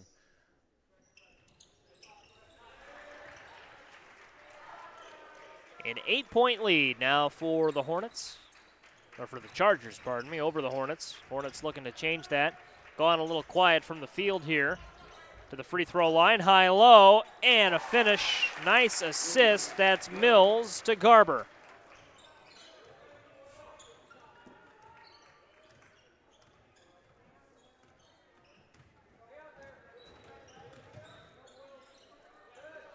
The corner, a 3 for the Chargers, and making that one look easy. Lane Hunt for 3 in the corner.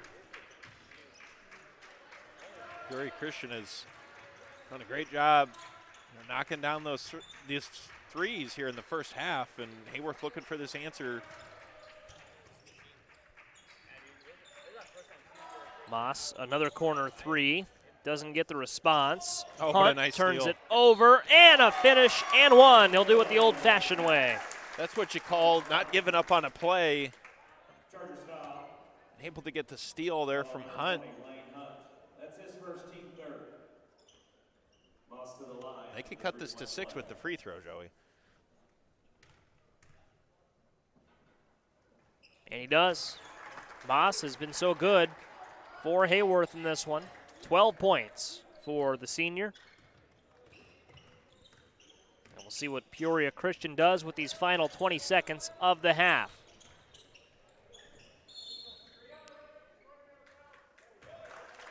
And they'll step out of bounds. So that's a free opportunity for Heyworth, John. Down 6 with some 19 seconds left in the half. What do the Hornets draw up here? Oh, you see who just checked in, and I tried to work something down low to Nick Feather, get the ball up the court. And we've seen how good he's been in the post this afternoon, Joey, and why not go to your big, try to cut this to a 4-point game. Ramsey into the lineup for the Chargers. Feather's been tough to stop. 12 points. Second among all scorers. It's exactly the battle we thought we would have between him and Malachi Persinger, who has 13 points. Peoria Christian doesn't want that to happen, to even allow them to get the ball down to Feather, that defense, but still 8 seconds here as they inbound the ball. Jackson Law had his pass knocked away there. It'll be Tyler Wills to inbound. Goes to Feather. Here we go, 5. Out to Moss. Feather sets a screen and a turnover. Loose buzzer. And that's how the first half ends. And Feather and Moss couldn't connect. Good defense from Peoria Christian. And John, that's 16 minutes in the books. A close one. 6-point lead for the Chargers. Yeah, it's been an exciting game. A lot of talent on both sides. Peoria Christian right now led by Malachi Persinger with 13 points. Trey Brickner's chipped in 10, and then Nick Feather down low has been a force here with 10 points. And then how about Alex Moss with 12 points here? But a lot of talent on both sides. This has been an entertaining matchup. Looking forward to the second half, Joey. And we'll bring you that second half just after we thank our sponsors. Starting first with Marco Quick Grow. Reach out to discuss how Marco can help you with your 2024 liquid fertility needs. Marco, NPK Incorporated, 217-935-2178. By Harbrand Fertilizer, proud to support all the players, coaches, and fans at the 2024 Clinton New Year's Showdown. By State Farm, experience the difference of a friendly hometown State Farm agency. Contact Nate Ennis, State Farm, today and discover how we can protect what matters most to you. Your peace of mind is our top priority. Like a good neighbor, State Farm is there. And Nate heads in. Go Maroons. By Save A Lot. Clinton Save A Lot is your one-stop destination for incredible savings. Experience the convenience of no self-checkouts and the expertise of real live butchers. From groceries to household essentials, we've got you covered with Clinton Save A Lot. You can finally save big without compromising on quality. Visit today and start saving like never before at Clinton Save A Lot. Walker Flooring for all your flooring needs. Weldon Fertilizer and Lumber Incorporated has been serving the greater Weldon area since 1963. Customer service is our #1 priority. Our knowledgeable staff and experienced operators will help ensure a successful crop on your farm. And Baum Chrysler Jeep, where we believe in doing car buying and servicing right from the start. That means caring for you in every way in every transaction from start to finish. Visit Baum Chrysler Jeep in Clinton. Halftime coming up, halftime is here. The third quarter is coming up in about 8 minutes. We'll kill the mics, take a quick break, reset for what should be a great 16 minutes of basketball to close this one out. More on the way on ClutchSportsIL.com. Don't go anywhere. We're back in a moment.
And welcome back to Clinton High School. The 2024 Clinton New Year's Showdown continues. Heyworth and Peoria Christian battling. It was a good first half of action.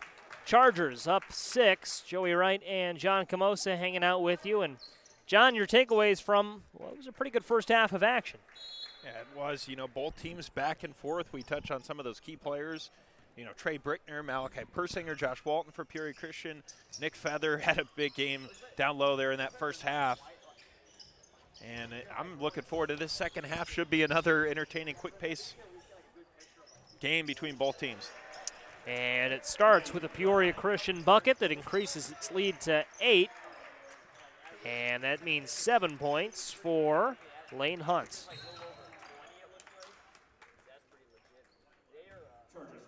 And that's quickly followed by a foul from Josh Walton. You can see Peoria Christian wants to obviously continue that defensive pressure that they brought there in that first half. They know how talented Heyworth is at scoring the basketball. 40 seconds gone by here in the third. And Heyworth going down low, and a foul called on the way up for Jackson Law. Or pardon, yep, they will give Law free throws. So Law to the line for 2. John, it's been mostly players other than Law. Feather has 10 points, Moss has 12 points for Heyworth. If Law can knock in a free throw, it'll be his first point of the game. And we'll have to wait until round 2 to see if he can get in the scoring column. Yeah, they've, Peoria Christian's done a good job, obviously, containing him this afternoon. Second falls, and Jackson Law has scored in this one, and it's a 7-point game.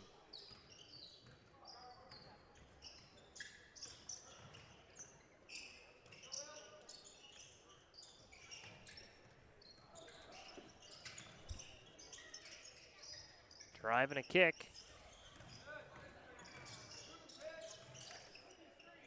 Here's Persinger, down low.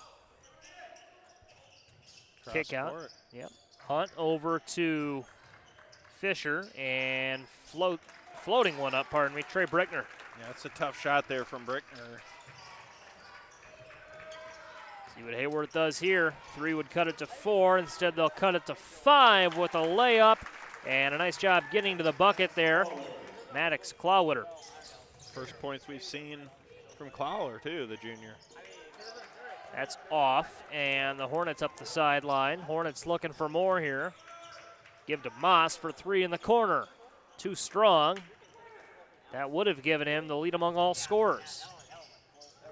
He has 12 points. Persinger has 13, and Feather lost it in transition. Persinger down low to Hunt, lays it in. And the Chargers the first to 40 tonight. Both teams certainly not slowing down this pace. Pass down low to Clawwitter, and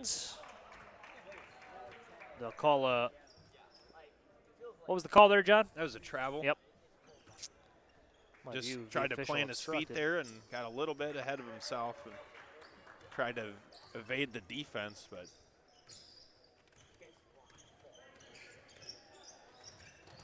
and so here's Persinger.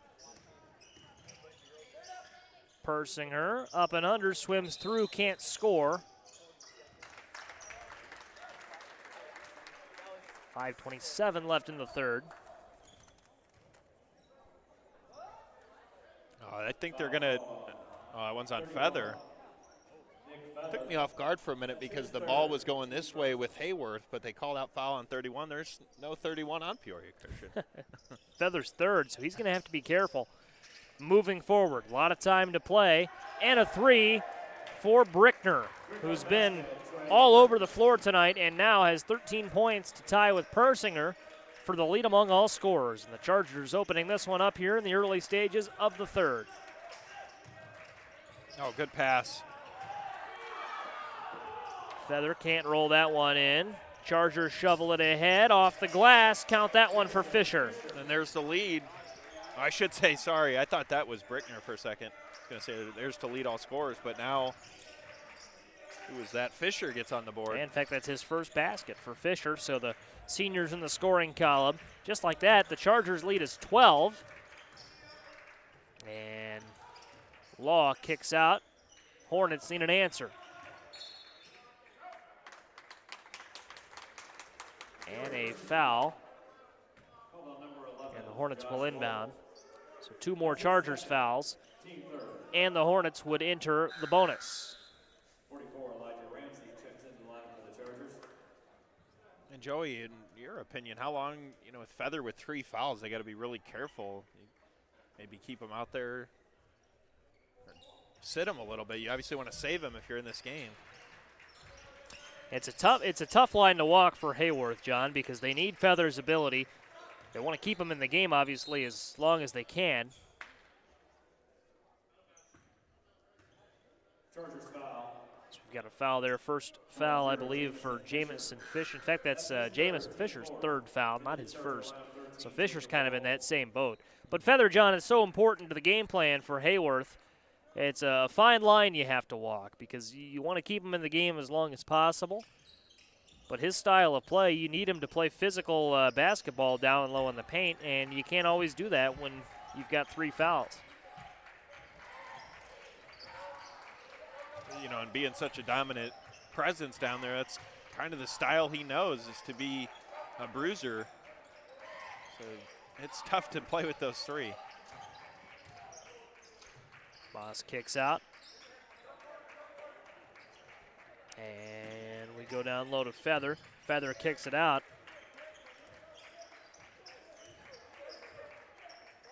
And here's Moss. Now Clowwitter.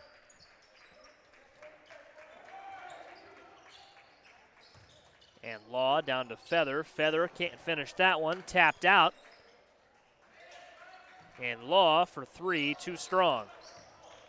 John Heyworth just does not have a lot of answers from the floor right now. That layup won't go. And Feather the rebound, and up ahead, and a 3, and count that one. There's the response Heyworth needed. It's Maddox Clowwitter. Yeah, he's starting to heat up his 5th point of the night. Nothing for Peoria Christian on the offensive end. But they'll say Heyworth stepped out of bounds trying to keep that one in. Jackson Law couldn't quite keep it in, and it'll stay with Peoria Christian. They'll have a chance to run a baseline out of bounds play. Heyworth cutting into this deficit, so Peoria Christian obviously wants to try to get comfortable and extend this lead. Stepping back, Persinger wanted it instead. What a find. Cutting to the basket, Elijah Ramsey lays it in. 11 points is the lead, and 2 points now for Ramsey, his first bucket tonight.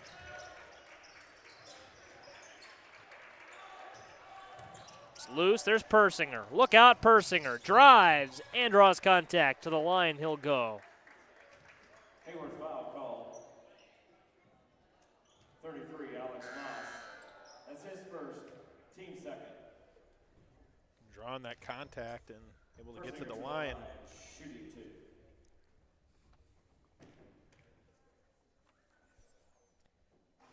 Persinger misses the first. If he makes one of these, he will be the team leader in points. He's tied with Brickner at 13.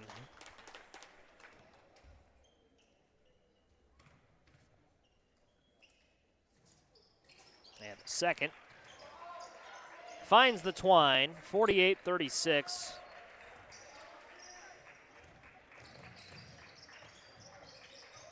Now all the way across, and a turnover. There's Persinger playing the passing lane so well and an easy layup. And he's got 16 points, and the lead is 14. Just so quick at jumping those passes there. Another steal in transition, and certainly no signs of slowing down. Heyworth looking for an answer. They get an open 3, and that one falls. A much-needed response from Clowwitter. Timeout called by Michael Mosley and the Hornets. And John, in this 3rd quarter, Chargers came in with the 6-point lead. They've increased it to 11. Peoria Christian looking good. Certainly are. Malachi Persinger lead the Charge with 16. Trey Brickner having a really nice game with 13. Heyworth here, definitely not out of this game, 11-point deficit, but a lot of time in this ball game, Joey. Just over 10 minutes of action left to settle. Good crowd on hand here at Clinton High School. Neutral site for Peoria Christian and Heyworth. Heyworth not far from Clinton, nor is Peoria Christian. Both teams have brought a decent contingent of fans. And a pair of good games left for us tonight. Maroa-Forsyth taking on Springfield Calvary.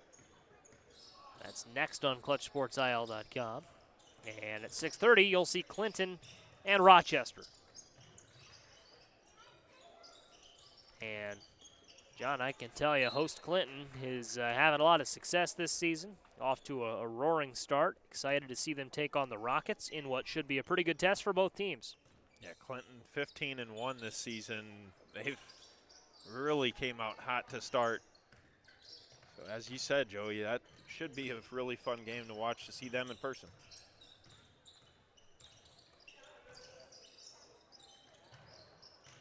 Peoria Christian trying to build on an 11-point lead. Here's Malachi Persinger. 16 points for him in this one. He's been all over the floor. Nothing cooking for the Chargers down low. Now it's Clawwitter out to Feather. And a turnover. Up go the Chargers. Stepping through. Layup won't fall. I believe that's going to be 4 on Feather. And Feather, we'll see if he comes out. Looks like he is. So Heyworth losing a big piece there with Feather. John, when would you expect to see Feather return? I think if Heyworth could, cut this to single digits here, I'd almost say about the 6 or 7 minute, 6.5 minute mark of the fourth quarter, maybe 5 minutes. If this game's close. And you just play really carefully with that last foul. Hornets might reach a point where they have no choice. And they've kind of gone as Feather has gone, especially in the first half. Top of your screen, you see, I believe that's Maroa-Forsyth headed to the locker room. Getting ready for their next game. And a turnover here. Heyworth going the other way. And they'll turn it right back over. Persinger, right place, right time. To Brickner. Brickner drives and finishes at the rack. It's a good take there, finishing with the left for Brickner. Kind of a Euro step. And Peoria Christian doing a good job on defense, really pushing the pace. Heyworth trying to find that answer. And they get it to some extent there. There's a bucket for Lucas Garber.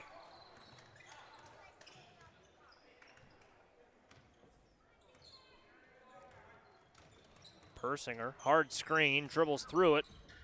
Nearly lost it, kicks it out.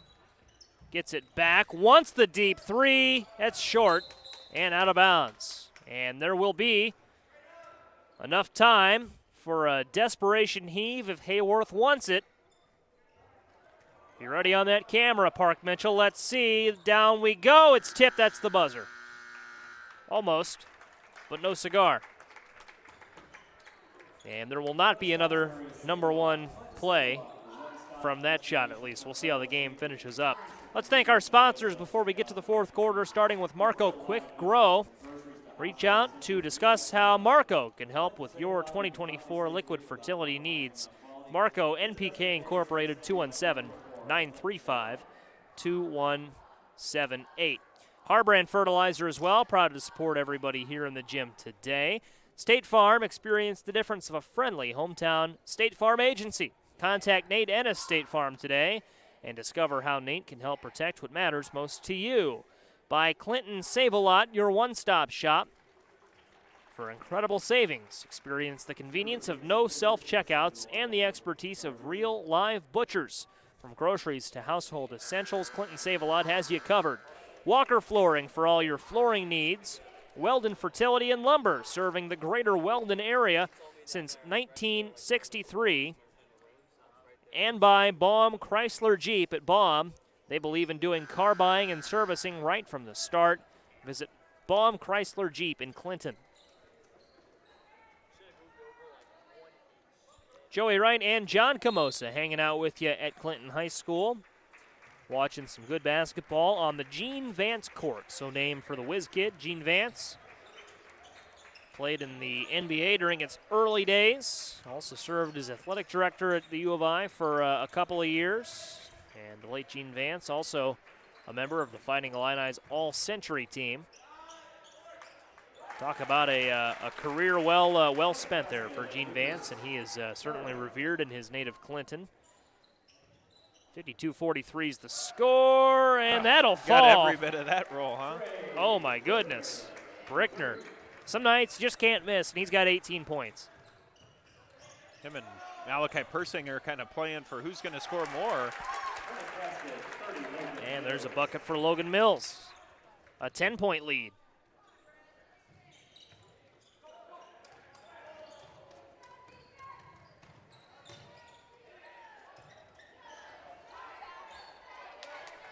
Heyworth, big opportunity here down the floor, and you keep wondering if they get a basket here. We talked about Nick Feather, when he'll return. Down low and a foul.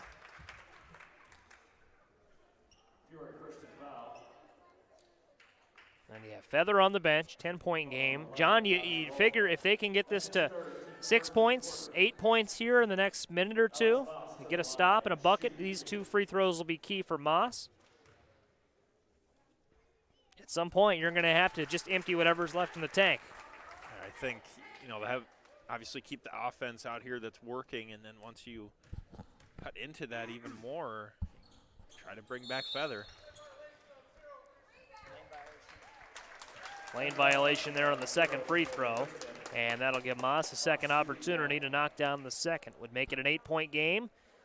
Still an abundance of time left, and the second free throw falls for Moss. So, John, here we go, 8 points. If you're Heyworth, you need stops, and I would think if you're Peoria Christian, you go back to what's worked, and that's largely been Persinger. And, no shot clock, so just patient possessions. Persinger, an acrobatic pass to Brickner, and almost losing his footing, Jamison Fisher, but he gets it back. Fisher looking for Brickner, and a timeout called by Peoria Christian. Jason Persinger wants a 30-second timeout. Probably didn't like what he saw there. Yeah, a good idea to call that timeout. And you saw when Persinger went baseline, obviously that pass was almost intercepted there from Heyworth. Probably wants to tell him to slow it down. No reason to force passes and, play for that good shot. If you're Coach Michael Mosley and Heyworth, this is a key turning point here. Try to force a turnover, get the ball back. Three-pointer can cut it to 5. So 55-47.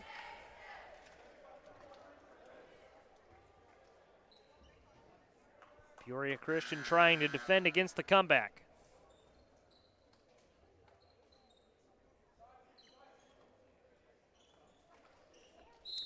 Peoria Christian 9-7 entering play. Trying to snap a 2-game losing streak to Unity over in Tolono and Warrensburg Latham. Big win against a good Tremont team, 78-60 on December 27th. And Peoria Christian's played a tough schedule as they go back ahead by 10, John. They've played the likes of Peoria Heights, who we saw earlier today. They played Prairie Central over in the Illini Prairie Conference, Peoria Notre Dame. They faced Tremont, as I mentioned, a good Turks team. Unity is undefeated, number 2 team in Class 2A. Battle-tested are these Peoria Christian Chargers. They also played Bloomington Central Catholic and lost that game and beat Cornerstone, a good Cornerstone team that itself has played a tough schedule back on December 8th. And I think when you play these tough schedules, it obviously prepares you going down the road when you get to the postseason. It's where much of that success has been, Jason Persinger scheduling some of those tougher opponents. 5:10 left here in the fourth quarter. And Jamison Fisher over to Persinger.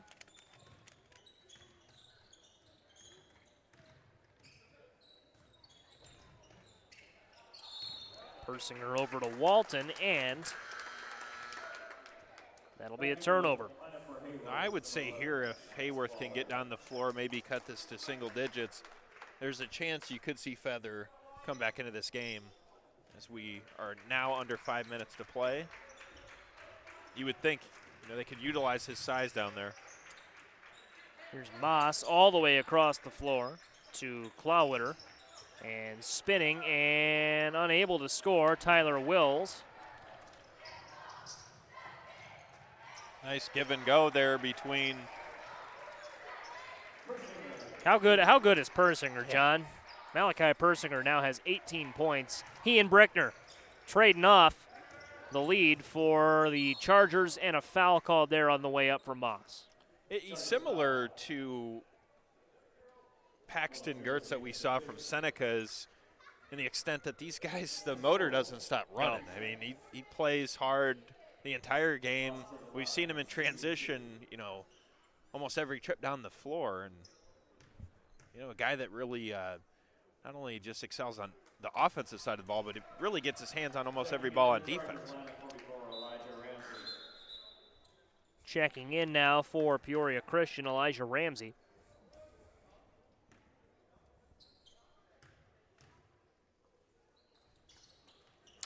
And the free throw will fall for Moss.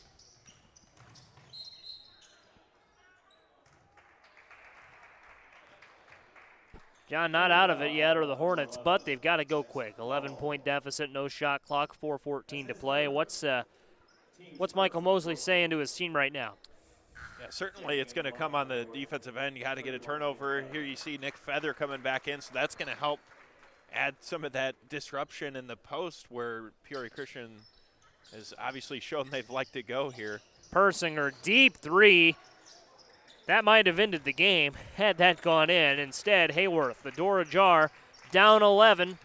Hornets have their work cut out for him. Let's see. Clawitter. They're going to look to him right away.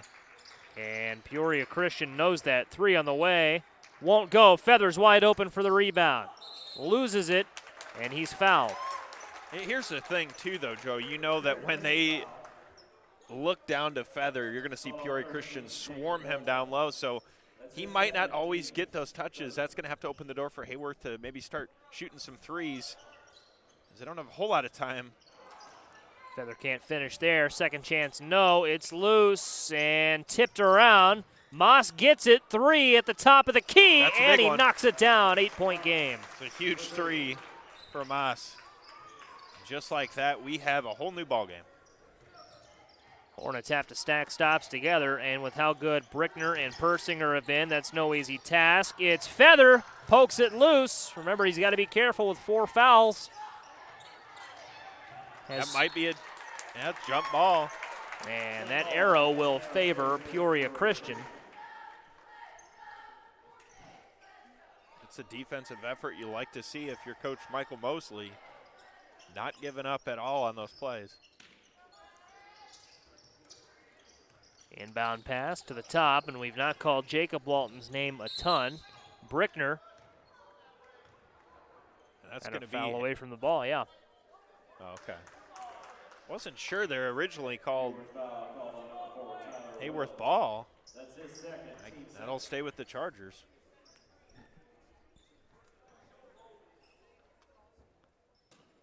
Josh Walton to inbound.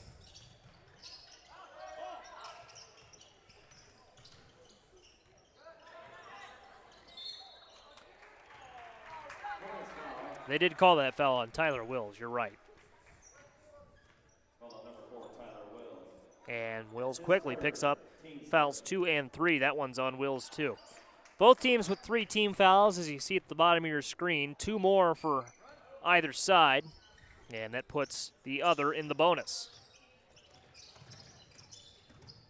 Persinger double teamed, and a timeout called, a full timeout by his father, Jason. be an exciting 2 minutes and 56 seconds left of this game. And a game that I think we knew, Joey, coming in is going to be back and forth. Both teams pretty evenly matched. They've played tough schedules. And a lot of talent up and down the roster on both sides. Yeah, it's been, even for it being an 8-point game, John, I feel like it's been a pretty balanced. I mean, we've seen players on both sides step up and make a lot of plays. Moss for the Hornets, as well as Nick Feather, who has 10 points and has been limited somewhat by fouls. Brickner and Persinger for Peoria Christian have had great performances. It's been a fun game to watch. Even in the second half that Peoria Christian has controlled by and large, it's never really felt like the Hornets are out of it. And even, right here, all it takes is one big stop down the floor, and, you can cut it to 6 here with a basket. And on the inbound pass, soaring in to play defense, Tyler Wills. Completed pass to Persinger. Persinger looking. Dribble and a pass down low to Walton. His shot blocked, and he traveled. And so here's Heyworth now. John, again, you've got to think no shot clock. Peoria Christian's not going to completely run out the clock, but they've got the ability to really kind of play with their possessions and make the Hornets come to them. Is this Heyworth's last stand, maybe this possession? It's going to be big. You got to score here down the floor if you're Heyworth. Game is not over yet, but it's going to take a basket here to feel a little bit more comfortable. Down to Feather, and he's fouled. Nearly got the and one, and Nick Feather going to the line. John, you were exactly right. Anytime Nick Feather is on the floor, you know it's going to him down in the post. So much talent, and his frame so much bigger than anyone else on the floor. Got the first. And he went up there and drew contact, got to the free throw line, but keep an eye on the perimeter when he's on the floor, because when you rush in to try and mitigate the damage he can do, that's going to open up so much along the perimeter. That's loose, and Persinger brings it down. Especially in a game, I mean, certainly you'd like to go to Feather down low. It's a relatively easy basket, but threes help you a lot more when you're down. Oh, and that might go back to Heyworth. Oh, Heyworth wasn't ready. Heyworth should have gotten on top of that one, John. He certainly should have. Could be a missed opportunity there. Because now you would think it forces Heyworth to foul. I think the Hornets were trying to let that one go out of bounds, not realizing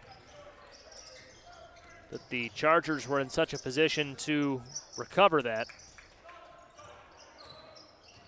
Down low. You can see Feather being a little more conservative. Here's Persinger for 3, a deep 3, and that might be the dagger. That might be the icing on the cake. He's up to 21 points now to lead all scorers, and not a guy you want to leave open. Pass nearly intercepted down to the corner. Heyworth driving, and that shot is blocked. And Persinger one-on-one. Persinger driving, going up, and he lays it in.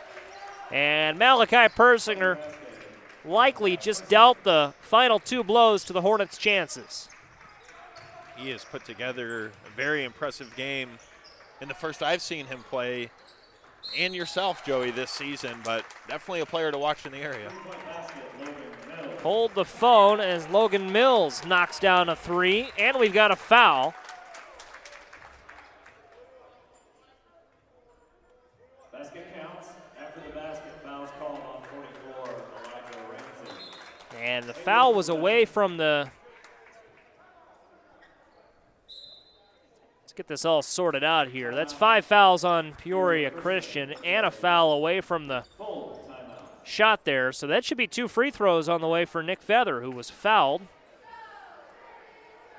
Not a combination, John, you see often, but this could be a big swing here for the Hornets then, if they can knock in these 2 free throws. Yeah, John Michael, our producer, points out, do you consider maybe missing this last free throw if we've got this situation nailed down, as I think we do? Yeah, I agree with you, Joey. I mean, use your size down low. You maybe try to get something off the rim there, and why not play for 2 points or 3 as opposed to 1, as the clock is going to be winding down here under a minute after that free throw. certainly not out of this game, but it's gonna take a key play here, see what they can do.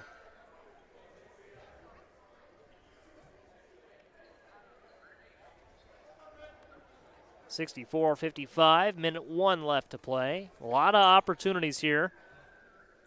A lot of options, I should say, for Michael Mosley to draw up something. Let's see. It should be Feather at the line for 2. With the foul away from the shot. And the Hornets in the double bonus. And Feather missed the first. That takes a few options off the table, John. You would have liked that first one. Feather at the line for the second. Got that one, 8-point game. And then Feather's going to check back out here. John, that tells me that the Hornets are in a position to foul. And why even have Feather on the floor when he might pick up his 5th foul? And Peoria Christian calls timeout.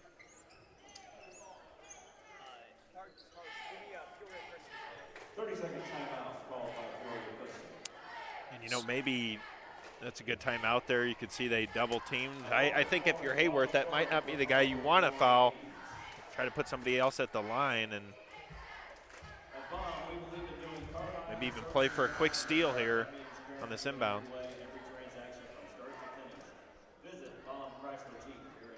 8-point ball game, 58 seconds left to play here, 4th quarter of action. Joey Wright and John Camosa in the booth with you. John Michael is our producer. Appreciate his hard work behind the computer. Park Mitchell behind our camera. Brock Stotler, Noah Powell, Michael Savoy, the rest of our crew today. Brock Stotler coming up on this next game. Looking forward to hearing his call of Maroa-Forsyth and Springfield Calvary. You can hear that next on our broadcast. Malachi Persinger, and the Hornets not quite fouling yet. 42 seconds left. Brickner all the way across the court. And now they will foul Persinger. And the Hornets still have a foul to give. Let a lot of time run down off that clock. Now they're going to have to foul very quick here on the inbound. Jamison Fisher to inbound. Gets it in to Brickner. Trey Brickner up across the timeline. No foul yet. And now a foul.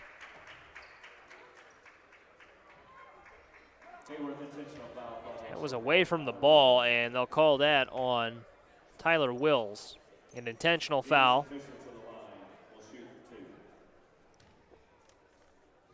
And Jamison Fisher to the stripe.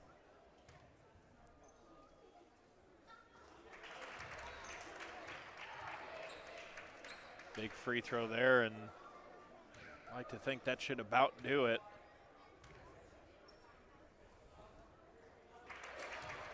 Two free throws at the line for Jamison Fisher.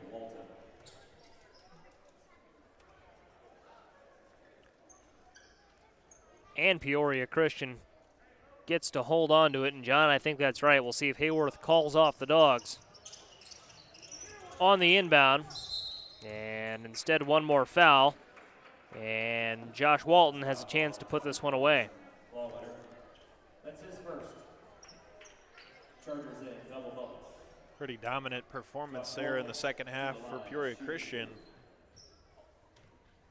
After just leading by 6 at halftime.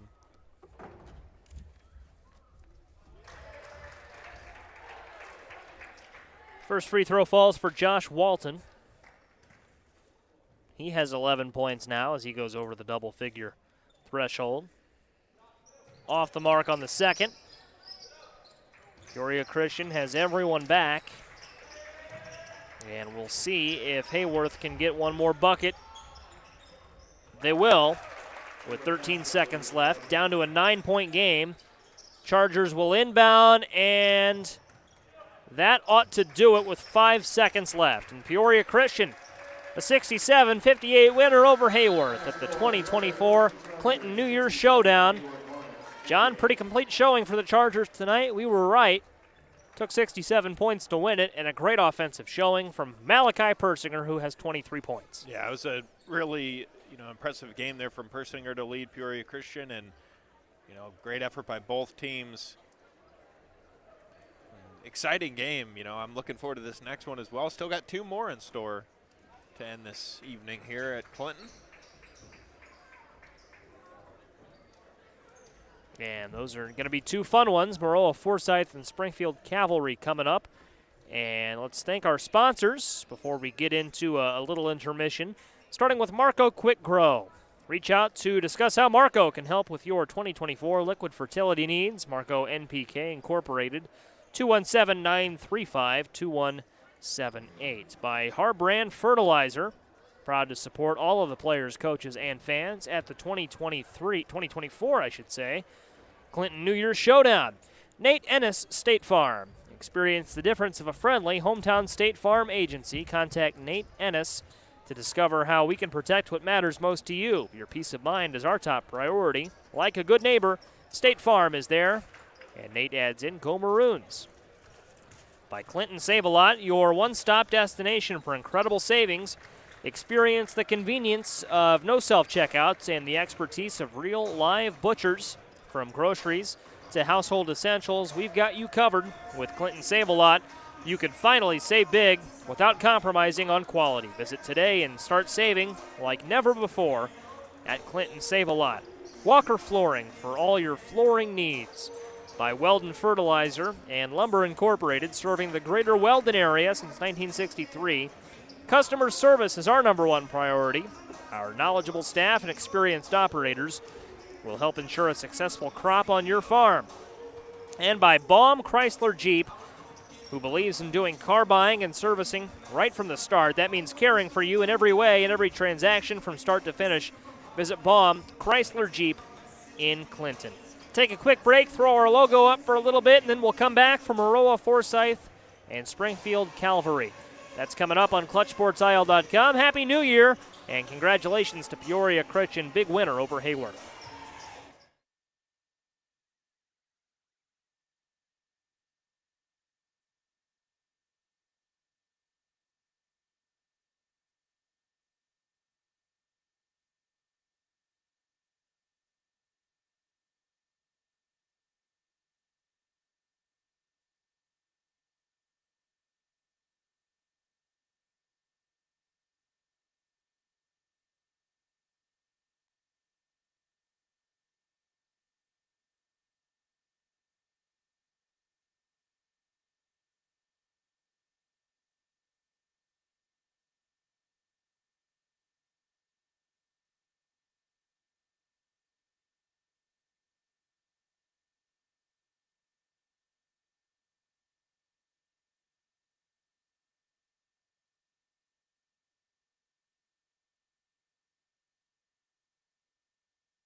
And we are live from Clinton High School here at the New Year Showdown, getting ready to tip off Game 5 between Maroa-Forsyth, the Maroa-Forsyth Trojans, and the Calvary Saints. Just getting some starting lineups here for Calvary. Number 1, Josiah Long. Number 10, Connor Brown. Number 13, Reese Huffman. Number 22, Mitchell Watts. And number 25, Josiah Reynolds. And now the starting lineup for the Maroa-Forsyth starting lineups getting underway right now. Looks like number 1, Mitch Williams, followed by number 5, Connor Kelly. Number 10, Caden Maurer. Number 22, Zane Gills. And number 25, Ian Reed. Should be an exciting game of basketball here tonight. Maroa-Forsyth comes into this game with an 8-5 record on a 2-game losing streak, as Calvary comes in red hot on a 2-game winning streak, sitting at 13-3. Yeah, it should be a really exciting game, Brock. And obviously you touched on Calvary, 13-3 this year. Some wins over teams around our coverage area, East Peoria, Peoria Quest. Close loss to Williamsville, really talented team there in that tournament. But this should be an exciting matchup. A lot of talent up and down both sides of the roster for Calvary and Maroa-Forsyth. And really both of these teams coming into this showdown very battle-tested. Calvary with games against Riverton, Athens, Prairie Central, Auburn, Williamsville, Griggsville, Perry among their notable games. For Maroa-Forsyth, Heyworth, Clinton, Meridian, Riverton, Tolan Unity being the two big ones. Also gave Clinton, who's 14-1, all they could handle back on 12-1, losing 69-68. So both these teams up for the stiff challenge each other is going to present tonight. Yeah, certainly are. And, you know, both these teams, like you said, Brock, play a really tough schedule. And this is another game here in early January that presents a challenge for both sides. But this is a big momentum booster, whoever can come out on top in this one. Maroa-Forsyth turns that one over, as Long will bring it the other way now for Calvary. We mentioned Calvary coming into this game on a 2-game winning streak, just fresh off a third-place finish at the Williamsville Holiday Tournament. The victory over Prairie Central to claim third place. Good rebound inside there by Connor Brown for Calvary, the big senior first-team all-tournament at that Williamsfield Holiday Tournament, crashing the glass there, drawing the foul. Definitely a player to keep an eye on for the Saints, and Connor Brown, he is the key piece for this team. 1,000-point scorer this year for Brown. Big-time bucket scorers on both sides for both teams here. Let's see which team can get the lid off the basket and open up the scoring here. We're on to our 5th game of this showdown. We've seen some higher scoring games, so we know both these teams can score it. We'll see who strikes first. It's Calvary moving things around the arc, looking for a chance to score as Brown cuts inside, wild spin move, gets his own rebound, and gets whistled for the travel. A couple sloppy possessions here from Forsyth and Calvary early, trading some turnovers. Maybe just a little bit of jitters. Both these teams are, like you said, battle-tested. Who's going to come out and make a statement? But right now, neither team has been able to find a clean shot. And they get a kicked ball violation there, and might have saved Maroa-Forsyth a transition basket as Calvary was on the run. And the guy taking the ball out of bounds, John, for Maroa-Forsyth, number 10, Caden Maurer, their senior guard. Everything starts and ends with him. If he's lighting it up, Maroa-Forsyth is tough to beat. Yeah, one of the star players for this team and a guard that they turn to in a lot of the games this season.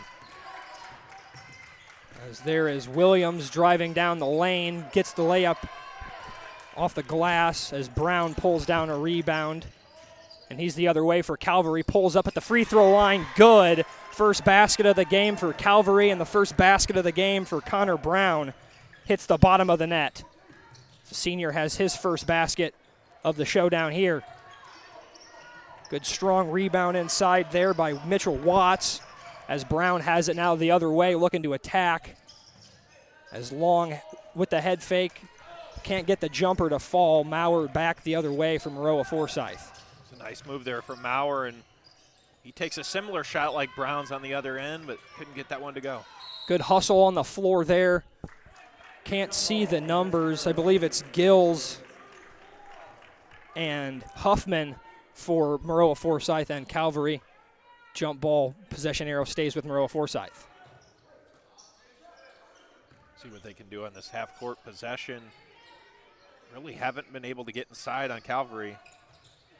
As Williams, no good on the three. Good board by Brown. Good look ahead up the floor to Long, and it is rejected by Mitch Williams. The chase down block denies Calvary 2 at the doorstep.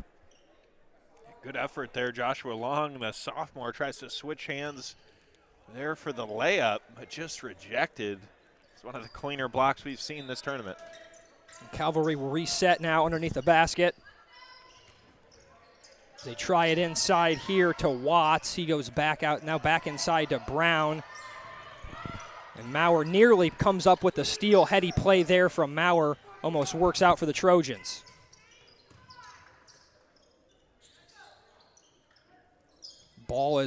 This offense is being played through Connor Brown early here for Calvary as he can't get that shot to go.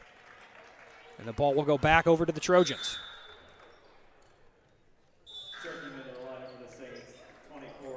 One thing, Rock, we didn't touch on at the start of this game is we've seen some schools with some smaller enrollments. How about Calvary, though? 67 kids in that entire school, and enough to field this basketball team that's been impressive this year at 13-3. And on the flip side, Maroa-Forsyth with about an enrollment of 344, so quite the opposite. Now the little fish taking on the big fish here tonight as Gills, nice impressive move from the elbow, drives to the rim and gets 2, score knotted up at 2 apiece. Nice move there from the senior Gills. It's the first time Maroa-Forsyth's really been able to get to the basket, and that's where they finish strong. And Connor Brown one more time, gets inside, spins around, finds the shot he likes, gets it to go. He's got all 4 early for Calvary. He's a very dynamic player for the Saints. We've seen his mid-range game and his ability to get rebounds and get to the basket. There's an answer there by Maroa-Forsyth. Giles again now with 4 points to match Brown. They're going back and forth here early in this game. As Brown tries to drive back to the middle. Kicks out, finds a shooter on the wing. That's the one thing about Brown's game, not just a scorer, leads the team in rebounding as well at 7 a game, around 5.4 assists, so really the do-everything guard for this Saints team. Checking in from Maroa-Forsyth, number 2, Ryan Shepard. We got our first substitution of the game here for Maroa-Forsyth. Ryan Shepard checks in for Connor Kelly, sophomore for senior there, as Forsyth goes with the underclassmen. Not an extremely deep bench for Calvary, but they do like to filter guys in. Good rebound there by Brown as he keeps the possession alive for Calvary. Going to get him for 3 seconds there, I believe. That is ball back to the Trojans. 5th game of the New Year Showdown here in Clinton. We've been blessed with some high-scoring action all day, and we're looking to keep it going here. What should be a good matchup between Maroa-Forsyth and Calvary. You'll definitely want to stay tuned after this contest. Clinton, home team, and Rochester should be an exciting one as well. As Gills works inside again, looking for his 3rd basket. Can't get that one to go. Brown pulls down another rebound. Good look ahead, up ahead to Josiah Long, and he pulls it out. No dice.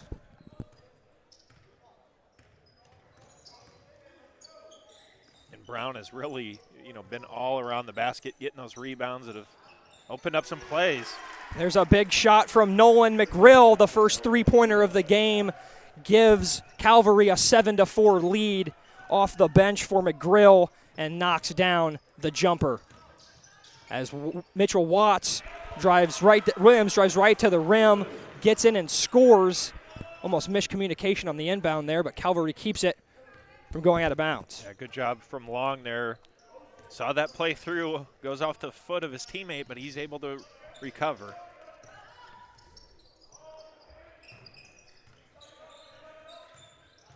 It's Calvary with a 3-point lead. Back inside to the post. Let's see what he can do. Nice move there by Mitchell Watts, the senior, in for two, his first two of the night.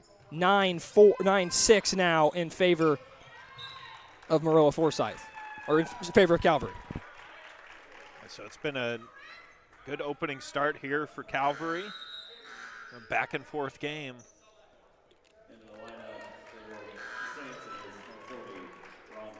Brom Crowder now in for the Saints. Checked in for Watts. Brom, the sophomore, in for Watts, the senior.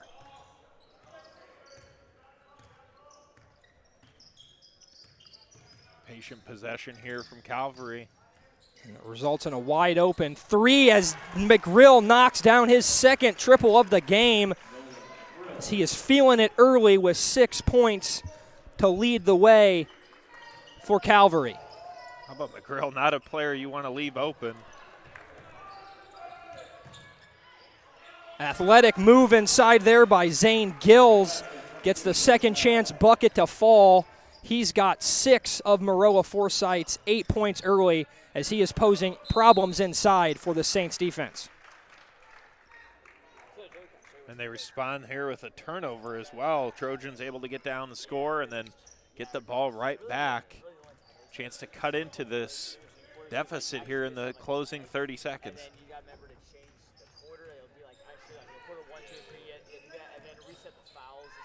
As Gillis again inside, gets the mid-range jumper to fall. Soft touch from the big fella there. And it is 12-10 in favor of Calvary. Been a do-it-all player for Maroa-Forsyth. As Connor Brown and Zane Gillis are having a little bit of a scoring contest here in this first quarter. As another turnover on Calvary. It's going to be a foul on Brom Crowder. We'll give the ball back to Maroa-Forsyth with a chance to tie or take the lead to start the second quarter. Gillis has been the guy. Let's see if they go to him here. Shot clock now under 3. Maurer deep heave off the side of the backboard.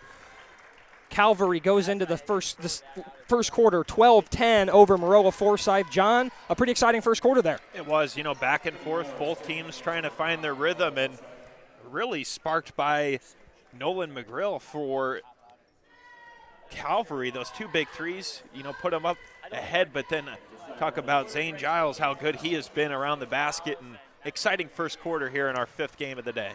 Absolutely. McGrill, all the attention being focused on Connor Brown offensively for Calvary, making Maroa-Forsyth pay here early on.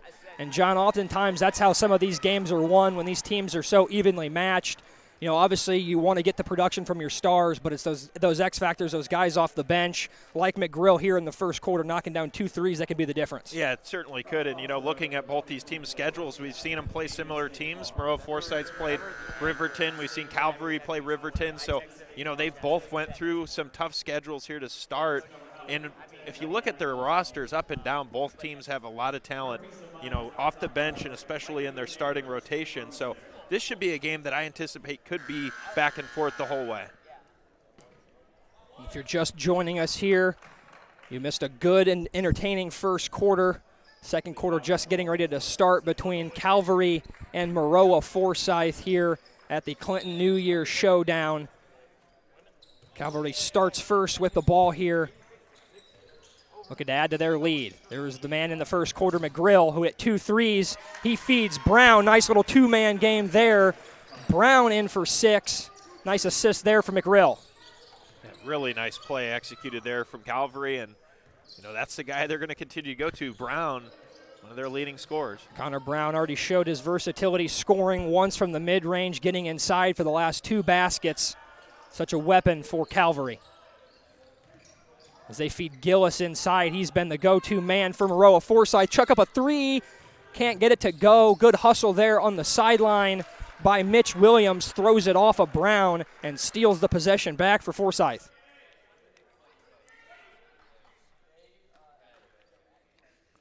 They talked it over briefly, going to stay with Forsyth, and that's, you know, an effort. Never give up on those plays. You can get the ball back. Those are the type of plays that can really fire up a team. As Maurer, wild shot, can't get it to go. Almost.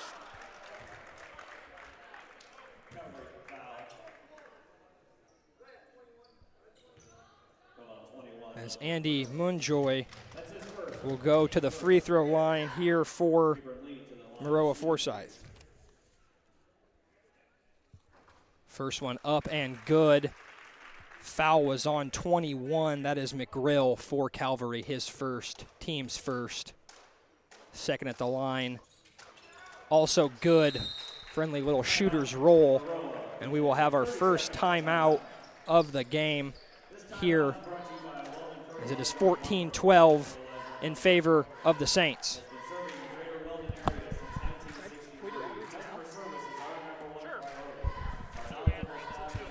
And just a quick word here from our sponsors at the timeout from Marco. Reach out to us to discuss how we can help you with your 2024 liquid fertilizer needs. Marco, NPK Inc., 217-935-2178. And Harbrand Fertilizer, supporting Clinton athletics and high school athletics around the state. Harbrand Fertilizer. 23 Kobe Lane checks into the lineup for Maroa. And back to game action here, fresh off the timeout. A little bit of a token press here from Maroa-Forsyth for the first time in the game. As it works perfectly, as Maurer with a nifty little behind the back pass, but it goes out of bounds from trying to hit Williams in the open court. John, that would have been a nice little highlight. Yeah, I was just going to say, a little highlight reel play. Had he got that, looked like it was almost deflected, but he just couldn't spin that ball enough. That would have been a wide open layup on the other end. And nice touch inside there by 25. That's Josiah Reynolds, the floater, gets it to go. Another basket here for Calvary. And Calvary really having their way with this Maroa-Forsyth Trojans team inside. Are getting baskets whenever they want. Yeah, they certainly are. It's a very balanced team. You know, it starts on defense, and then they can score their points. But there's Brown again. He has been all over the rebounds. Now, shout out McGrill on that one. He made that shot for Williams. Very difficult. Defense on one end for Calvary, leads to offense on the other for Brown, as he tickles the net for his 4th basket of the game. An impressive little sequence from McGrill. Had 2 threes and a nice block there. An assist from Brown. And Calvary is running again. Brown with a head of steam right at the rim. Flips it up short. And Maurer comes out of there with the rebound. He's racing down the court right at 2 Saints. Nifty little finish. Can't get it to go, but Maurer is fouled. And John, he really is a blur in the open court. He got from the other free throw line to this free throw line in a blink of an eye. He did. Full head of steam and nifty move. Draws the contact, able to get to the line, but that is a player that is explosive down the court. And explosive under control as well. You know, you keeping that tight dribble, kept his eyes on the rim, didn't try and do too much, got rewarded with a pair of free throws, as Maurer is now on the scoreboard as he knocks down the first free throw. Second one for Maurer is up and good. As the Trojans will stick with that full court press. As Reynolds, nice backdoor pass there to McGrill, who passes too long, can't get it to go. And Maurer, a blur in the open court again, as Connor Kelly is turned away at the doorstep there. Good defense from Calvary. Yeah, very impressive transition defense. Now a chance on the other end. And Brown gets the ball in the low post, won't be denied, flips it up and in yet again. Impressive start here for Connor Brown. He's been everywhere, John. He has, Brock. And, we see a lot of threes. We see a lot of layups. We've seen dunks at the high school level. We don't always see mid-range players, and he stands by that. That's his game. The master of the mid-range, and we are seeing it in full effect as Long comes down with the loose ball and can't find Long there in the corner. Excuse me, that was Reynolds that threw it away, looking for Long on the right wing. Calvary turns it over, ball back with Maroa-Forsyth, looking to get some offense here. Short corner jumper off the rim, no good. Battling inside Gills as well as Kelly. Neither one can come up with it. And there is Brown again, streaking down the court for Calvary. Makes a move right inside on 3 defenders. Wants the foul, doesn't get it as the Trojans back the other way. He is not afraid to get inside, though. And Maroa is making him work for those shots. Going straight up, not fouling. Making life difficult for Connor Brown inside. Up until that point, it hadn't much mattered.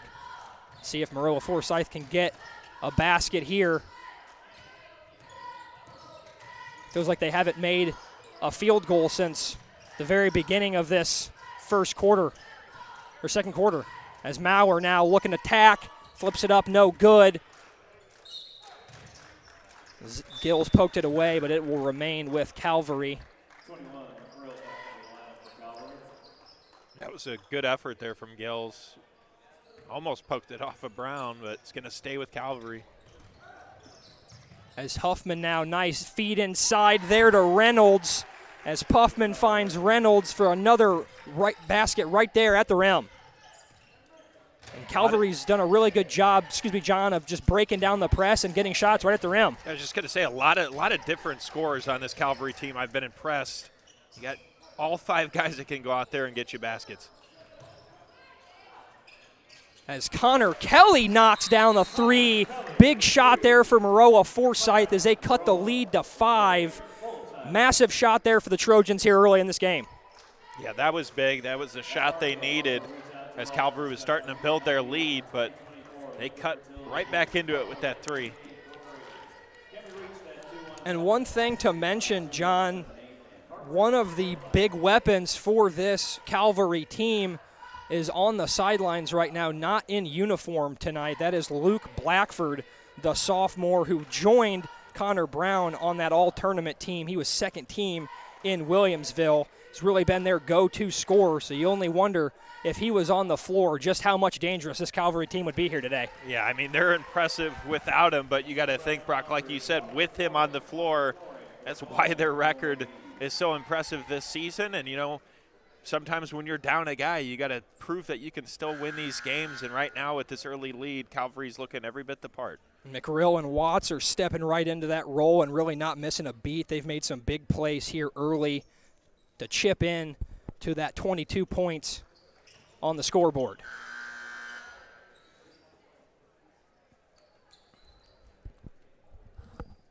It's going to take efforts from a lot of different guys. We're going to see that pressure on Giles tonight and Maurer as well.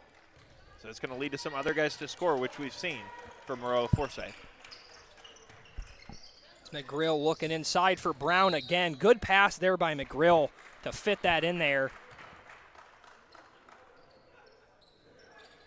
As that's going to be a turnover on Calvary.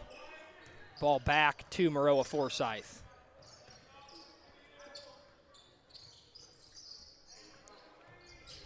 Caden Maurer, uncharacteristically quiet night so far for him, just 2 points. As that one is knocked down there by Ian Reed, the junior stretches the floor as back-to-back threes for Maroa-Forsyth has them within 2 all of a sudden. This game is just getting started. Tough pass there from McGill, and Huffman can't handle it. Another turnover. Maurer down the court. He is fouled, and that will be ball staying out of bounds. Will be ball staying with Maroa-Forsyth. A chance to tie or take the lead with a 3, and good cut there by Gills. Nice move. Gets right to the rim. Can't get it to go as he and McGrill get tied up underneath the hoop. And possession arrow favors the Trojans, so we'll stay right here. Good effort there from Gills to fight for that ball, and it's going to stay here with the Trojans. We'll see what they can do in this half-court set as we near the 2-minute mark. Gills had a couple right at the rim that he just hasn't been able to get to go. Tough shot over Brown there. Gills gets it to go this time. Tie ball game. Gills up to double figures now for the Trojans with 10 and is 22 all here with 2 minutes left in the second quarter. Similar to Connor Brown, Gills has that mid-range game. Good steal there by Caden Maurer, as he averaged about three and a half steals a game at that holiday tournament at St. Teresa. So certainly a ball thief. Got to watch it whenever he's around. Kelly there collects the rebound as Maroa-Forsyth will look to take their first lead.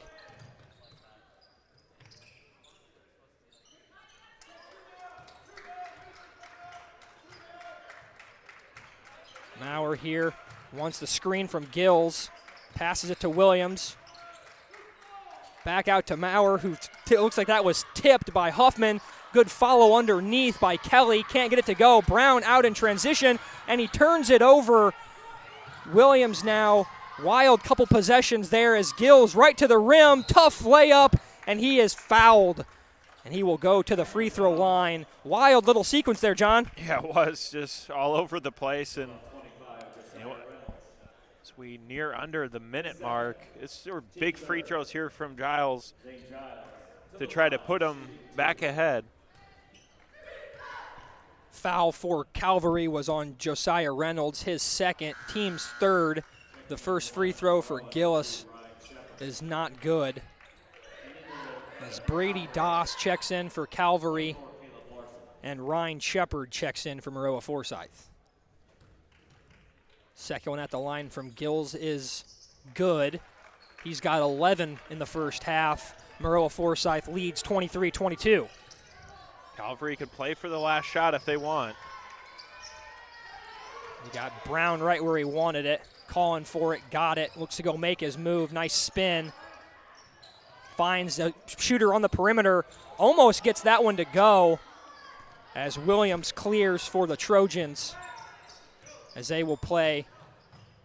It's Williams right to the rim, can't get it to go, scramble for the ball. Williams comes out of bounds, grabs his own loose ball. Gills off the feed from Williams on his butt gets back to the free throw line. And Brock, maybe that kind of works to Springfield Calvary's advantage instead of Maroa-Forsyth running the clock all the way down, getting the last shot. Now they have a chance to get the ball back here, whether he makes both free throws or misses one of the two. A quick shot there by Williams. The time ticking down as Gills knocks that one down. Last foul for Calvary was on Josiah Reynolds again. The sophomore picked up his third. That's something to keep an eye on here with under 30 left in the first half. Gills with 12 now. Gets ready for the second of two. Misses that one as Brown corrals another rebound up ahead to Long. Kicks it to the corner, and that is 24. Caleb Larson, big shot, gives Calvary a 1-point lead with under 15 left to go. Now you put the pressure back on Forsyth. It's a big play for Calvary. Stepping into a three is Connor Kelly. He knocks down his second triple right before the half, and that will give Maroa-Forsyth a 27-25 advantage heading into the halftime break as Connor Kelly beats the halftime buzzer for the three. And Brock, we've seen quite a few games today, but that was one of the most entertaining first halves we've seen so far at the Showdown. Game of runs in that first half. Every time it looked like Springfield was going to start to pull away, Maroa-Forsyth dug its feet in, got right back in the game, and they go into halftime with a 2-point lead. Yeah, looking forward to this second half. Some takeaways. Giles and Connor Brown, just really phenomenal players to watch here, and they've had some big first halves. Absolutely. Gills leads all scorers with 12 in the first half for Maroa-Forsyth. and Brown leads the way for Calvary with 10, the only 2 in double figures for either teams in that first half. Do some ad reads, quick word from our sponsor here. Marco, reach out to us to discuss how we can help you with your 2024 liquid fertility needs. Marco, NPK, 217-935-2178. Harbrand Fertilizer, supporting Clinton athletics and high school athletics around the state. Choose them for your fertilizer needs. And State Farm, experience the difference of a friendly hometown State Farm agency. Contact Nate Ennis, State Farm, today and discover how we can protect what matters most to you. Your peace of mind is our top priority. Like a good neighbor, State Farm is there. Go Maroons. And Save A Lot, Clinton Save A Lot, your one-stop destination for incredible savings. Experience the convenience of no self-checkouts and the expertise of real-life butchers. From groceries to household essentials, we've got you covered. With Clinton Save A Lot, you can finally save big without compromising on quality. Visit us today and start saving like never before at Clinton Save A Lot. And get Walker Flooring for all your flooring needs. Weldon Fertilizer and Lumber Inc. has been serving the greater Weldon area since 1963. Customer service is our #1 priority. Our knowledgeable staff and experienced operators will help ensure a successful crop on your farm. And Baum Jeep, Chrysler Jeep at Baum, we believe in doing car buying and servicing right from the start. That means caring for you in every way and every transaction from start to finish. Visit Baum Chrysler Jeep in Clinton. Don't go anywhere. We will have second half action from Clinton between Maroa-Forsyth and Springfield Calvary coming up in just under about 10 minutes. Don't go anywhere on Clutch Sports IL.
Second half just ready to get underway here. We're going to get a quick read from our sponsors, from Marco.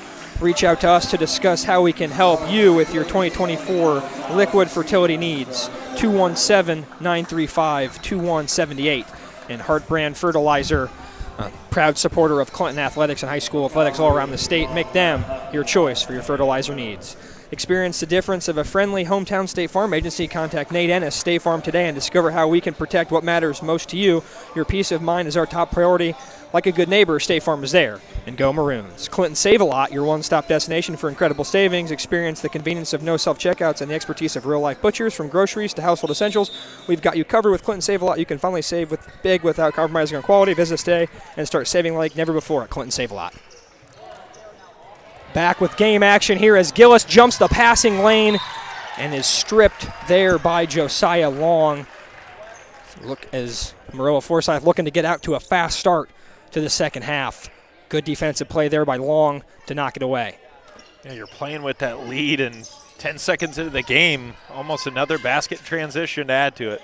Good pass there by Maurer to Williams, unable to find it. Good cut, though, by Williams on the relocation, and he gets the hoop and the harm to go.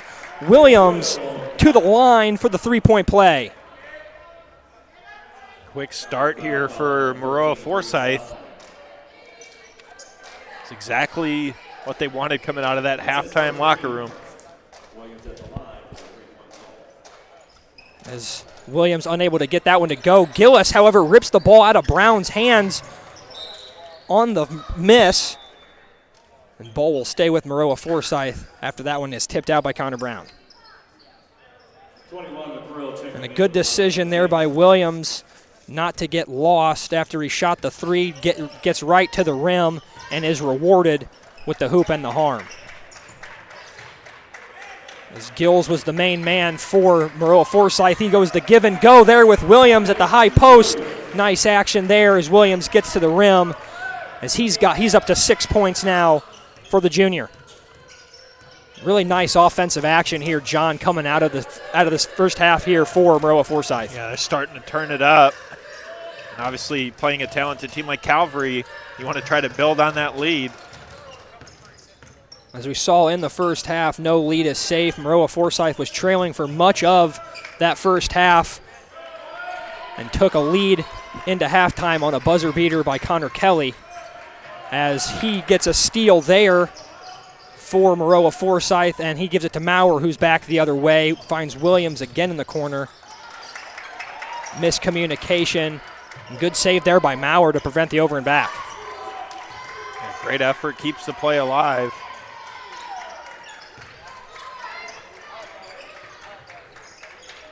See if Maroa-Forsyth can keep going inside, and they do again as Ian Reed finds the bottom of the net from the short post.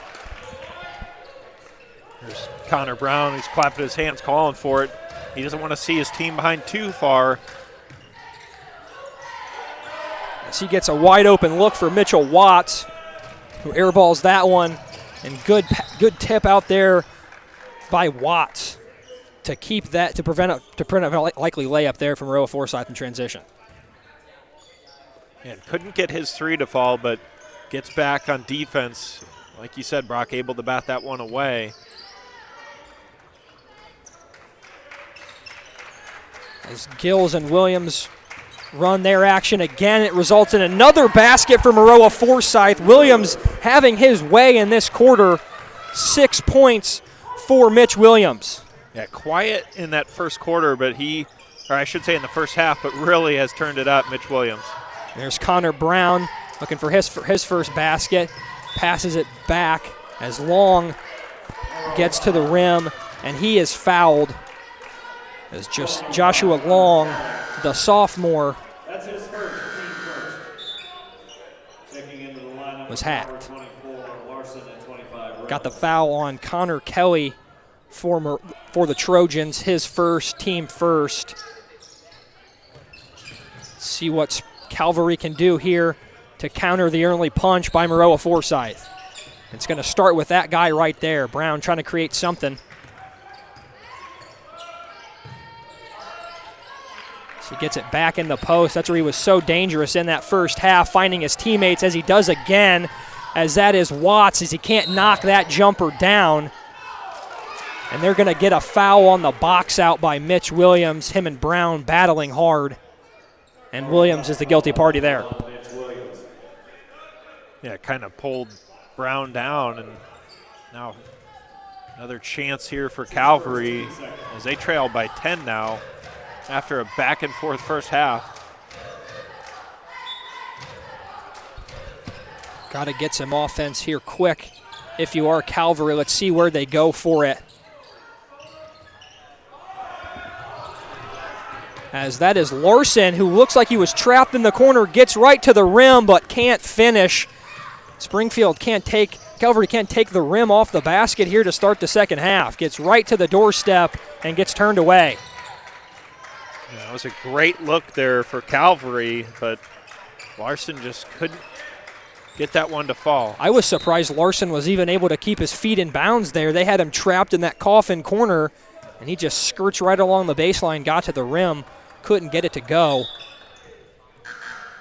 And, you know, maybe there's that sense of you're almost too open. I don't even think he was aware that he was going to be that wide open on a layup. Sometimes they can kind of play tricks on you, thinking there's a defender trailing. His eyes got wide. Is that wide open as Maurer on the inbound play. That one was halfway down and comes out. Maurer, good cut, gets right to the rim. Can't get that one to go as Calvary has it now as Huffman looking to attack. Back out to Long. Brown gets an open look for three. Can't get it to go. Good board inside there by Watts. And they're going to call a foul inside. Good effort there by Watts, pulling down the offensive rebound. Number 10, Caden Maurer. That's his second. And they're going to get Maurer for that foul, his second. Third foul here in the second half for the Trojans. Brown couldn't get that three to fall, but great effort there from Watts to stay with that play. And if you're Maroa-Forsyth, you're kind of shaking your head in glee there, because you don't want to give a guy like Brown that open of a look. Lucky that he missed it there. As Watts, first one no good, second one good. He's got three now for the Saints. Does the senior Watts. As Maurer jumped outside on the ball screen, looked inside to Gills, couldn't get it. And Huffman on the reach around as Williams was looking to attack the rim yet again. You could see, Williams' eyes really light up when he sees that path to the basket. He's been doing a great job of getting to the cup. Good two-man game there on the inbounds. Maurer to Gills. He's up to 14 now, and the lead is 11 for Maroa-Forsyth. Connor Brown outside, can't get that one to go. Strong rebound inside by Gills as he is fouled.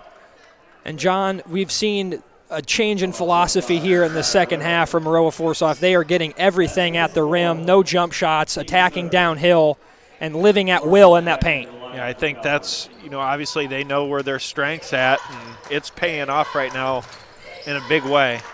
Leads up to 11. As Gill's been so dangerous in that high post, as Brown with the steal there, trying to get Calvary a basket here. He gets right to the rim, and he's going to get whistled and fouled before the shot. Foul called on 22, James Giles. That's his first, team's fourth. I think Calvary's looking for that big spark on offense. And, they just want that reassurance to see that ball go in the basket, then start something from there. Right now, they haven't had anything to go. Just the free throw and a couple baskets for Calvary. Tough shot there by McRill as he's unable to get that one to go. McRill, the hero in that first half, had two big threes in that first quarter. Get him to 6 points. They are doing a good job there as Brown with the steal on the turnover, gets right to the rim, can't get it to go, follows his own shot. Brown gets the steal, the offensive rebound, and the follow all in one possession. That's a great effort there for Brown. Can't make his layup, but able to just put it back himself in transition. As Williams finds Maurer wide open for three, can't get that one to go. As other than Kelly's 2 threes in the first half, Maroa-Forsyth quiet from outside. Joshua Kelly lights up the scoreboard for three for Calvary. Nice couple possessions here for Calvary. 5-0 run to get them back within 6. And right after that putback from Brown, a little bit of a spark, and then Joshua Long with the big three. Let's go ahead, Brock. So I was going to say, all the Saints needed to get one, and now the baskets are coming in bunches. And we don't have official stats, rebounding-wise, but you got to think Connor Brown's almost near a double-double here. I mean, he has been all over the rebounds. He is going to be very tired after this game, as he has really filled up the score sheet here early and often for Calvary.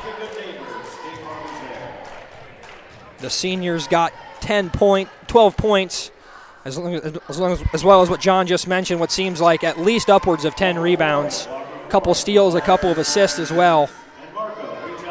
As number 10 is in his bag this afternoon. We'll see what kind of defensive pressure Calvary applies out of this timeout. I think it's going to be crucial. The two players that have really had it going right now are Mitch Williams and Zane Giles in the second half. So those are two guys that they're going to have to contain.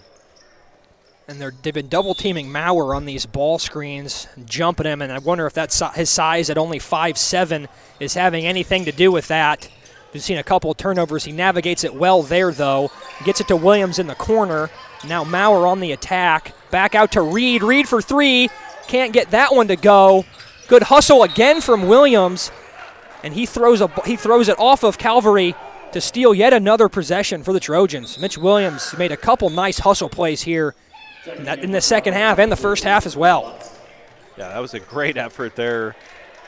Almost looked out of his reach a little bit, but able to sky in the air to get that ball thrown off the defender's line. Maurer wide open look in the corner off the inbounds. He drills it. Maroa-Forsyth back up 9. Big shot there from Caden Maurer, his first basket of the game. Just 5 points for him as Brown answers with a long 2. Feet were just inside the line.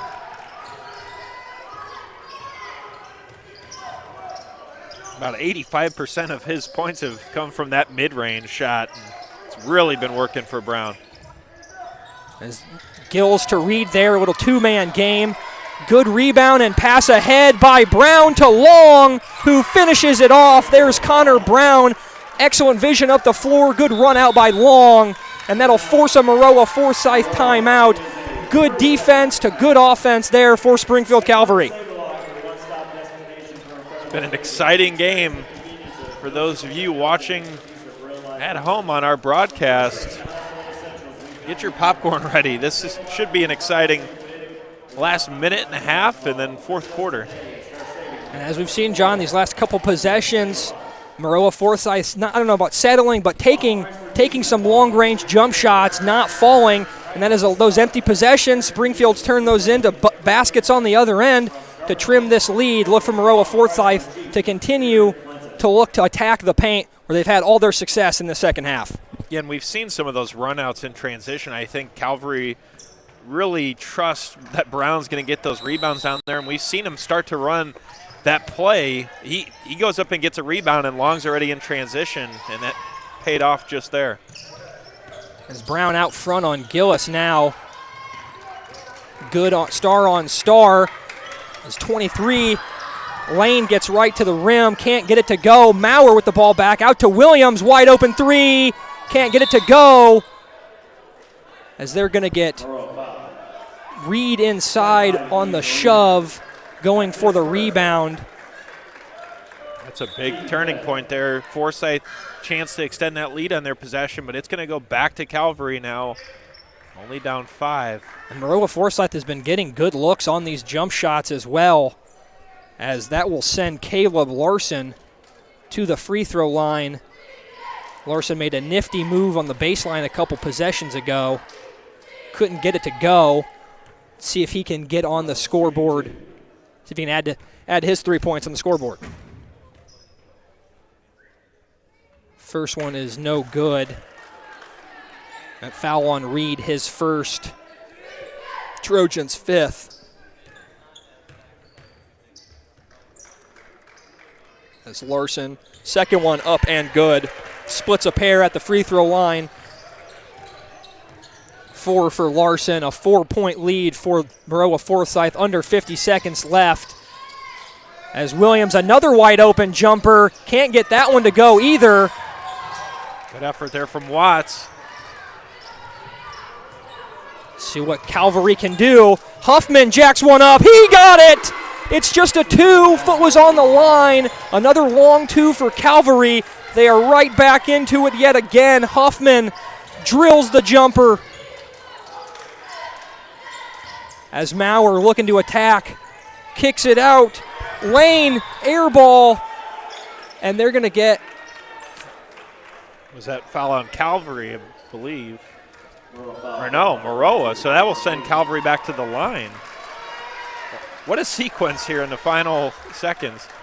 And if you're Calvary, I think you're more than keep letting Williams take that open jumper. He's been unable to make it the last couple possessions. Chance for Calvary here to tie with 12.4 seconds left in the third. Larson back at the free throw line. First one is up and good. As Kelly will check back in for the Trojans.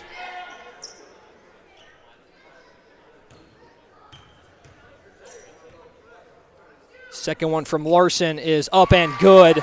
3 for 4 and 2 trips to the line for Larson. We have a tie ball game. As another steal there from Brown, right to the rim. Defense to offense. Connor Brown picks the pocket, lays it in, gives Calvary the lead. And that'll fire any team up. All the momentum now with Calvary. As Connor Brown high-fives his teammates, let out a yell as that third quarter buzzer sounded. What a third quarter of action. John, what are the takeaways? Oh, just a great effort. What looked like Maroa-Forsyth was going to start to separate.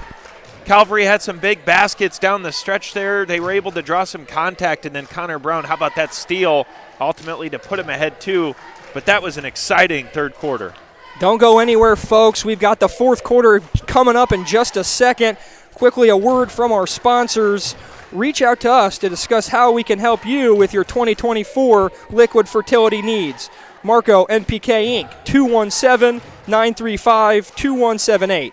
Hart Brand Fertilizers, supporting Illinois athletics, make Hart Brand your choice for your fertilizer needs.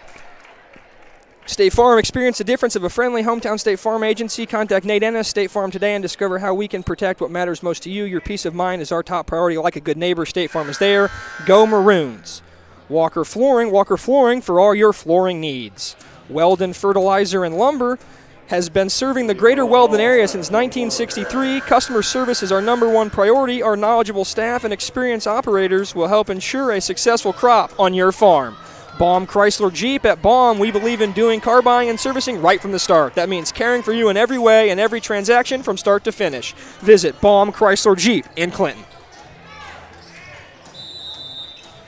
Exciting fourth quarter action about to start here in Clinton High School.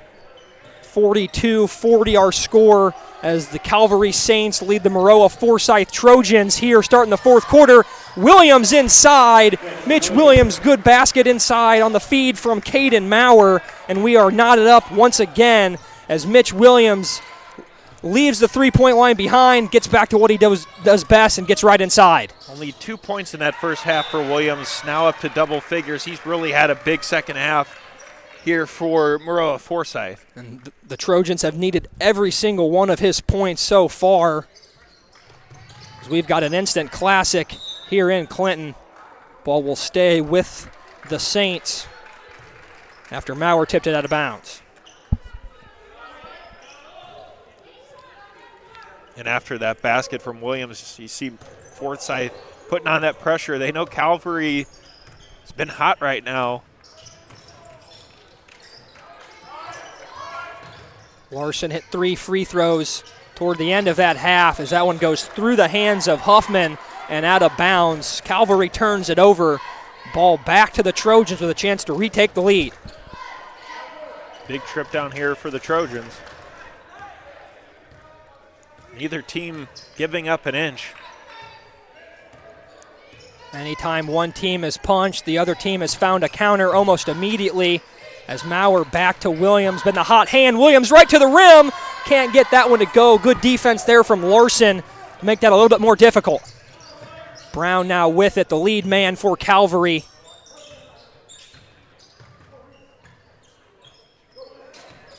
He's had a quiet second half, but has made some big plays when Calvary's needed him to. As he backs down Williams here, finds Watts, who knocks down the elbow jumper. Good pass there out of the low post from Brown, finds the open man. Watts for 2. Just great ball movement there on that last possession. And if you're a teammate of Connor Brown, you got to love how unselfish he is. Just reads the double team, knows there's a guy open, and finds him perfectly. Nearly an errant pass there from Maurer, corralled by Gills right at half court. Good pass from Williams to Maurer. Athletic finish there from the 5'7" Maurer, and the little fella inside with the big finish. Delayed warning on Maroa. Delayed warning call, I believe, there, Brock. There's a nice back cut there from Maurer from the short corner. Nets him a 2-point basket, tie ball game. Maurer up to 7 now for Maroa. Just his second field goal of the game, though. As Brown looks to take Williams off the dribble, one-on-one isolation. What a matchup here. As Brown gets to his spot at the elbow, can't get it to go.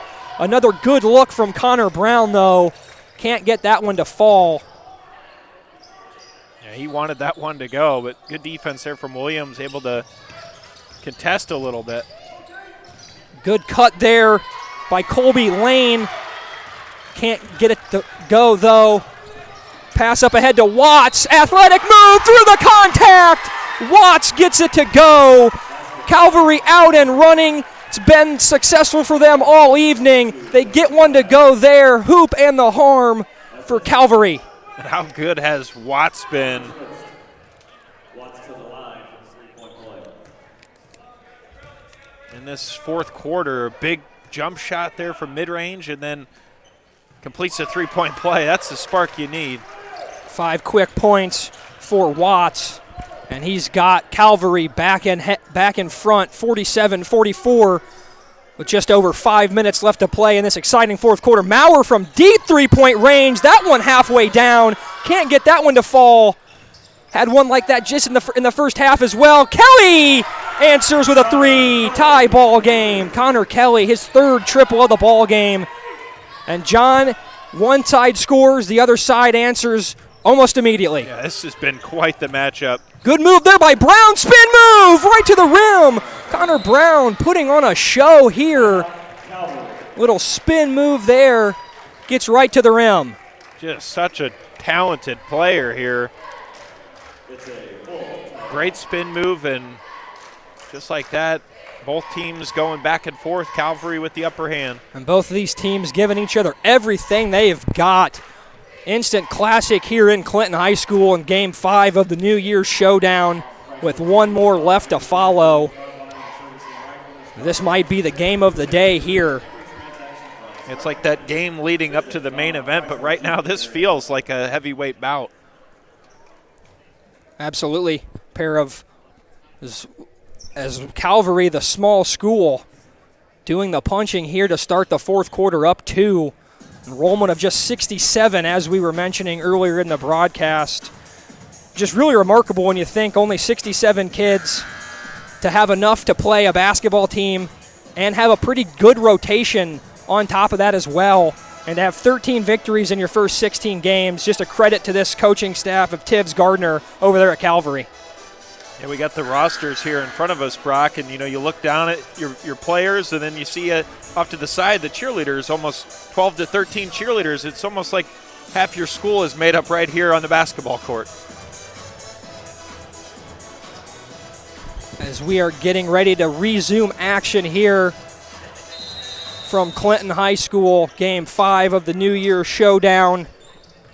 Maroa-Forsyth and Calvary bringing the goods here in the 5 o'clock game.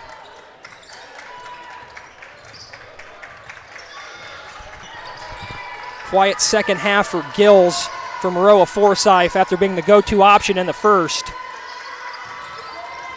As Kelly gets that one low post, good pass there to Gills, who finds Williams. And Lane knocks down the three. Big shot for the sophomore, Kobe Lane. And he gives Maroa-Forsyth a 1-point lead. They're back in front. As Brown. Those are his first points as well, so no bigger time to hit that three.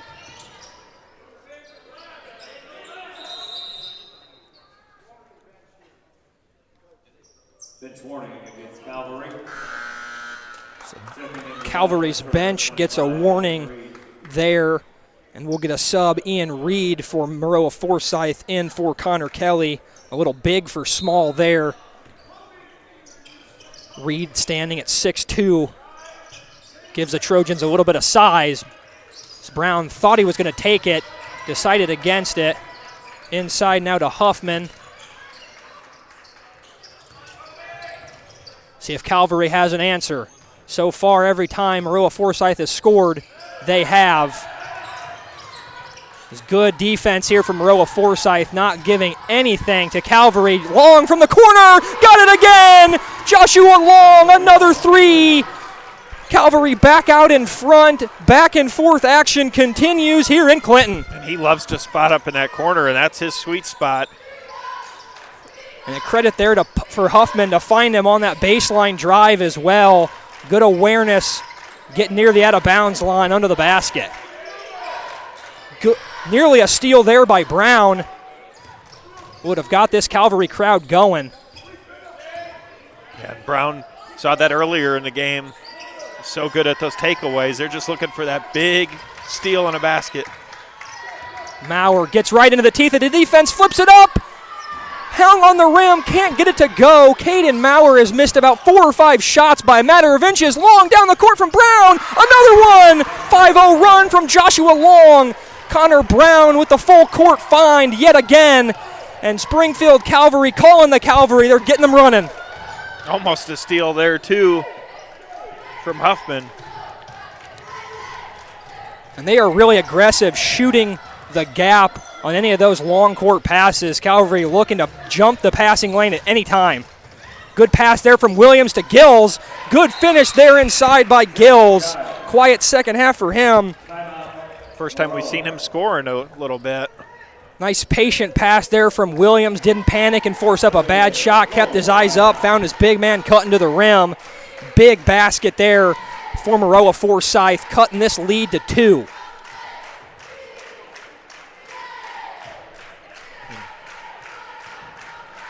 After the timeout, just about 2 minutes left, and we're going to see which team wants it more here at the end. And a pretty clean fourth quarter so far as well. Just 1 foul on Maroa-Forsyth, none against Calvary. So fouls not been an issue in this fourth quarter. No, they haven't. They've been a pretty clean game throughout. Which for as many bodies as we've had hitting the floor and guys going flying around, it's almost crazy that there hasn't been that many fouls, but it's a credit to these guys playing a clean, fast-paced game of basketball today. Yeah, that certainly has. I mean, it's been a back-and-forth game. Both teams in transition. Both teams get to the hoop.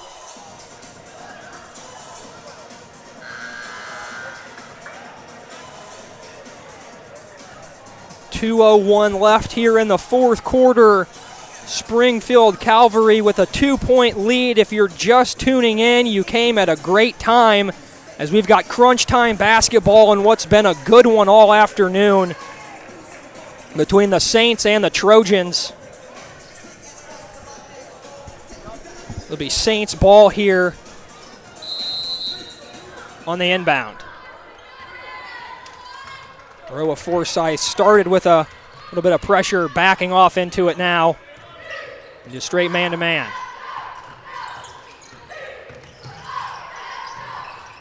Long's been the hot hand. He scored the last 2 for Calvary as they'll take a timeout, a full timeout for Calvary to reset.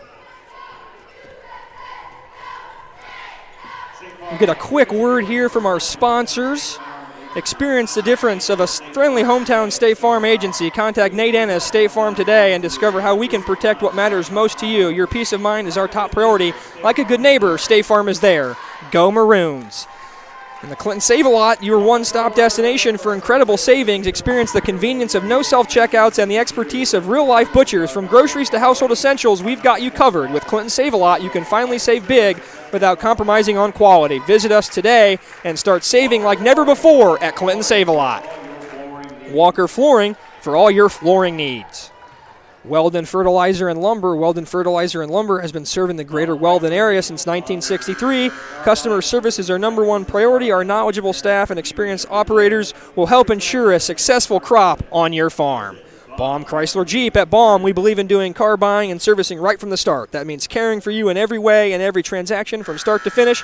Visit Baum Chrysler Jeep in Clinton. We hear the final warning buzzer sound for Calvary as they trickle back onto the floor now. Up 2, under 2 minutes here in what has been a great game of high school basketball action. Good pass, or good steal there by Williams, and he's nearly blocked by Brown. He gets it to go, tie game. Mitch Williams has been the player to watch here in the second half as he's got 10 second half points. Gets the steal there and ties this game back up. It is going to be an exciting last minute here. And I love this matchup. Brown and Williams. Been fun to watch all night. Brown pulling out all the dribble moves. Williams not biting on any of them, though. Good defense by Williams. Not falling for any of the fancy stuff. Brown goes against Williams once again. They're going to get Williams on the hold. His second, team second. John, at this point, it's probably better to foul Brown in the open floor out at the top of the key than let him get right to the rim and get an easy shot at the rim. Yeah, you got fouls to give, so might as well.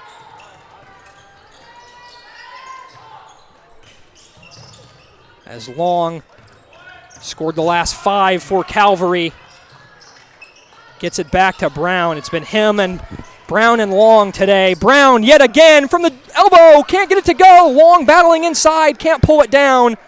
Ian Reed clears for the Trojans. They have a chance to take the lead with under 40 seconds to go. And head coach Aaron Ennis. There's a steal. Larson with the steal to Long. Blocked by Mauer, but they're going to call him for a foul. Mauer turns it over. Larson picks his pocket, finds Long in the open floor. What a play by Long to get to the rim and draw the foul. I was just about to say before that takeaway, Aaron Ennis saying play for one shot, but that wasn't even needed. Calvary gets it right back, and now they get the chance to take the lead. What a game in this last minute and a half here, especially as they have gone back and forth, knotted at 54, Long at the line with a chance to give the Saints the lead. The first one is no good. Still has a chance to knock down this last one for the lead. 10 points for Long. Doesn't make it 11 as Kelly corrals the rebound. And now fans clamoring about the clock, as that is all situated now. As Maroa-Forsyth has a chance to win the game on this last possession. And head coach Aaron Ennis wants to take a look at this last setup here. People from Clinton should be pretty familiar with the name Aaron Ennis, the former Clinton High School grad and Milliken grad as well. A little bit of a homecoming here for Ennis.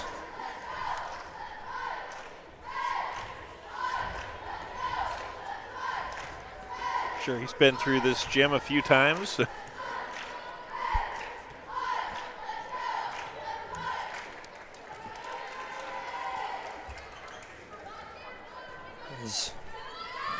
If you're Maroa-Forsyth here, John, what kind of play do you think you're going to be drawing up? I think I'd go to the two hot hands right now, and that'd be Gillis or Mitch Williams. Try to get something inside, maybe a quick cut to the basket.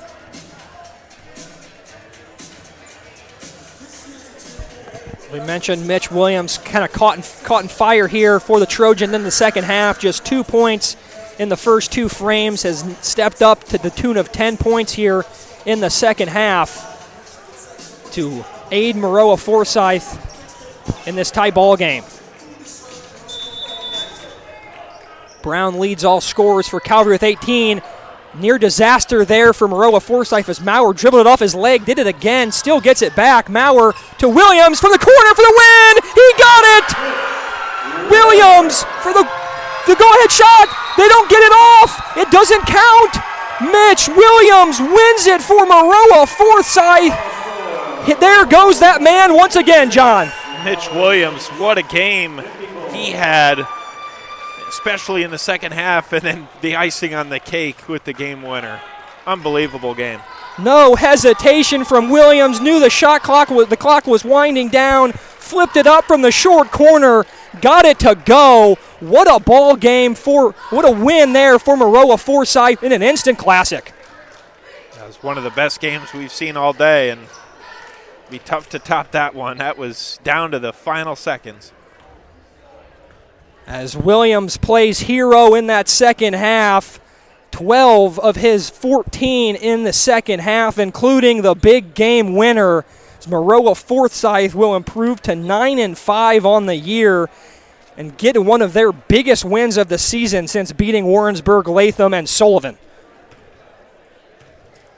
That's a big win, like you said, for Maroa-Forsyth, and that will really propel them going forward. Calvary now 13-4 on the season after that loss. It's almost a shame someone had to lose this game, John. We were treated to a really good game here this afternoon, and Mitch Williams, the unlikely hero, knocks it down for the Trojans. Almost thought we would see overtime there, but Williams gets it off with about 4 seconds left, and that's how that one's going to end. Thanks for listening to us today. You guys were treated to an absolute delight of a game. Before we leave the air and before the last game starts, we're going to get a quick word from our sponsors over there at Marco. Reach out to us to discuss how we can help you with your 2024 liquid fertility needs. 217-935-2178. Harbrand Fertilizer, supporting high school athletics. Support Harbrand Fertilizer. Experience the difference of a friendly hometown State Farm agency. Contact Nate Ennis, State Farm today, and discover how we can protect what matters most to you. Your peace of mind is our top priority. Like a good neighbor, State Farm is there. Go Maroons. Clinton Save-A-Lot, your one-stop destination for incredible savings. Experience the convenience of no self-checkouts and the expertise of real-life butchers. From groceries to household essentials, we've got you covered. With Clinton Save-A-Lot, you can finally save big without compromising on quality. Visit us today and start saving like never before at Clinton Save-A-Lot. Call Walker Flooring for all your flooring needs. Weldon Fertilizer and Lumber has been serving the greater Weldon area since 1963. Customer service is our number one priority. Our knowledgeable staff and experienced operators will help ensure a successful crop on your farm. Baum Chrysler Jeep. At Baum, we believe in doing car buying and servicing right from the start. That means caring for you in every way and every transaction from start to finish. Visit Baum Chrysler Jeep in Clinton. John, any closing thoughts before we end the broadcast? Yeah, I thought that was a really well-balanced game. Both teams, a lot of talent up and down the roster.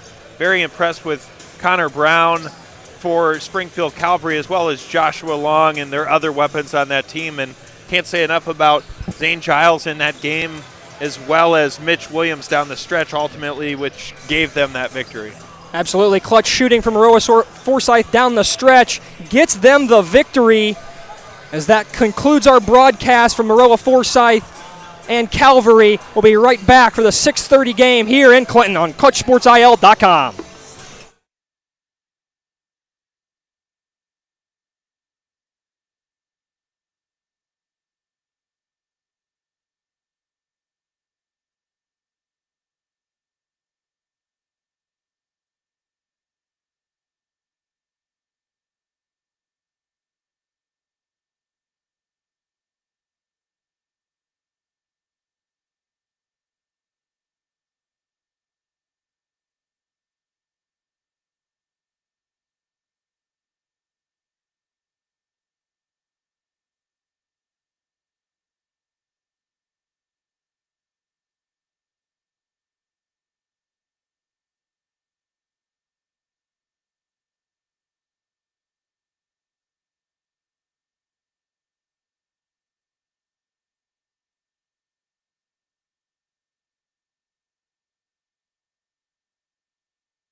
from Clinton High School, Maroon Nation. We've reached the final game of the 2024 Clinton New Year's Showdown. The host school, Clinton Maroons, having their best season potentially in program history, take on the Rochester Rockets from just down the road. Should be a great nightcap of action here from Clinton. Good evening, everyone. I'm Jonathan Michael alongside Joey Wright. Joey, we've seen a fantastic day of basketball. Maroa-Forsyth just took down Springfield Calvary in a thriller, came down to the wire. This one should be pretty good as well. The Maroons at 15-1. One of the best seasons that they've had in quite a while. Rochester comes in at 8-9. They've been battle-tested through the Central State 8. Yeah, and Clinton's only loss entering play tonight, John. Tough one against Tuscola in the Monticello Holiday Hoopla title game. Tuscola is not a bad loss by any stretch. The Warriors having a lot of success. They'll be a favorite to potentially win the Class 1A state tournament in a couple of weeks. The Maroons definitely coming in with the hot hand. Rochester at 8-9. They played some tough opponents. They played Collinsville. They've played Tolono Unity. They played Jacksonville. Centennial out of Champaign, Lincoln as well. These Rockets are battle-tested. That 8-9 record, a little deceiving because this team that Henry Beaker is so adept at leading offensively, they can make some noise. They might be able to come out of here with an upset tonight. Going to be a lot of fun. Certainly. Going back real quick to Clinton, Joey, I know Tuscola in your neck of the woods, you're being from Champaign-Urbana. I believe they're the #1 team in Class 1A right now, if I'm not mistaken. So at one loss, looking pretty good for Clinton right now, who they're receiving votes in the Class 2A poll, I believe. How about this? Clinton, before last year, they only had one winning season since 2005. Now at this point, it's almost a guarantee. Them at 15 wins. I believe a win tonight would guarantee at least a 500 season. A good crowd coming in on hand for the hometown Maroons, one of the biggest we've seen of this entire tournament. We've had a great time here in Clinton, Joey. Our first time here at the Clinton New Year's Showdown, and it's been a fun time down here, and we see some great basketball, ready to end it on a good note. We'll start things off with the starting lineups for both teams. For Clinton, looks like it'll be Dawson Graves, Mason Walker, and Colton Walker. They'll be joined by Keaton Graves and Brooks Kluver, who senior forward who averaged double figures last year and is also a star golfer for the Clinton High School golf team. Rochester, they go with Henry Beaker, who you mentioned, Joey, multi-sport athlete like Kluver, big star in their football team. There he's joined by Cannon Bruce, as well as Eli Cox, Kai Bruce, and Tanner Beal. This Clinton team, Joey, does have a lot of height. A lot of guys between 5'10", 5'11", 6 foot. They are a small team that height doesn't really matter to them. They can run the floor well, and obviously it's helped with them this year. Yeah, and you look at this Clinton team, of course, full-time, I'm over in Champaign at the News-Gazette, in addition to everything I do with Clutch Sports Media. And John, you look at this Clinton roster, it is Brooks Kluver, it's Dawson Graves, a couple of senior scorers. You look at what Colton Walker was able to do last year, averaged about 14 points per game. This is a Clinton team that doesn't have a lot of size, but absolutely can score in bunches. And Vic Binkley has got this team playing really good basketball right now. Certainly, Tony Gavin in his 5th year on the other side at Rochester. This is potentially could be one of the best years that they're having as the Clinton Maroons huddle up. Gavin, to see what he's been able to do at Rochester has been pretty remarkable. He's in the midst of a turnaround. His first year they went 2-29. COVID year they went 0-15. They went 12-19 in 2021-22. And last season they got over the 500 hump at 17-15. And again, 8-9 coming into this one. This would be a marquee win for Rochester. Clinton looking to stay hot and move to 16-1. And we're underway here in Clinton. Rochester wins the tip. It's Cannon Bruce with it for the Rockets. He was also a member of Rochester's very accomplished football team, what that school is known for, but hoping to prove that they're a basketball school as well. Here's Beaker, guarded tightly there by Dawson Graves. A couple of schools that have very opposite football lineages. Clinton has never won a football playoff game, but they're back in the playoffs this year, and that's a program that's trending in the right direction. Going to be interesting to watch the Maroons on the gridiron in the coming years. Tanner Beal makes his first shot of the game for Rochester, down low. And a 3-ball is missed there by Mason Walker. Clinton, their basketball team, last won a regional in 2000. It's the year that I believe both of us were born, Joey. Their school record for wins in the year, 28. They're certainly on pace to eclipse that if they can continue their torrid start. They're going to turn over, pushing it down the court. Here's Kluver in the corner. And Graves, mid-range J is good for Clinton's first bucket of the contest. John, you talk about Clinton turning things around since not having won a regional in 2000. Vic Binkley in his second season putting the pieces in place. We'll have to get a camera shot of it in a little bit, but just look at Clinton's bench. Look how many coaches they've got. I mean, it's 7. as many coaches as players on the bench almost down there. I count 7 coaches and I count 9 players, so just about. Eli Cox get the easy bucket there for Rochester, but Vic Binkley has coached basketball for over 44 years and has over 750 wins. Clinton sure found a gem after he was asked to resign over at Warrensburg-Latham, not too far away, and conference mates here in the Central Illinois Conference. Graves, another mid-range J is good, and we go back and forth, all knotted up at 4 after the first 2 minutes. And both offenses feeling each other out right now. And we talked about Clinton, not a lot of size. A lot of size on this Rochester team, though. I mean, they don't have hardly, half their roster is 6'2" or taller. And then you look at Clinton, and their tallest player stands at 6 foot. They've got 2 6-footers. That's 6'1", Aiden Toohill, pardon me, also a golfer.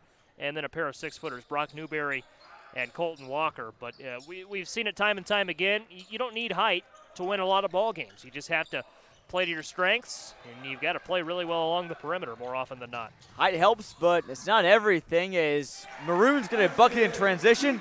It's Keaton Graves, and I think we can assume that Keaton and Dawson Graves probably related to each other. Those either brothers or cousins, whatever they are, responsible for all of Clinton's points, and right on clue, Keaton Graves again. They've got 9 combined. Keaton's got 5. Dawson has 4. Timeout, Rochester. Well, and for a team that's enjoying maybe the best season in school history, it's encouraging to see a sophomore coming out and knocking them in early in a big game against Rochester here. And Clinton, John, I talked about this earlier. I can't remember if it was the 2nd or 4th game of the day. Our viewers will have to scroll back and check out some good basketball from one of those. But, I mean, you look around the gym here in Clinton, and, I mean, you see a beautiful court. The very bright, good lighting in here. You see the school colors well represented. New bleachers. You look on the wall. You see the posters for all of the Maroon senior athletes. You can tell that things are changing for a school that maybe hasn't enjoyed a ton of success historically on the gridiron or on the hardwood. There's good leadership in place here, the right people, and you can tell that there's a renewed energy here in the hallways of Clinton High School. It's cool to see. It really is, and it's something that was apparent to us, first-time visitors like you and I, Joey, right? Is, again, Maroons lead 9-4 here after not quite 3 minutes of play. Now we'll see that 1-2-2 zone press defense from Clinton. That's part of the Binkley way. More on that later as Beaker drives up the court, kicks it over in the corner. 3-ball contested from Bruce is off the mark. Maroons push it back the other way and see if they can get something going outside of the Graves brothers, but they've been hot so far to start. Dawson Graves is Clinton's leading scorer last season. 3-ball from Kluver is good. And Clinton starting to knock in some balls from deep. 12-4 advantage here in the early going. Yeah, and Rochester has got to do a better job of cutting off the passing lanes. I think it's clear they've got an advantage down low. I don't think Clinton's going to have a lot of success among the trees, but I think Rochester has got to come out and play the wings a little better, get out on the perimeter, break up these passes, and cut off some of these open threes. Kluver's floater is good. That's set up by a nice rebound. You mentioned Clinton doesn't want to play him on the trees. That was a pretty good board from Dawson Graves at 5'11", getting in there amongst the skyscrapers of Rochester's front court, excuse me. I was in Washington last night. Washington and Canton going at it, right? Yeah, good girls basketball game going on. Washington won that game. I had a story about that on Clutch Sports Media, so go on over and check that out. CSM Overtime. Home for all of our written content on Clutch Sports Media, and trust me, we got plenty of it. Lots more to come.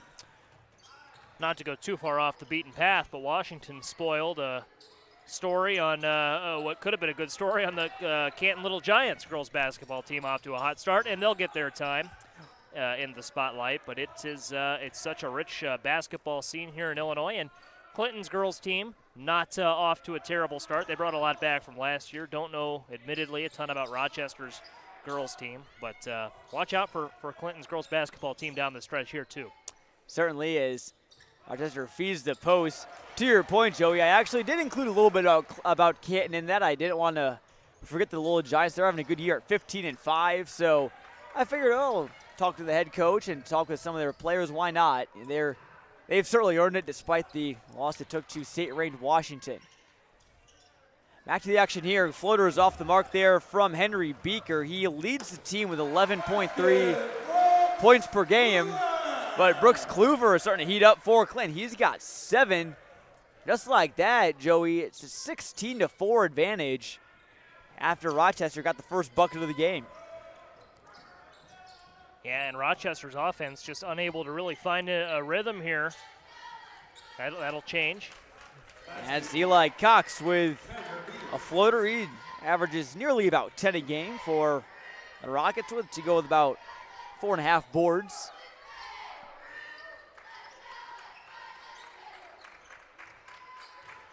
Clinton will settle things down and set things up as Kluver and Mason Walker play catch. Now the mid-range jumper is good. Dawson Graves, a high percentage look from Clinton. They've gotten lots of them so far. Dawson Graves on the basket. Yeah, and Rochester, again, you can see how slow their offense moving. Looking to create open looks, and they get one there, but Clinton doing a nice job of just staying set, not trying to do too much defensively, making Rochester come to them. Everyone's where they need to be defensively for the Maroons, and the Rockets just struggling right now to find those open looks. I'd like to see them maybe work transition a little more. If they can force some steals, get out and run with it, that might favor the Rockets at this stage in the game. But right now, there's just not a lot there offensively for them. You definitely hit the nail on the head there. That 1-2-2 press is really been hard for Rochester and really any team to solve. I mean, you look at why Clinton's been so good this year, and also last year as well. They were 24-8 last year, lost to Maroa-Forsyth 54-51 in the regional semis. So that was a good Trojans team. So they're doing a good job, though, just slowing Rochester down as they find an open look in the paint. Kenan Bruce lays it up and in for his first bucket. Yeah, and if you've got a good zone defense, that can take you a long way. Go back a couple of years, that COVID-shortened year, 2019-20, what Peoria Notre Dame was able to do with its vaunted zone defense that season. It kind of looked like a man look. No one was ever really able to get a read on it, and it took the Irish a long way. Ultimately to the sectional final against Manual, that of course wasn't to be. But that's the best example I could think of a zone defense that really carried a team a long way. Had to go back in the memory bank a little bit for that one, Joey. That was back in the infancy, sort of, of Clutch Sports Media. Well, it's been a fun day to reflect, John. We opened 2024 as we've got a layup there for Rochester, but we opened 2024 with Peoria Heights' first ever appearance on ClutchSportsIsle.com. The first game in this broadcast. If you want to go back, I think we're well over 600 games now, right? And the Patriots had never over 700. Over 700 now. games, and for some reason. They don't have anything against Peoria Heights, but they just never worked out that we could do one of their games, and it was kind of a cool moment to start the year on. It certainly was. A lot of teams making their first appearances on CSM today. Obviously, Rochester, we were there for their Week 1 football game where they beat Peoria High. That was a really impressive showing from the Rockets football team. And Clinton, I think the only times they've been on CSM was, I think their golf team was on a couple of our golf broadcasts. Deep three at the horn from Beaker is no good.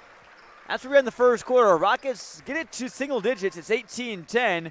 The home Maroons are looking hot to start here in the final game of the day at the Clinton New Year's Showdown. We'll take a quick break to thank all of our sponsors for today's broadcast, starting with Marco Quick Grow. Reach out to them to discuss how they can help your 2024 liquid fertility needs. Reach out to them at 217-935-2178. And also by Harbrand Fertilizer. I thank them for their support of the Clinton New Year Showdown, as well as Nate Ennis, State Farm. Experience the difference of a friendly hometown State Farm agency and Nate Ennis State Farm. Contact him to discover how we can protect what matters most to you. Your peace of mind is our top priority. Like a good neighbor, State Farm is there. And Nate adds, go Maroons. And by the Clinton Save-A-Lot, your one-stop destination for incredible savings, groceries, and household essentials. Visit them today and start saving like never before at Clinton Save-A-Lot. And by Walker Flooring for all of your flooring needs, as well as by Weldon Fertilizer and Lumber, and serving the greater Weldon area since 1963.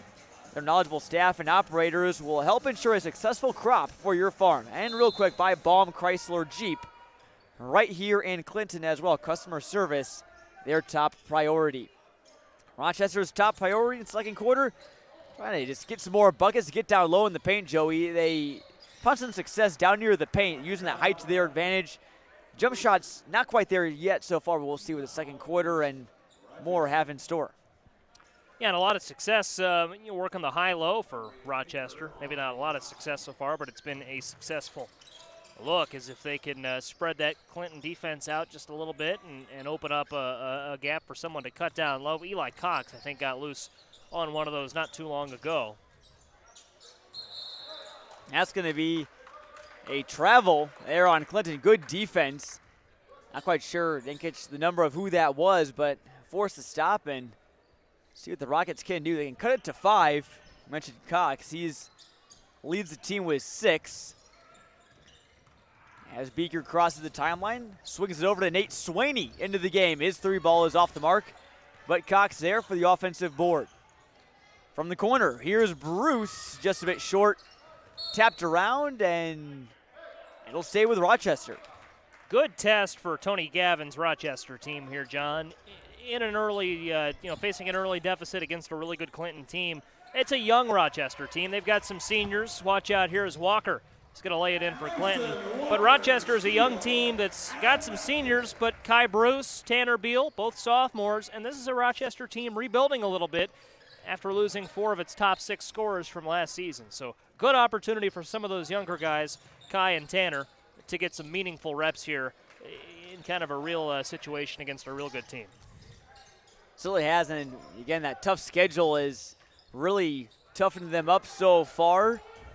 You got Collinsville, the number 2 team in Class 4A, as Beaker gets fouled and led to the line. And an undefeated Tolono Unity team that is, don't know where they're in the rankings off the top of my head. Number 2, I had them at number 1 in my last poll. Rockets having a fantastic season. Jacksonville always a tough CS8 team, and Champaign Centennial right there in the mix in the Big 12 as well. Obviously Normal Community and Richwood's up at the top, but they're on a whole other level. Champaign Centennial still a very good team. Jaden Schilb has got that Centennial team right back in the mix after a ho-hum year last year. But I was one of 2 voters to have Unity at number 1 in my last poll. I don't know who the other one was, but that's a really good Unity team. They've got a test from QND tonight, Quincy Notre Dame, and then on Tuesday, Tuscola coming to the Rockets Center. That's going to be a must-see game. 2 undefeated teams right now, if I'm not mistaken. Tuscola did lose to Shelbyville last night. Oh, okay. Wow, how about that? Which, from a basketball fan's perspective, a real shame because kind of hoping that one was undefeated versus undefeated, right? But that's going to be a really good one. Again, not to go too far off the beaten path, but Tolono Unity, those Rockets, I think they're flying under a lot of radars right now. I don't think they're quite getting the respect that they've earned so far through their first 14 games. We'll see what happens tonight against Quincy Notre Dame because that'll be a test, and then we'll see how Tuesday fares. But that Tuscola team here in the Central Illinois Conference has caused a lot of people a lot of problems. Good to see Shelbyville, though, maybe a team that can contend with them. Kai Bruce gets the mid-range jumper to go, and Central Illinois Conference, and a couple of those teams. I had Tuscola in the same conference as Clinton, so that will be I already matched up with the Holiday Hoopla, but I think they should have a conference game coming up. Elbow jumper good from Keaton Graves. He ties Kluver with the team lead with 7. The lead right now is 9 as Beaker on the drive, kicks it back out. Nice spin move down low from Swaney, but can't finish. And pushed out, it'll go back to Clinton. Joey, I know we've talked a lot about all these other teams, various conferences, various teams, but we're probably pretty close to almost, I don't know where the exact geographic center of Illinois is, but we are right in the middle of the state, in between Bloomington and Decatur, right here in Clinton. So it's kind of a town that's just close to everything. You're not far from Springfield, not far from Decatur or Bloomington or Champaign. Clinton is pretty much in the middle of a little triangle. If you form, Champaign-Urbana, Bloomington-Normal, and Springfield, and Decatur. Decatur, yeah, yep. That's what I was. Lincoln is in the middle of another triangle. It's a lot of like little triangles you can form the way the interstates go. But Clinton is really the heart of the area. It's the intersection of a lot of different places, and any which way you look, you can look toward the News Gazette area and what Unity, St. Joe, Tuscola, Centennial, Central in the mix this year, what those schools are doing. You could look north a little bit to Bloomington Normal and more of the Clutch Sports media area. Saw a lot of great basketball last week with Normal Community winning both the State Farm Holiday Classic championships, and then go over to Peoria and look at all those schools. It's just so much good basketball all around us. Springfield competitive. We saw a really good Calvary team here just a minute ago. Decatur's got some really good team. MacArthur is very good. MacArthur, yeah. So it's a great place to be if you love hoops. It really is. As Nate Swaney gets a free throw to go for Rochester, he aligns with his season free throw mark. He's a 50% shooter. Goes 1 of 2 to keep his 50% stat to his name. Rochester trying to cut it down to single digits as Kai Bruce has on the perimeter. Now Beaker, he's double teamed, skip pass. Open Bruce in the corner and no good. Rochester's gotten some good looks, but haven't gotten all of them to fall. Rather, the scoreboard was a little bit late. It's 24-14 after that free throw from Swaney.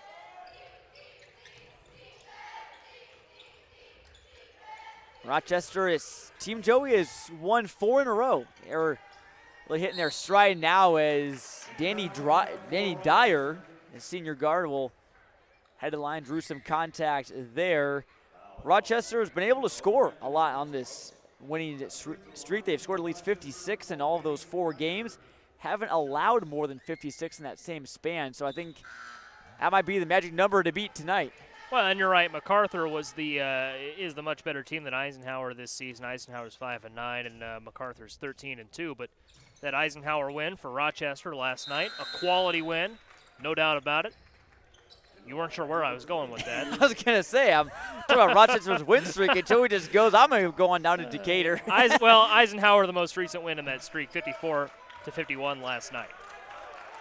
And Clinton last night, a big win over Heyworth, who we saw earlier. Good Hornets team. Fell a little bit short against a really good Peoria Christian team as well. But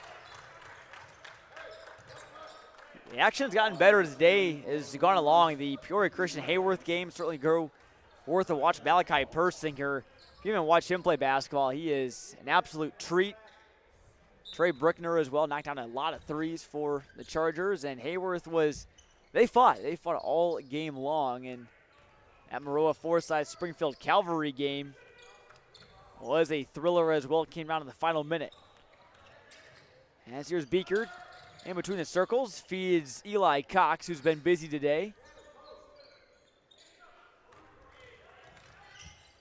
Al Beaker, the facilitator of the offense, will swing it back out. Now here's Cannon Bruce on the drive. He's stripped. No, that's a foul. That will go on Brooks Kluver, and I haven't talked about fouls a lot, Joey, but that's Clinton's 5th of the quarter with 4:02 to go. So Rochester will be shooting 2 for quite some time. We'll see how they take advantage of it. yeah, and that's the pro or the con of the new IHSA rules, depending on which side you're on. is, 5 fouls and a quarter, puts you in the double bonus. And it's I'll have to talk to more coaches about it and kind of see how they've been approaching it through the first half of the year. But you can be, I might favor you to be a little more conservative in the first 4 or 5 minutes of a quarter, just so you're not putting a team at the free throw line for the rest of the way. Certainly is Bruce, the leading free throw shooter. Oh, what a block from Bruce right on cue.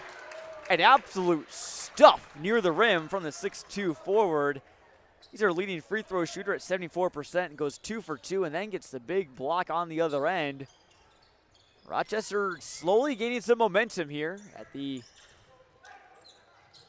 New Year's Eve, or New Year's Showdown. It's not New Year's Eve anymore. Eli Cox, as the ball drops on New Year's Eve, the ball drops through the net there for Cox. He's got 9.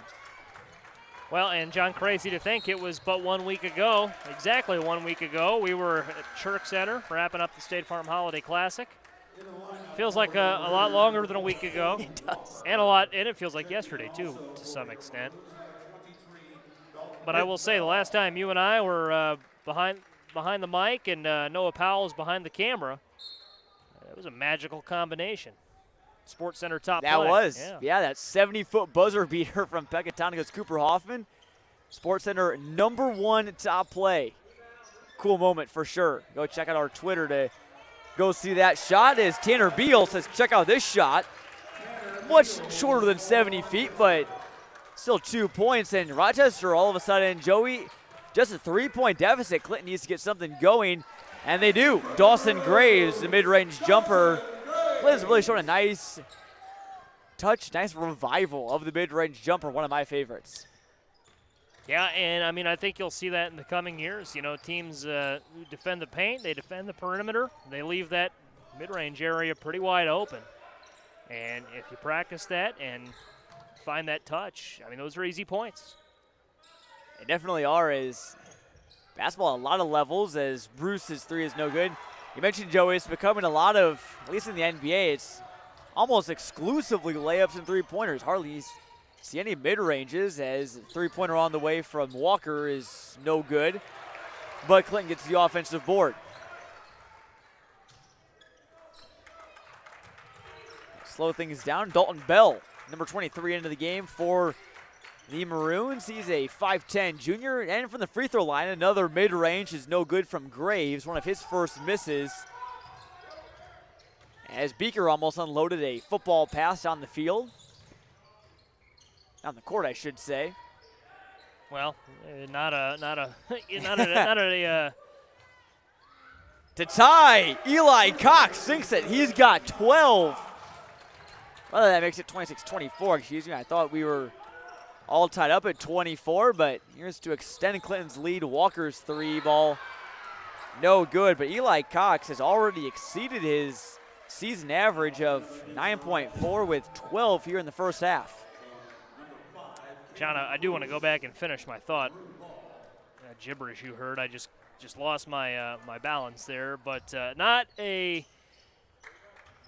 unforgivable mistake. That's the word I was looking for. You talk about Field and Rochester. Such a good, as I've gone completely off the rails now. But shout out to Derek Leonard. If I know. Derek Leonard's watching. Really nice help. fella. Yes, absolutely. Really enjoyed talking with him back before week 1 of the football season, and certainly, you know, he's certainly not the only good person at Rochester. There's many more where that came from, but really enjoyed getting to talk with him. And Derek, or heck, maybe even Ken Leonard, legendary head coach at Sacred Heart Griffins, tuning in to watch the Rockets. Shout out to them, as that pass was swatted by Walker. It will stay with Rochester, but Walker pleads his case. The men in stripes think otherwise. See how aggressive Rochester is in this situation, John. They've come all the way back. It wouldn't be the worst idea to look for a 3. Instead, they'll go for the tie and get it, and that's Cannon Bruce. Bruce has had a pretty nice first half. He's got 6. Quick score update, our Ethan Genders, videographer, does some great work with us. He's at the Highland Shootout right now, and Normal Community leads Kenwood 31-14. We got a tie ball game here in Rochester. It's crazy. It may have seemed earlier in the game they trailed 18-4 as Beaker took quite the tumble, and hole in his hand. Not sure if he's Not sure sure if he's bleeding or not. Obviously, if you're bleeding, you have to come out of the game. But it looks like he is all right. He'll stay in. 18-4, Rochester was down. It's been a 22-8 run since then.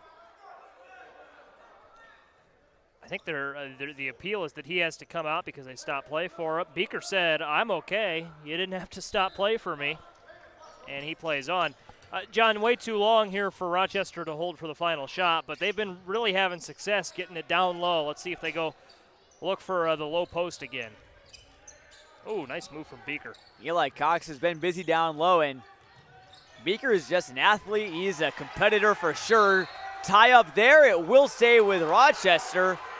Clinton fans get a little restless, and it looks like we got a technical foul against Mason Walker. Frustrations reaching a boiling point for the Maroons as Rochester momentum going big time in their favor, and that technical foul certainly won't help Clinton's case.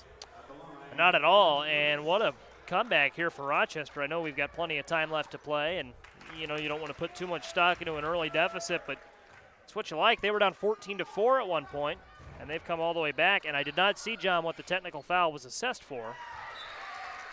I think he was talking, chirping, a little chirping to either to another player or to the ref. Bruce goes 1 for 2 at the stripe, but it will be a Rochester ball. Was going to be their ball anyway after that tie-up, but get an extra point tacked onto it.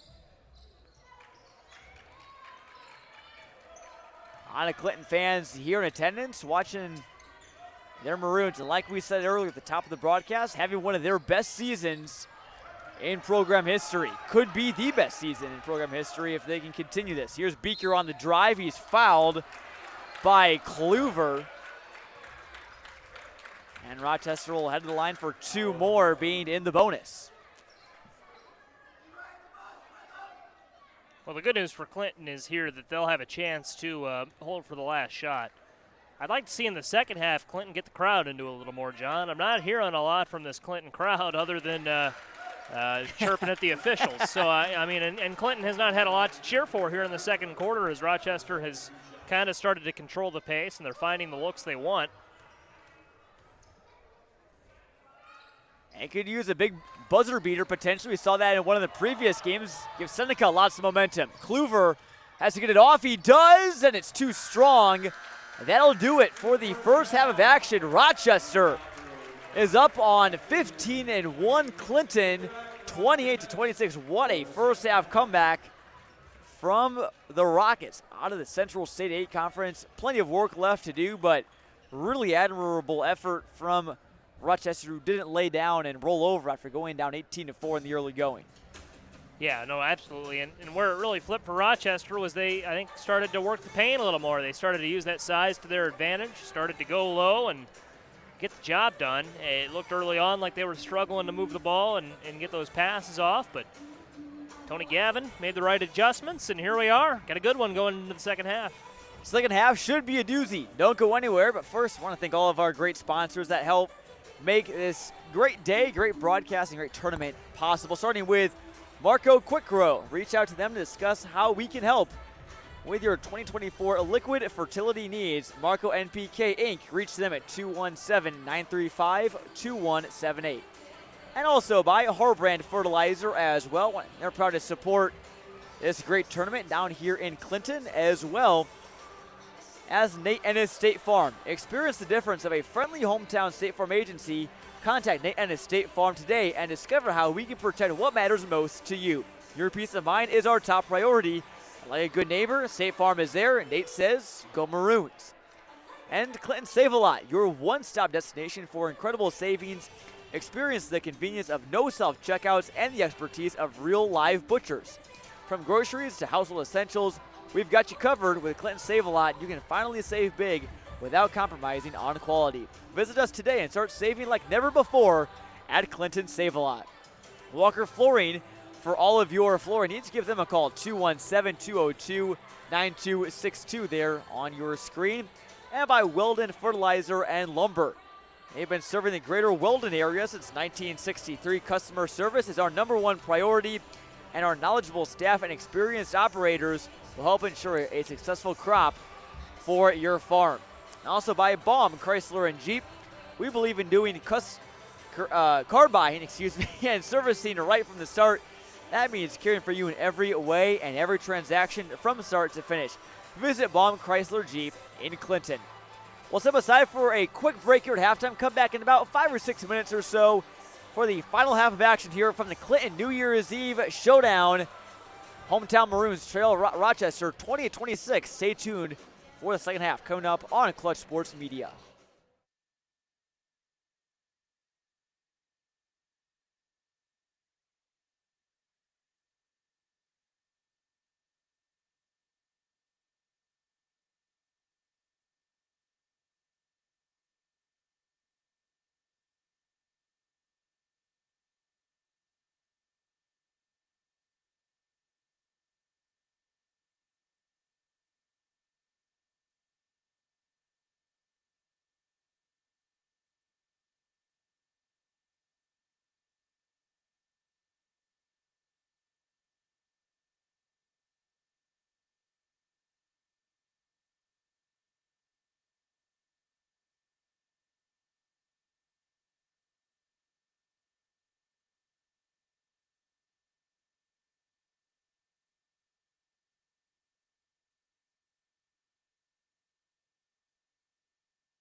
Welcome back to Clinton High School, the second half of the nightcap of the 2024 Clinton New Year Showdown. We got a barn burner here between Clinton and Rochester. Rochester leading 28-26 after one half of play. Eli Cox and the Rockets forwards having success down in the paint. We'll see what Clinton can do to mitigate it here in half number 2. Maroons 15-1, so they sure Vic Binkley has drawn up quite a bit in that halftime locker room. And Joey Wright, as obviously, Rochester, they probably saw Clinton, hey, this is a team that doesn't have a lot of forwards. Let's try and expose that. So far, so good. Clinton, though, still right in it. We'll see what they have here in half number 2. And let us at Clutch Sports Media be the first to wish our viewers a Happy New Year. Yes. I mean, we're a week into the new year. A couple days late, but still, regardless.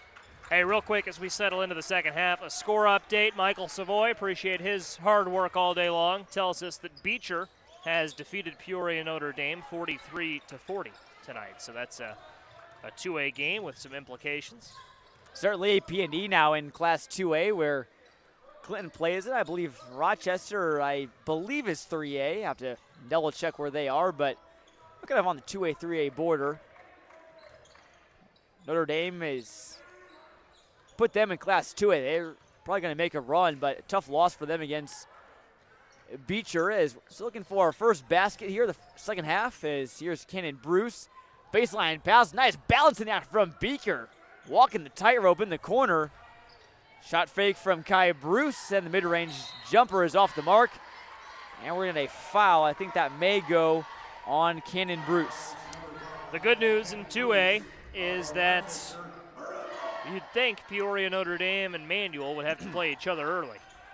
Because those are two teams that are going to be new players to the 2A scene that are, you'll just look at their pedigrees and they'll have a lot of success.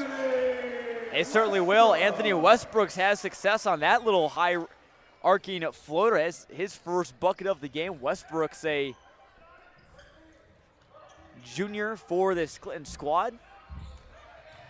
Driving in here is Kai Bruce. Kicks over to, we can assume Cannon Bruce, probably his brother. Two sets of family members as Kluver lays it up and in. You have the Graves connection on Clinton with Keaton and Dawson. Rochester, they got Cannon and Kai Bruce. Both sets are starters and both are playing well so far. Here's Kai Bruce knocking down a 3 for his first triple of the game. And again, he's just a sophomore, even as Cannon gets set to graduate. 2 more years of Kai Bruce is an enticing thought for Tony Gavin and company. Bruce, a leading three-point shooter, at least percentage-wise, on this Rochester team. Nice turnaround, Jay, there from Colton Walker, as he's now on the scoreboard. And Clinton jumps ahead by 1.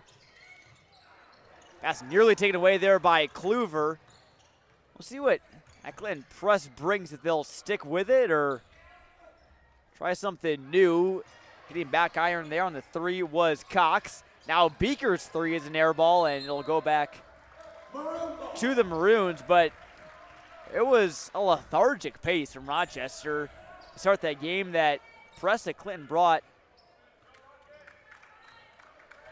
prevented Rochester from playing very rocket-like, not very fast, but since then they've been able to solve it a little bit. Shot is blocked in the paint there by Cox. Second chance, bucket and 1 from Colton Walker. Clinton starts to put together some momentum. They could make it a 2-score game with a free throw coming here. Colton Walker for Clinton averaged around 14 points per game or so last year. He's a junior, so he'll be coming back. Clinton has 6 seniors on their team. Among them are Dawson Graves and Kluver, as well as Brock Newberry, Aiden Toohill, Isaiah Stevenson, and Mason Walker. Beaker over to the corner, now back to the wing as they'll get a foul there on Kluver. That's his second and Clinton's first of the third quarter. Yeah, and no one, Clinton has 4 players on the floor right now who have 2 fouls apiece. No one's really in foul trouble, though. I think you'll take 2 fouls midway through the third. Eli Cox gets the bucket for Rochester. The Rockets have 2 players with 2 fouls each. That is Cannon Bruce and Beaker.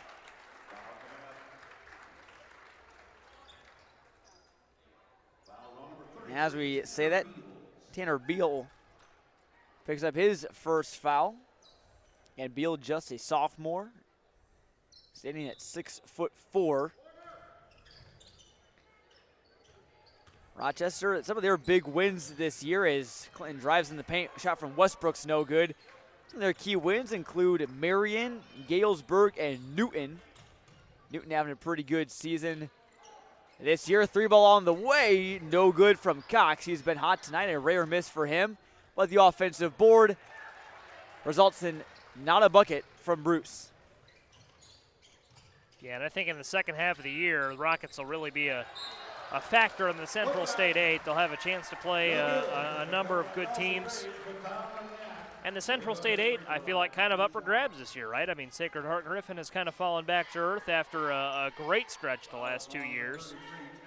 Saw Normal U-High at the State Farm Holiday Classic and everything the Pioneers have been up to. But Rochester, if they can get this win tonight, as it gets really quiet in the gym. If they can get this win tonight, though, they're sitting at 9-9 getting into the second half of the season. I think you'll take that and go after it in conference play and like what you see.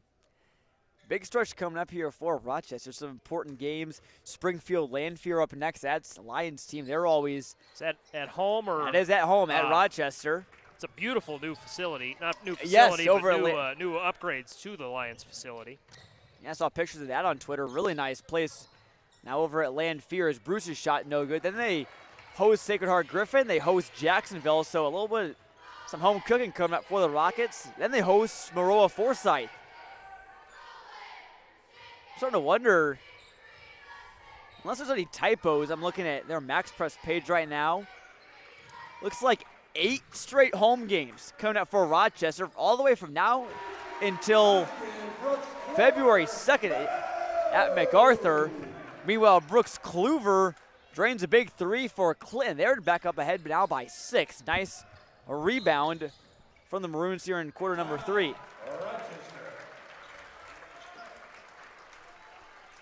Kluver's got 12 for Clinton, and Kluver has made waves as quite the good golfer. Made state a couple times, averaged double figures for the basketball team last year. Seen a lot of golf and basketball, kind of a popular combination among male high school athletes. And interesting note, Kluver finished 3 strokes behind Eureka High School's Luke Martin at the Metamora Regional, which I was at. Eureka High School's Luke Martin, part of the Hornets team who we saw just a couple games ago. A lot of golfers on hand today. I'm a big golf guy myself, so big shout out to all of those who shoot the rock and swing the sticks. As will be Rochester ball. Under 3 minutes to go here in the third quarter. Beaker with it on the drive. Maroons close in on him and kicks it out. Cox thought about a 3, and he moves it over to Bruce.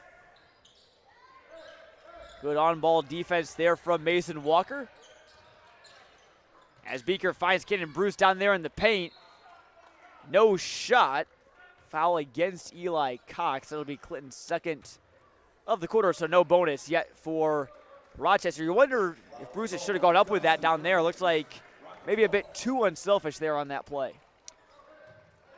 Yeah, and coaches oftentimes have to coach their guys up. Hey, take that shot. Deep 3 ball is good. Kai Bruce knocking it down. That's his second deep ball of the third quarter. He is up to 10 for Rochester as they slice that lead in half. Big possession here for Clinton. We'll see how they respond to that.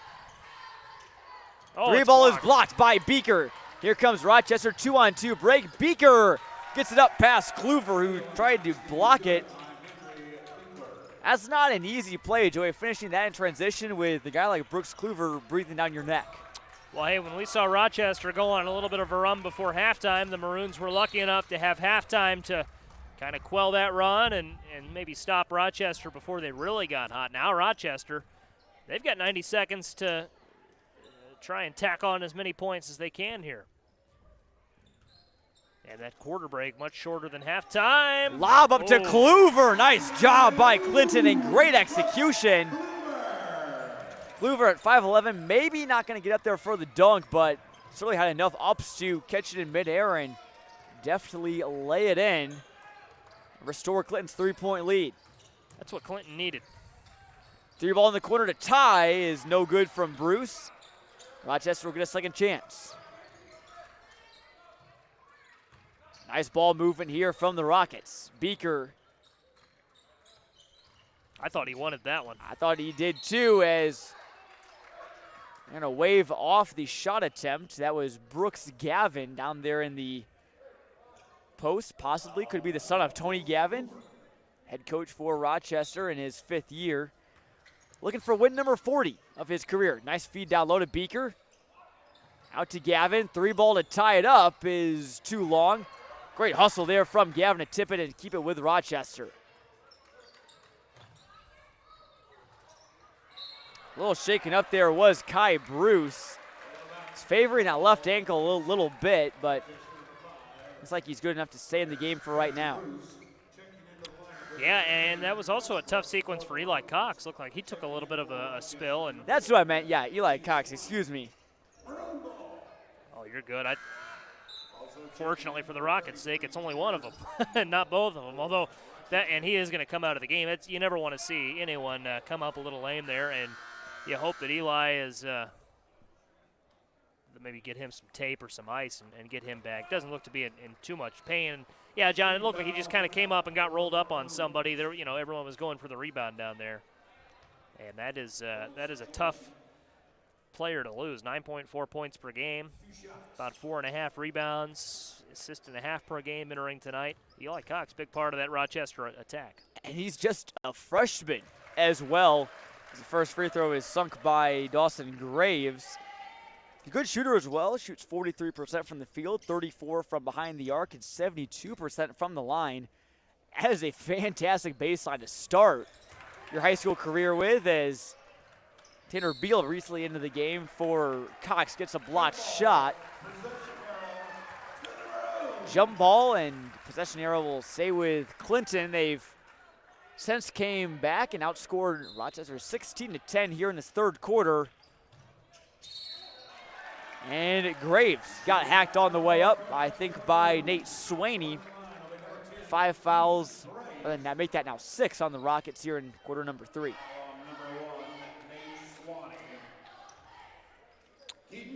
And I mean, you look at what Eli Cox has done. I believe he was a football player as well, right? Not quite sure. I have to jog my memory bank on that one. But he may have been. Yeah, I may be confusing him with another athlete in our area. But anyway, only a freshman. Garrett Cox is probably what you're thinking of. Of the Washington Panthers, of course.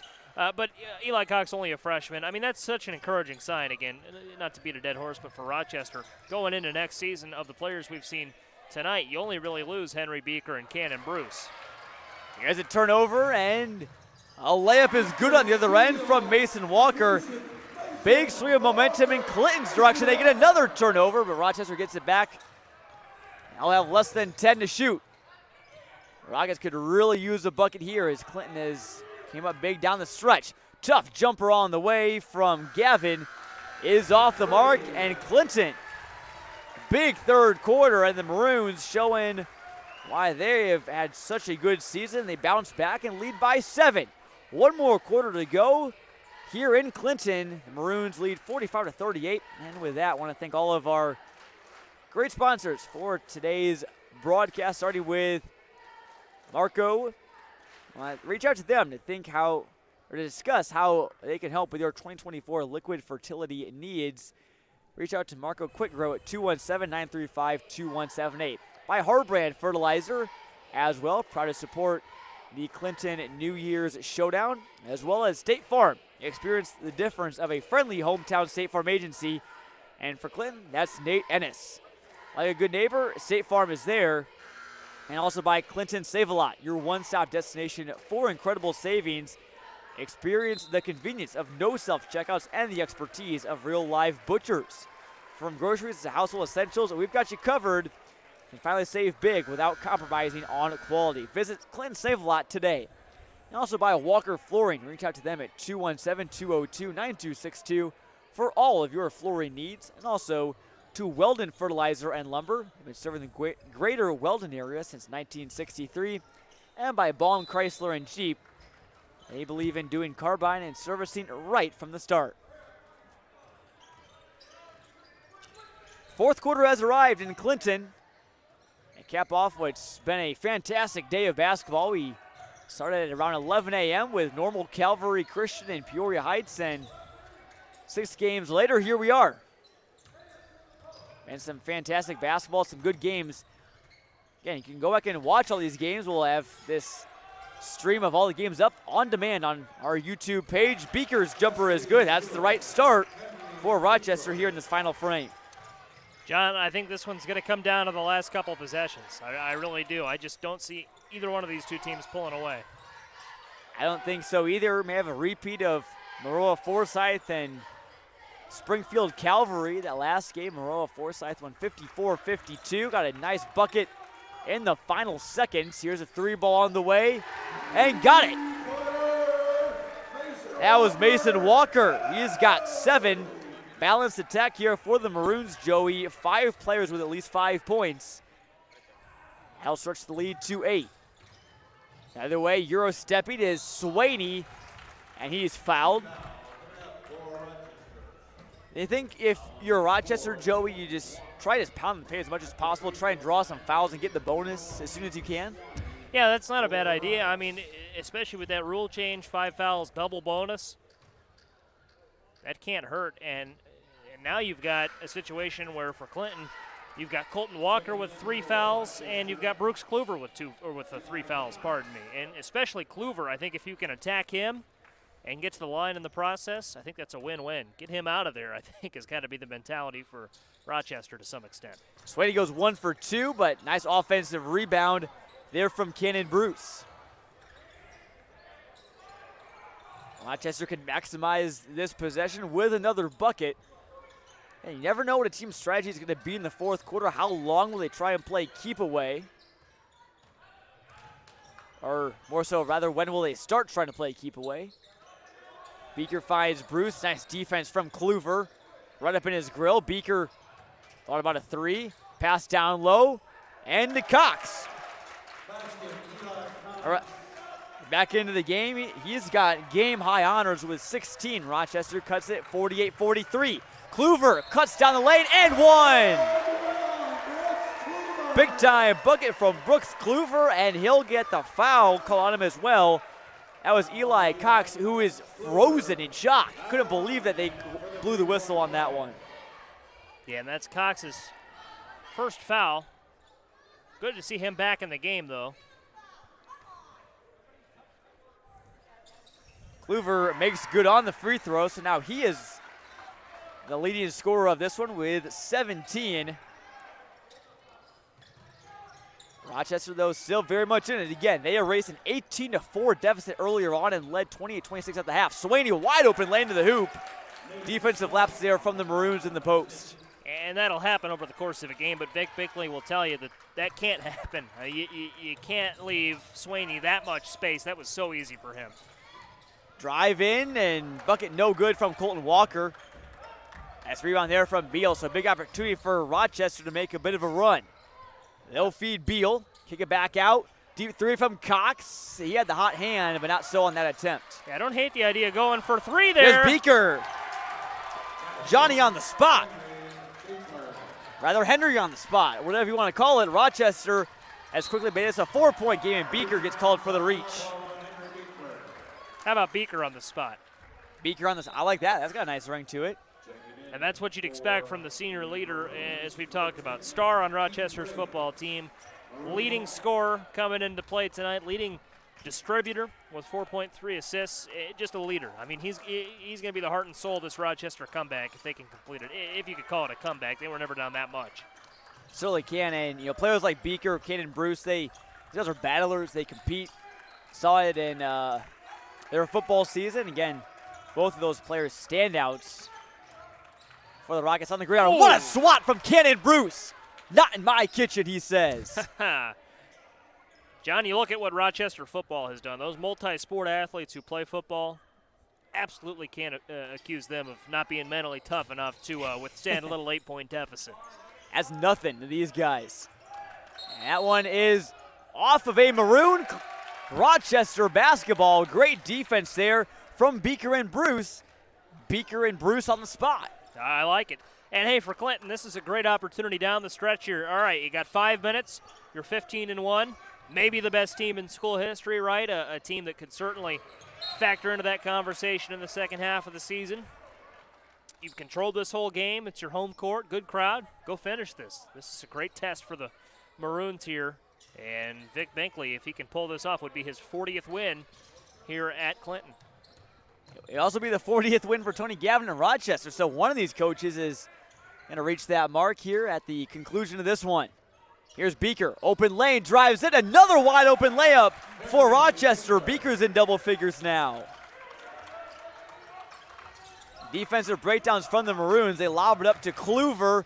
His floor blocked by Tanner Beal. Joey, I think if you're a Clinton, you're wondering why you're taking that shot. You got a 6'4 Beal close out in the 5'11 Kluver. You don't have the size advantage and you have the lead.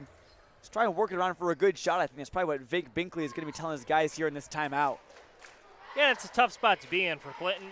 No shot clock, so you can theoretically hold the ball as long as you want, but that doesn't always work out in practice. If you stall too long and go out of your offense, oftentimes that gives your opponent an easy door into some new opportunities. So, I mean, if you're Clinton, a 2-point lead, this game it might as well be tied. I mean, you can't act like you're playing with the lead. You've got to keep attacking.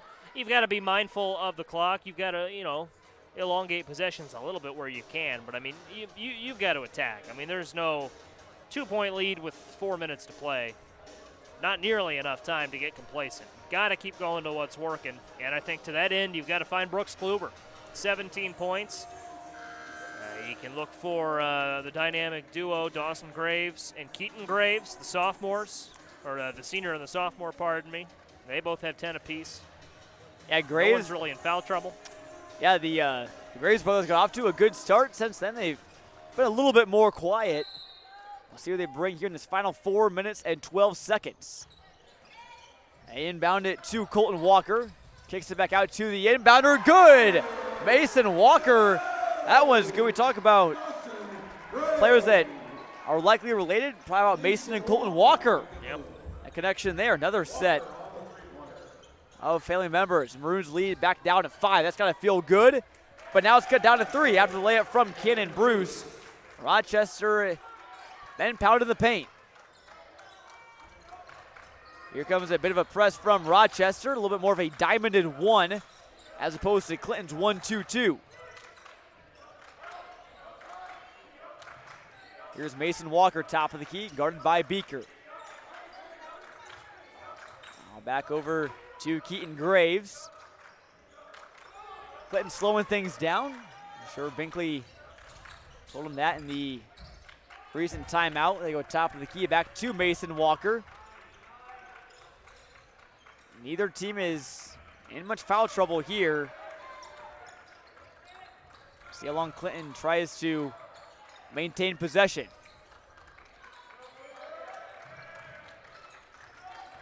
Walker top of the key, open drive, steps in a shot from the free throw line that barely grazed the iron and goes out of bounds. Nice effort from Colton Walker as he dives nearly headfirst into a cardboard box. But it's Rochester basketball. Rockets have not had many empty possessions here in the second half, especially in this fourth quarter. Lots of second chances due to some offensive rebounds as well. And this is a stretch here where that height could really come into play here. You mentioned those second chances. They do have a height advantage on these Maroons, so if they can crash the boards, that might serve them well. And to Clinton's point, got to box out if you're on their side. They feed Beal. He's double-teamed, in some trouble. Now Beaker's double-teamed and airmails his teammate. Costly turnover there for Rochester. It's Clinton ball with 2:23 left, and now you're at the point, Joey, where unless it's an open bucket, Clinton's probably going to try and not run it out, but certainly try and milk some clock here. Well, I don't think they've quite got enough time left to do that. I think this possession you've got to go as normal. I mean, obviously in with a good shot, don't turn it over, but don't hold it either. If you've got something and it's a good look, you got to go for it. Because if Rochester does get the ball back, they could go down and tie it up. You want a little more insurance here. You certainly do. As here's Kluver on the drive with the left hand. Shot was altered by a Rocket, and we're going to get a holding foul on Clinton. Nice defensive stop there by Rochester's forwards. Can't say enough about the impact that they've had. They forced Clinton to beat them shooting the ball, and so far so good, at least for the Maroons, but they're still on the ropes a little bit. 15-1. The Maroons in the midst of a fantastic season, one of the best in recent memory. It's Colton Walker's fourth foul, John. He's going to have to be careful. The observation there is here's Rochester now as Walker still in the game for Clinton. Does Rochester go for the tie or go for the bucket? Beaker on the drive. A floater is short. No one there for the board, but Brooks Kluver. And still, Rochester's still got a lot of fouls to give here. Kluver on the drive, going in, gets it. Pass, Kai Bruce. Big bucket from Brooks Kluver, who's got 19. He knows something about mental toughness, being out on the golf course. That's a sport that requires it for sure. And he gives Clinton a 5-point lead. I think for Rochester here, you don't need a three yet. Just find the best available basket. Work it down low. Use that height. Get to the rack. Try and get Timeout it. called. Here you try and get an and one as Tony Gavin and the Rockets call a timeout. It's been back and forth so far, but the Rockets are going to have to do something here in this final 1 minute and 15 seconds. Game reset for you. Both teams are at 2 fouls, so they have a couple to give. Clinton has 4 timeouts left. Rochester has 2.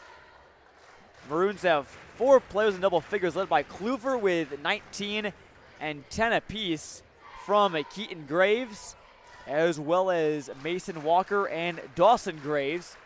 Rochester has been led by, I have Cox down for 16. The scoreboard says 14.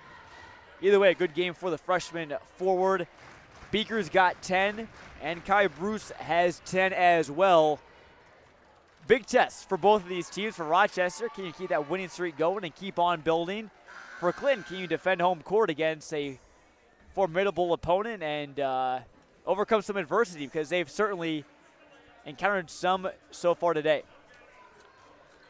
Absolutely, in this last 75 seconds, again, not to sound cliche, but a great test for both teams going into the balance of conference play second half of the season. For Rochester out of this timeout, John, I think I've got to go to Eli Cox down low, get him under the basket, let him go to work. He's been so good tonight. I think you got to ride the hot hand. 14 points, leading scorer. Use that height advantage. If you're Clinton, you don't want to foul him in the paint. 3 ball on the way. Good! Cannon Bruce makes it a close ball game. It was already close, but now makes it even closer. 56-54, the Clinton lead almost turned over. Cox nearly got a paw on that one. Rockets ratcheting up the defensive pressure. Work the passing lanes here, John. Go for a turnover. Plenty of time. You don't need to foul. You do have plenty of fouls to give here. Maybe it's not a bad idea to get a hand check in there and get a little closer to the bonus. Certainly not. And they do. Yep. There's Swaney on the foul there. So that's Rochester's third. I think you could maybe have 1 or 2 chances to try and get a turnover, and then I think you got to start playing the foul game. You don't want to press your luck too much. Well, you're at 3 fouls right now for Rochester, so you've got 1 more to give. You can be very aggressive going for a steal here. You certainly can. A turnover would be massive, especially if they can jump a passing lane. We're looking for a guy like Henry Beaker to potentially do that, and he plays wide receiver. I think he may have also, again, going off of memory, may have played cornerback as well. If he did play cornerback, he could use some of that ball hockey mentality like he did on the football field, here to try and steal a pass and intercept the Maroons' hopes of winning this one in regulation. Rochester does have one timeout left. Now, interesting to see maybe when they'll use that here with 34 seconds left, as they do have just a little bit of time. Because remember, the ball does not stop on a made basket. So that could come into play later, or if Rochester can get the ball back, they do have it. Tony Gavin does have it at his disposal if they get into a bad situation. Clinton has 4 timeouts left, so plenty of those for Vic Binkley and the Maroons if they see something they don't like. Kluver crosses the timeline, drives in, and we get a foul by Rochester. It'll be on Kai Bruce. Again, one you don't mind there for Rochester. They need to play aggressive here. 28 seconds left. Cannon Bruce with that big 3 to make it a 1-score game. Looking is Walker. He needs to get it in. They called timeout. Good call there by Walker. He didn't want to get that 5-second call. That would have been devastating. Now there's 3 left, so still plenty with 28 seconds to go. Joey, if pick a coach, I'll let you pick which coach. What do you think they're talking and about either strategy-wise or what they should be aiming for here in this timeout? Well, I think Rochester is starting with Rochester. I think a couple of things. I think they're saying go for a steal on the inbound. You probably got 3 or 4 seconds to go for the steal, go for a turnover. At that point, you've got a foul. I think for Clinton, they're looking to see who the ball's going to go into, and they're looking to see, all right, first option, get the ball in, probably Brooks Kluver, who has 19 points. Second option, you've got a lot of guys with 10 points. Not that total points at this point is the sole determining factor in who gets the ball, but they want to make sure they're getting the ball to the right person, high percentage shooters. They've got the right personnel on the floor. Probably a reminder to Colton Walker that, hey, don't foul if you get the ball, if we get back into a defensive look. And they inbound it deep in the backcourt to Keaton Graves. Foul committed by Bruce, and now we'll get free throws. Looking ahead a little bit here, John, but assuming calamity, Clinton does have a couple of fouls to give. So if Clinton, say makes a free throw here and misses the second, they've got some fouls to give on the defensive side to force Rochester maybe to keep inbounding the ball. First is off the mark. Door is still open for Rochester. I was going to say if Graves was able to make both of them, do you consider fouling it for Clinton just to prevent Rochester from taking a 3? But you'd also be giving them high percentage shots from the line. Graves good on the second 3-point game. And Clinton calls their 3rd timeout of the game. So they now have 2 remaining. And now if you're Rochester, Joey, I'll pose the question that every basketball broadcaster loves to pose. Do you go for a 3 here? I think so. I mean, you've only got 1 timeout. 5 fouls, double bonus. I mean, and they've been pretty effective for 3. So, yeah, I think you can probably draw up a good look for somebody. Abandon it if it's not there and look down low, maybe a little high-low action. Clinton, I don't hate the idea of fouling, though. I mean, they've got some fouls to give. Why not get 5-6 seconds into this possession, reset it, and then let them hold for a little bit, reset it. I do not hate the idea at all. If you're Clinton, use those fouls to your advantage. Make Rochester uncomfortable. Inbounding the ball, a lot can go wrong. Make them keep doing it. Yes, it can. It's going to be fun. Something that you think, could be easy, but if you're in the half court trying to get it in and it's late in the game, close game like this, there's a lot of pressure on those inbounds passes for sure. Here's Beaker with it for Rochester. He'll drive in, kick it back out. This to Ty Swaney off the mark, an air ball. And a foul there from Cox. Swaney, a quick trigger there. He's only 4 for 24 coming in this one from the 3-point line. Had the wide open look, though. Can't fault him for taking it, but maybe I don't know if that's the guy you wanted if you're Rochester. Still opportunity, though. 17.7 seconds left to play, and big thing for Rochester here is you got to get the rebound after this second free throw. And it looks like don't know if Clinton will send anyone down. Doesn't look like they will. And if you're Rochester, you're in a bind here. You've got one timeout. You can't really use it right now because you're going to need that maybe to stop the clock on a made basket here later down the stretch. Kluver makes it a 4-point game. Now 5. He goes 2 for 2. Big free throws there from the senior. Foul there by Mason Walker, and good foul. That will be his 5th, so he is out of the game, but not a foul, bad foul from a team perspective, as, again, you have a couple to give. He's still on the floor. Huh. Oh, no, he's got 2 fouls. That 3-ball is short. Swaney keeps it in. Nice job by the Rockets. They need a 3-ball quick, and it's off the mark there from Kai Bruce. Maroons bringing the rebound, and that'll do it. The Clinton Maroons hang on in front of a home crowd and win the final game of their own shootout.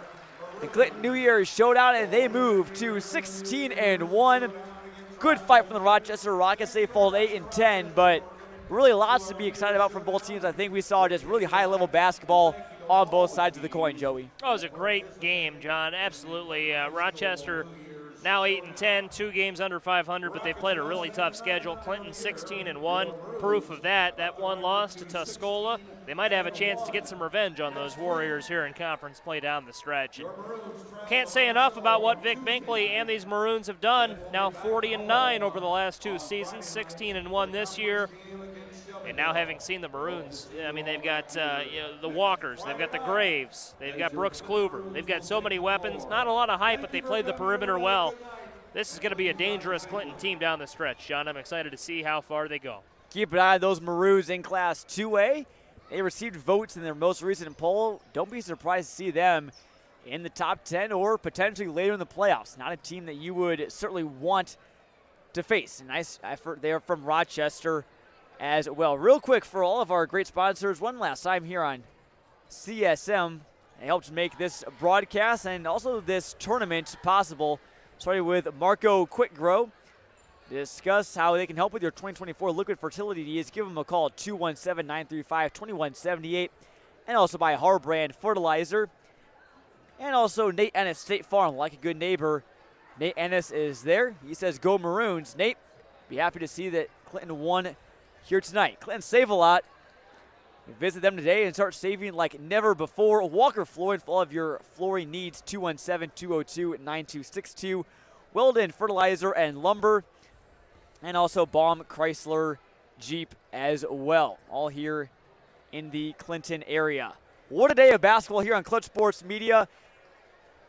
Can't say enough about this tournament. We were so fortunate and so thankful to be here at this great event here. Big shout out to Matt Keppel from Clinton for reaching us out back in November during the TOC over in Washington, having us come down here. We really had a ball on our end and really some great basketball that we saw as well all game long. Joey, just any final thoughts, any you want closing remarks from this great day? Yeah, thanks to everybody at Clinton. John, I think you hit the nail on the head. Great to be here, checking out a lot of great basketball on Gene Vance Court.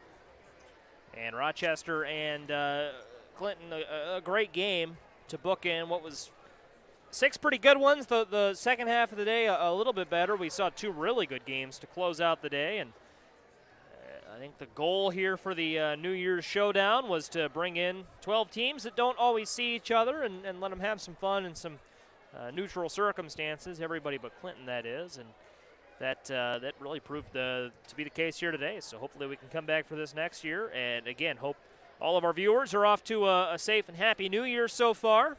And plenty of basketball down the stretch on ClutchSportsIL.com, our YouTube channel. We're just getting started here because it is really going to pick up in our area from here on out.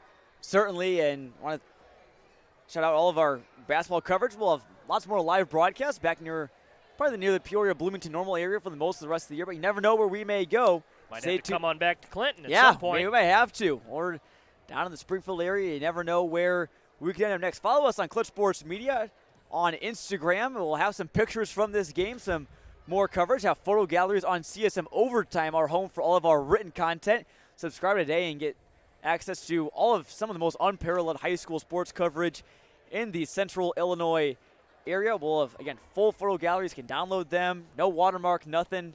some great photographers here helping us out here today. I want to thank all of our great staff that helped make this broadcast possible. Noah Powell was an ace on the camera all day long. Park Mitchell as well, coming in from Urbana, down at the University of Illinois student. Glad you spent your day with us, Park. Big help, as well as Michael Savoy coming in all the way in from St. Anne. About a, 2-hour drive for Michael today. He came in. I want to thank him for all of the great work he did on the mic, behind the camera, and everywhere. Joey Wright as well, my broadcast partner, as well as John Camosa was here earlier. Brock Stowler helping us out as well. A team effort for sure at Clutch Sports Media. Let's go bowling. Let's go bowling. I guess so. We'll have to hit the lanes sometime soon. That'll wrap things up from Clinton. Lots of fun for these players on the court. Lots of fun for us here at Clutch Sports Media. That will about do it from the Clinton Shootout. The Maroons defend home court and take down Rochester 59-54. And that'll do it for the New Year's Showdown here in Clinton. Have a good evening, folks. Have a safe weekend. Talk to you next time here on Clutch Sports Media.